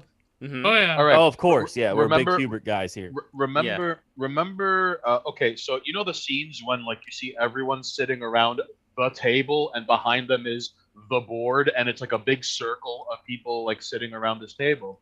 Mm-hmm. Early on in Twitter, I remember, and by the way, I have like zero Photoshop skills, so like you basically saw squares over everyone's head instead of like carefully cut and curated and layered pictures. And like I tagged everyone I could where I was like, it's the people that make coming back to this website worthwhile. All right. And I forget what it was someone said, but Charlie replied with a GIF of Michelangelo dancing going and with the text, "We have fun on Twitter." And I'm like that. And if you're not having fun, you're doing it wrong. So when somebody explained to me what doom scrolling was, like, I go to Twitter and I just doom scroll and look at all the horrible things. I'm like, I kind of do that. What the fuck are you doing, honey? Like you're wasting your time trying to get mad at something. Whereas I I'm in all these different Discords for like every Discord I'm in has a meme channel, and some of them are spicier and edgier than others. Some of them, like I look in there and just go, oh, boys, this is 1,000 Scovilles hotter than anything I can touch. Like, what are you guys doing, you edgy bastards? And some of it is, like very wholesome, like mild stuff where it's like, I don't know if that's what I'm looking for, but it's the the mixture of everything. That's what I'm looking for. I want to have good stuff that anybody can look at, that have fun with. And then eventually I want to I like hitting the hammer, like the Poe's Law, like here's something really really wild and crazy. The Speaking banger, of like there's Poe's Law. Do you guys remember Portal of Evil? Yes. Yes. Okay. Yeah, listen. Portal of Evil was a old like Web 1.0. Listen, listen, Lev. Portal of Evil. Geo, Lev, Charlie, and ladies and jerks watching at home. Portal of Evil was a pre-internet relic, which was internet atrocity tourism at its finest. All right. Whoa. And what made the website beautiful is that, like, all right, it had a prime directive. You are not to go to whatever ecosystem we are presenting you every 3 days with an update where people would congregate and point and laugh. Something Awful, on the other hand, they had no prime directive, and so like Something Awful goons were they were the first semi-organized online group that would swarm other people's websites. They were like the first Life Ruination posters, pretty much. Right. Yeah. So like before there were image boards. I mean, yeah, like Yes. 2chan had been around for a while, but before 4chan, there was the Planet Quake forums, and there was Something Awful. Yeah, Now, Something Awful, GameSpy, Fark was a big one. But on the Oh, other, God, all these different Fark, that guy Dig totally was a big fucking one. ruined it. Many years ago for that sort of stuff. but on the other side of this coin was Portal of Evil, and Portal of Evil is how I found out about furries when I was in high school.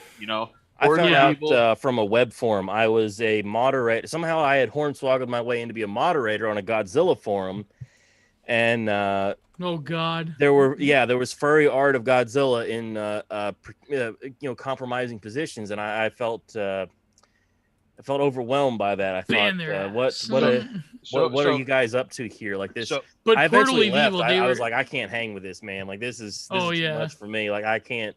Oh, and by the way, Portal of Evil still lives on because like the original Portal of Evil called PoE Red among like the old the old gamer words, whatever you want to call them. In fact, like no one ever brings this up, but like Sean Baby used to post on Portal of Evil. Like what? Wait, what's the original Poe website? Like if I were to go to Internet Archive and find it, what should I type in? Portalofevil.com. However, Portal of Evil still exists at PoETV.com. Like PoETV, imagine YouTube curated by Portal of Evil. That is PoETV.com. It's a surprising amount of the old guard is still there. Yeah. So like Portal of Evil. Something Awful still has a lot of their old time. Kind of, although They paywalled and they destroyed themselves. There's been a lot of like I would say a civil war on Something Awful. Is my understanding. Well, they basically kicked Lotax out. They Again, fucking ruined him. I'll say of Lotax. He's one of those guys. Every interaction I ever had with him, always fun, always friendly, always a sweetheart to me. So, There's a great Don Jolly video on Lotax's recent banishing from his own creation.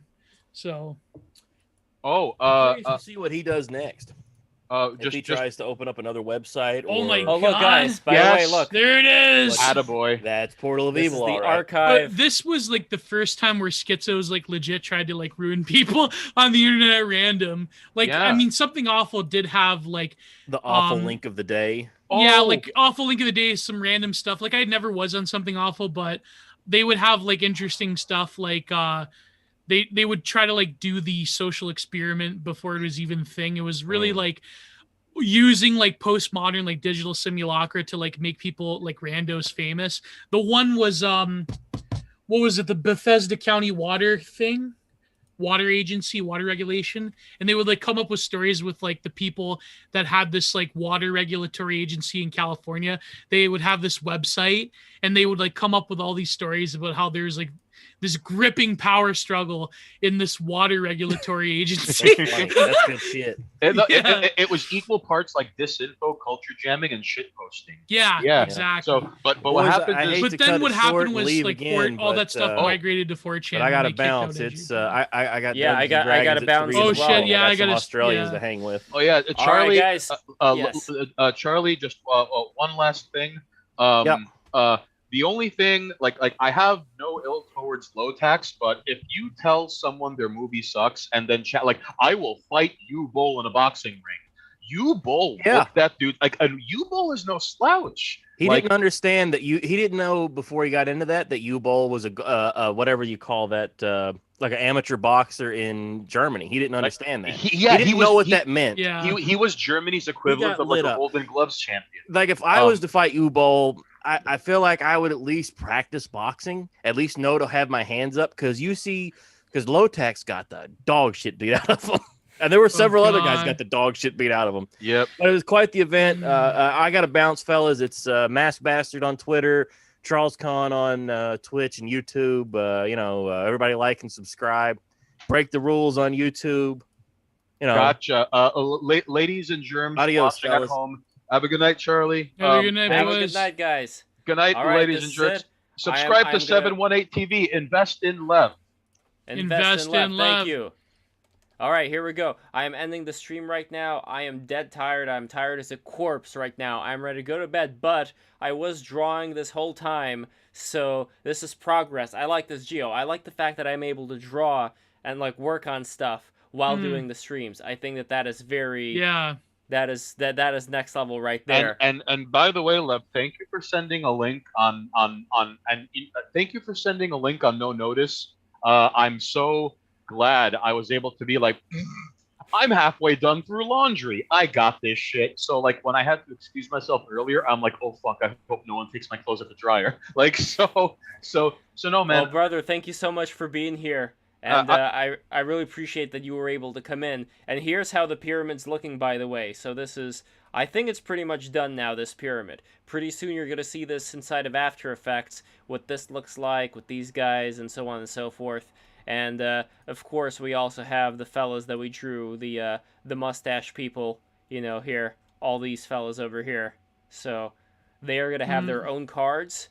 Everybody seems to like this guy a lot. I like him, too. He's the best. And let me tell you the names of all these guys before we go, actually. So the names are as follows. So this one over here, this one is called Worried. So he's worried. This one over here, this one is Surprised. This one over here is Studious. This one over here is Distrustful. The names remind me of the seven Duffs from Duffland. Oh, wait. Actually, is he distrustful? There are two distrustfuls. No, I gotta change the name of this guy because he doesn't look distrustful. He's somebody else. Wait, you said the names remind you of what? There's a parody of the Seven Dwarves in The Simpsons, but in Duffland, it's the Seven Duffs. Surly. Tipsy, dizzy, edgy, remorseful, sleazy, queasy, and surly. I like that. Yes. And this one is Starer. He just stares at you. And this one is Wow Brow. Wow Brow. Ooh. Wow Brow. That legit sounds like a Pokemon name. I love that. Yeah. And lastly, we have Trusting. So this is it. These are the fellas that I'm going to turn into the NFTs. And I'm going to make several editions of all of them. Like maybe 10 editions or 12. I don't know. Maybe 10's enough. 10 of each. That's going to be like how many? 1, 2, 3, 4, 5, 6, 7, 8. Yeah, maybe it's going to be like 100 total. Something like that. And we'll see how much I'm going to sell them for. But either way, this is how we do it here on the LEVSTREAM. As always, subscribe to here, subscribe to Charles Kahn, Mass Bastard, subscribe to Stains Hain at 718.tv on Twitter, and of course, subscribe to Giovanni Pendichetti, Giant Geo. No dot, just 718 TV. Yes, thank you. 718 TV. Wait, so you don't have a website yet called 718.tv, right? Not yet. Damn it! You are the third person this week to be like, bro, have you thought about a domain? So now you know what though, Lev. Spasiba. That just means it's the universe like yelling at me, going, don't ignore this. So thank you. Well, here, I can actually show you, before you go, what 718.tv looks like. Because there is a there is a 718.tv. Unfortunately, it's taken up by like some Chinese company, so I'm not really sure what's going on here. Let me see if I can actually bring it on the screen properly. Some Chinese here. porn company. Maybe. Well, here. Hold on. Let me, porn website, 718 TV porn. Let me load this up here. 1 second. Yeah, here we go. This is what it looks like. Ave Maria. You know, I wonder if they would even accept an offer. Because but no, you could find like just Google 718 TV. You'll find me on Twitter. You'll find us on YouTube. And if any of you ladies and jerks are partial to Twitch, twitch.tv/Monoxus. MUNOXXUS. That's my buddy who I make videos with. And again, thanks for having me on, Gio. It's always a pleasure to speak to you, not just on here, but like, listen, follow this fella on Twitter. He ain't all art. Giant Geo has got dance. Oh, thank you, my friend. You're too kind. Wait, I gotta do a proper send off. By the way, how come we're not? Hold on. Well, we're how come we're not mutuals? Let me. Yeah. Let me do this. Okay, now here's the thing. By the way, guys, I want to do a proper send off, so let me actually go to the website here. Let me go into Twitter, and I want to make sure that I add the Twitters for all you guys right now. So hold on 1 second. Unlocked. Geo Social Impressionist Corner has followed you. Oh, thanks, dude. Thanks. Okay, man. so here we got Stain Haynes. Okay, I'm posting all this on the BTR chat right now, so everybody, you can check it out there. I mean, here. Okay, so this is 718 TV. This is where you go. Let's see here. It's gonna hyperlink now. Okay, 718. By the way, TV. Stain, did you watch Sakura Genesis? No, I did, dude. When it comes to anime, I'm kind of an uncultured slob. Oh, so like, no. I was Here's really Mass lucky. Bastard. I was really lucky that the anime discussion didn't turn into like super mega third section of a Wikipedia article nitpicking. I was just I was just glad, like, hey kids, remember Akira? Like I was No, I was kind of lucky. I'm talking about the New Japan pay-per-view. All right, this is it. This I is have Twitter. not- Okay, we gotta go. I'm so sorry, guys. I am gonna fall asleep right now. Yeah, so this I is gotta it. go This too. is the end of the stream. Goodbye, everybody. Have a good night. Follow Buenas- me on Twitter and yada yada yada.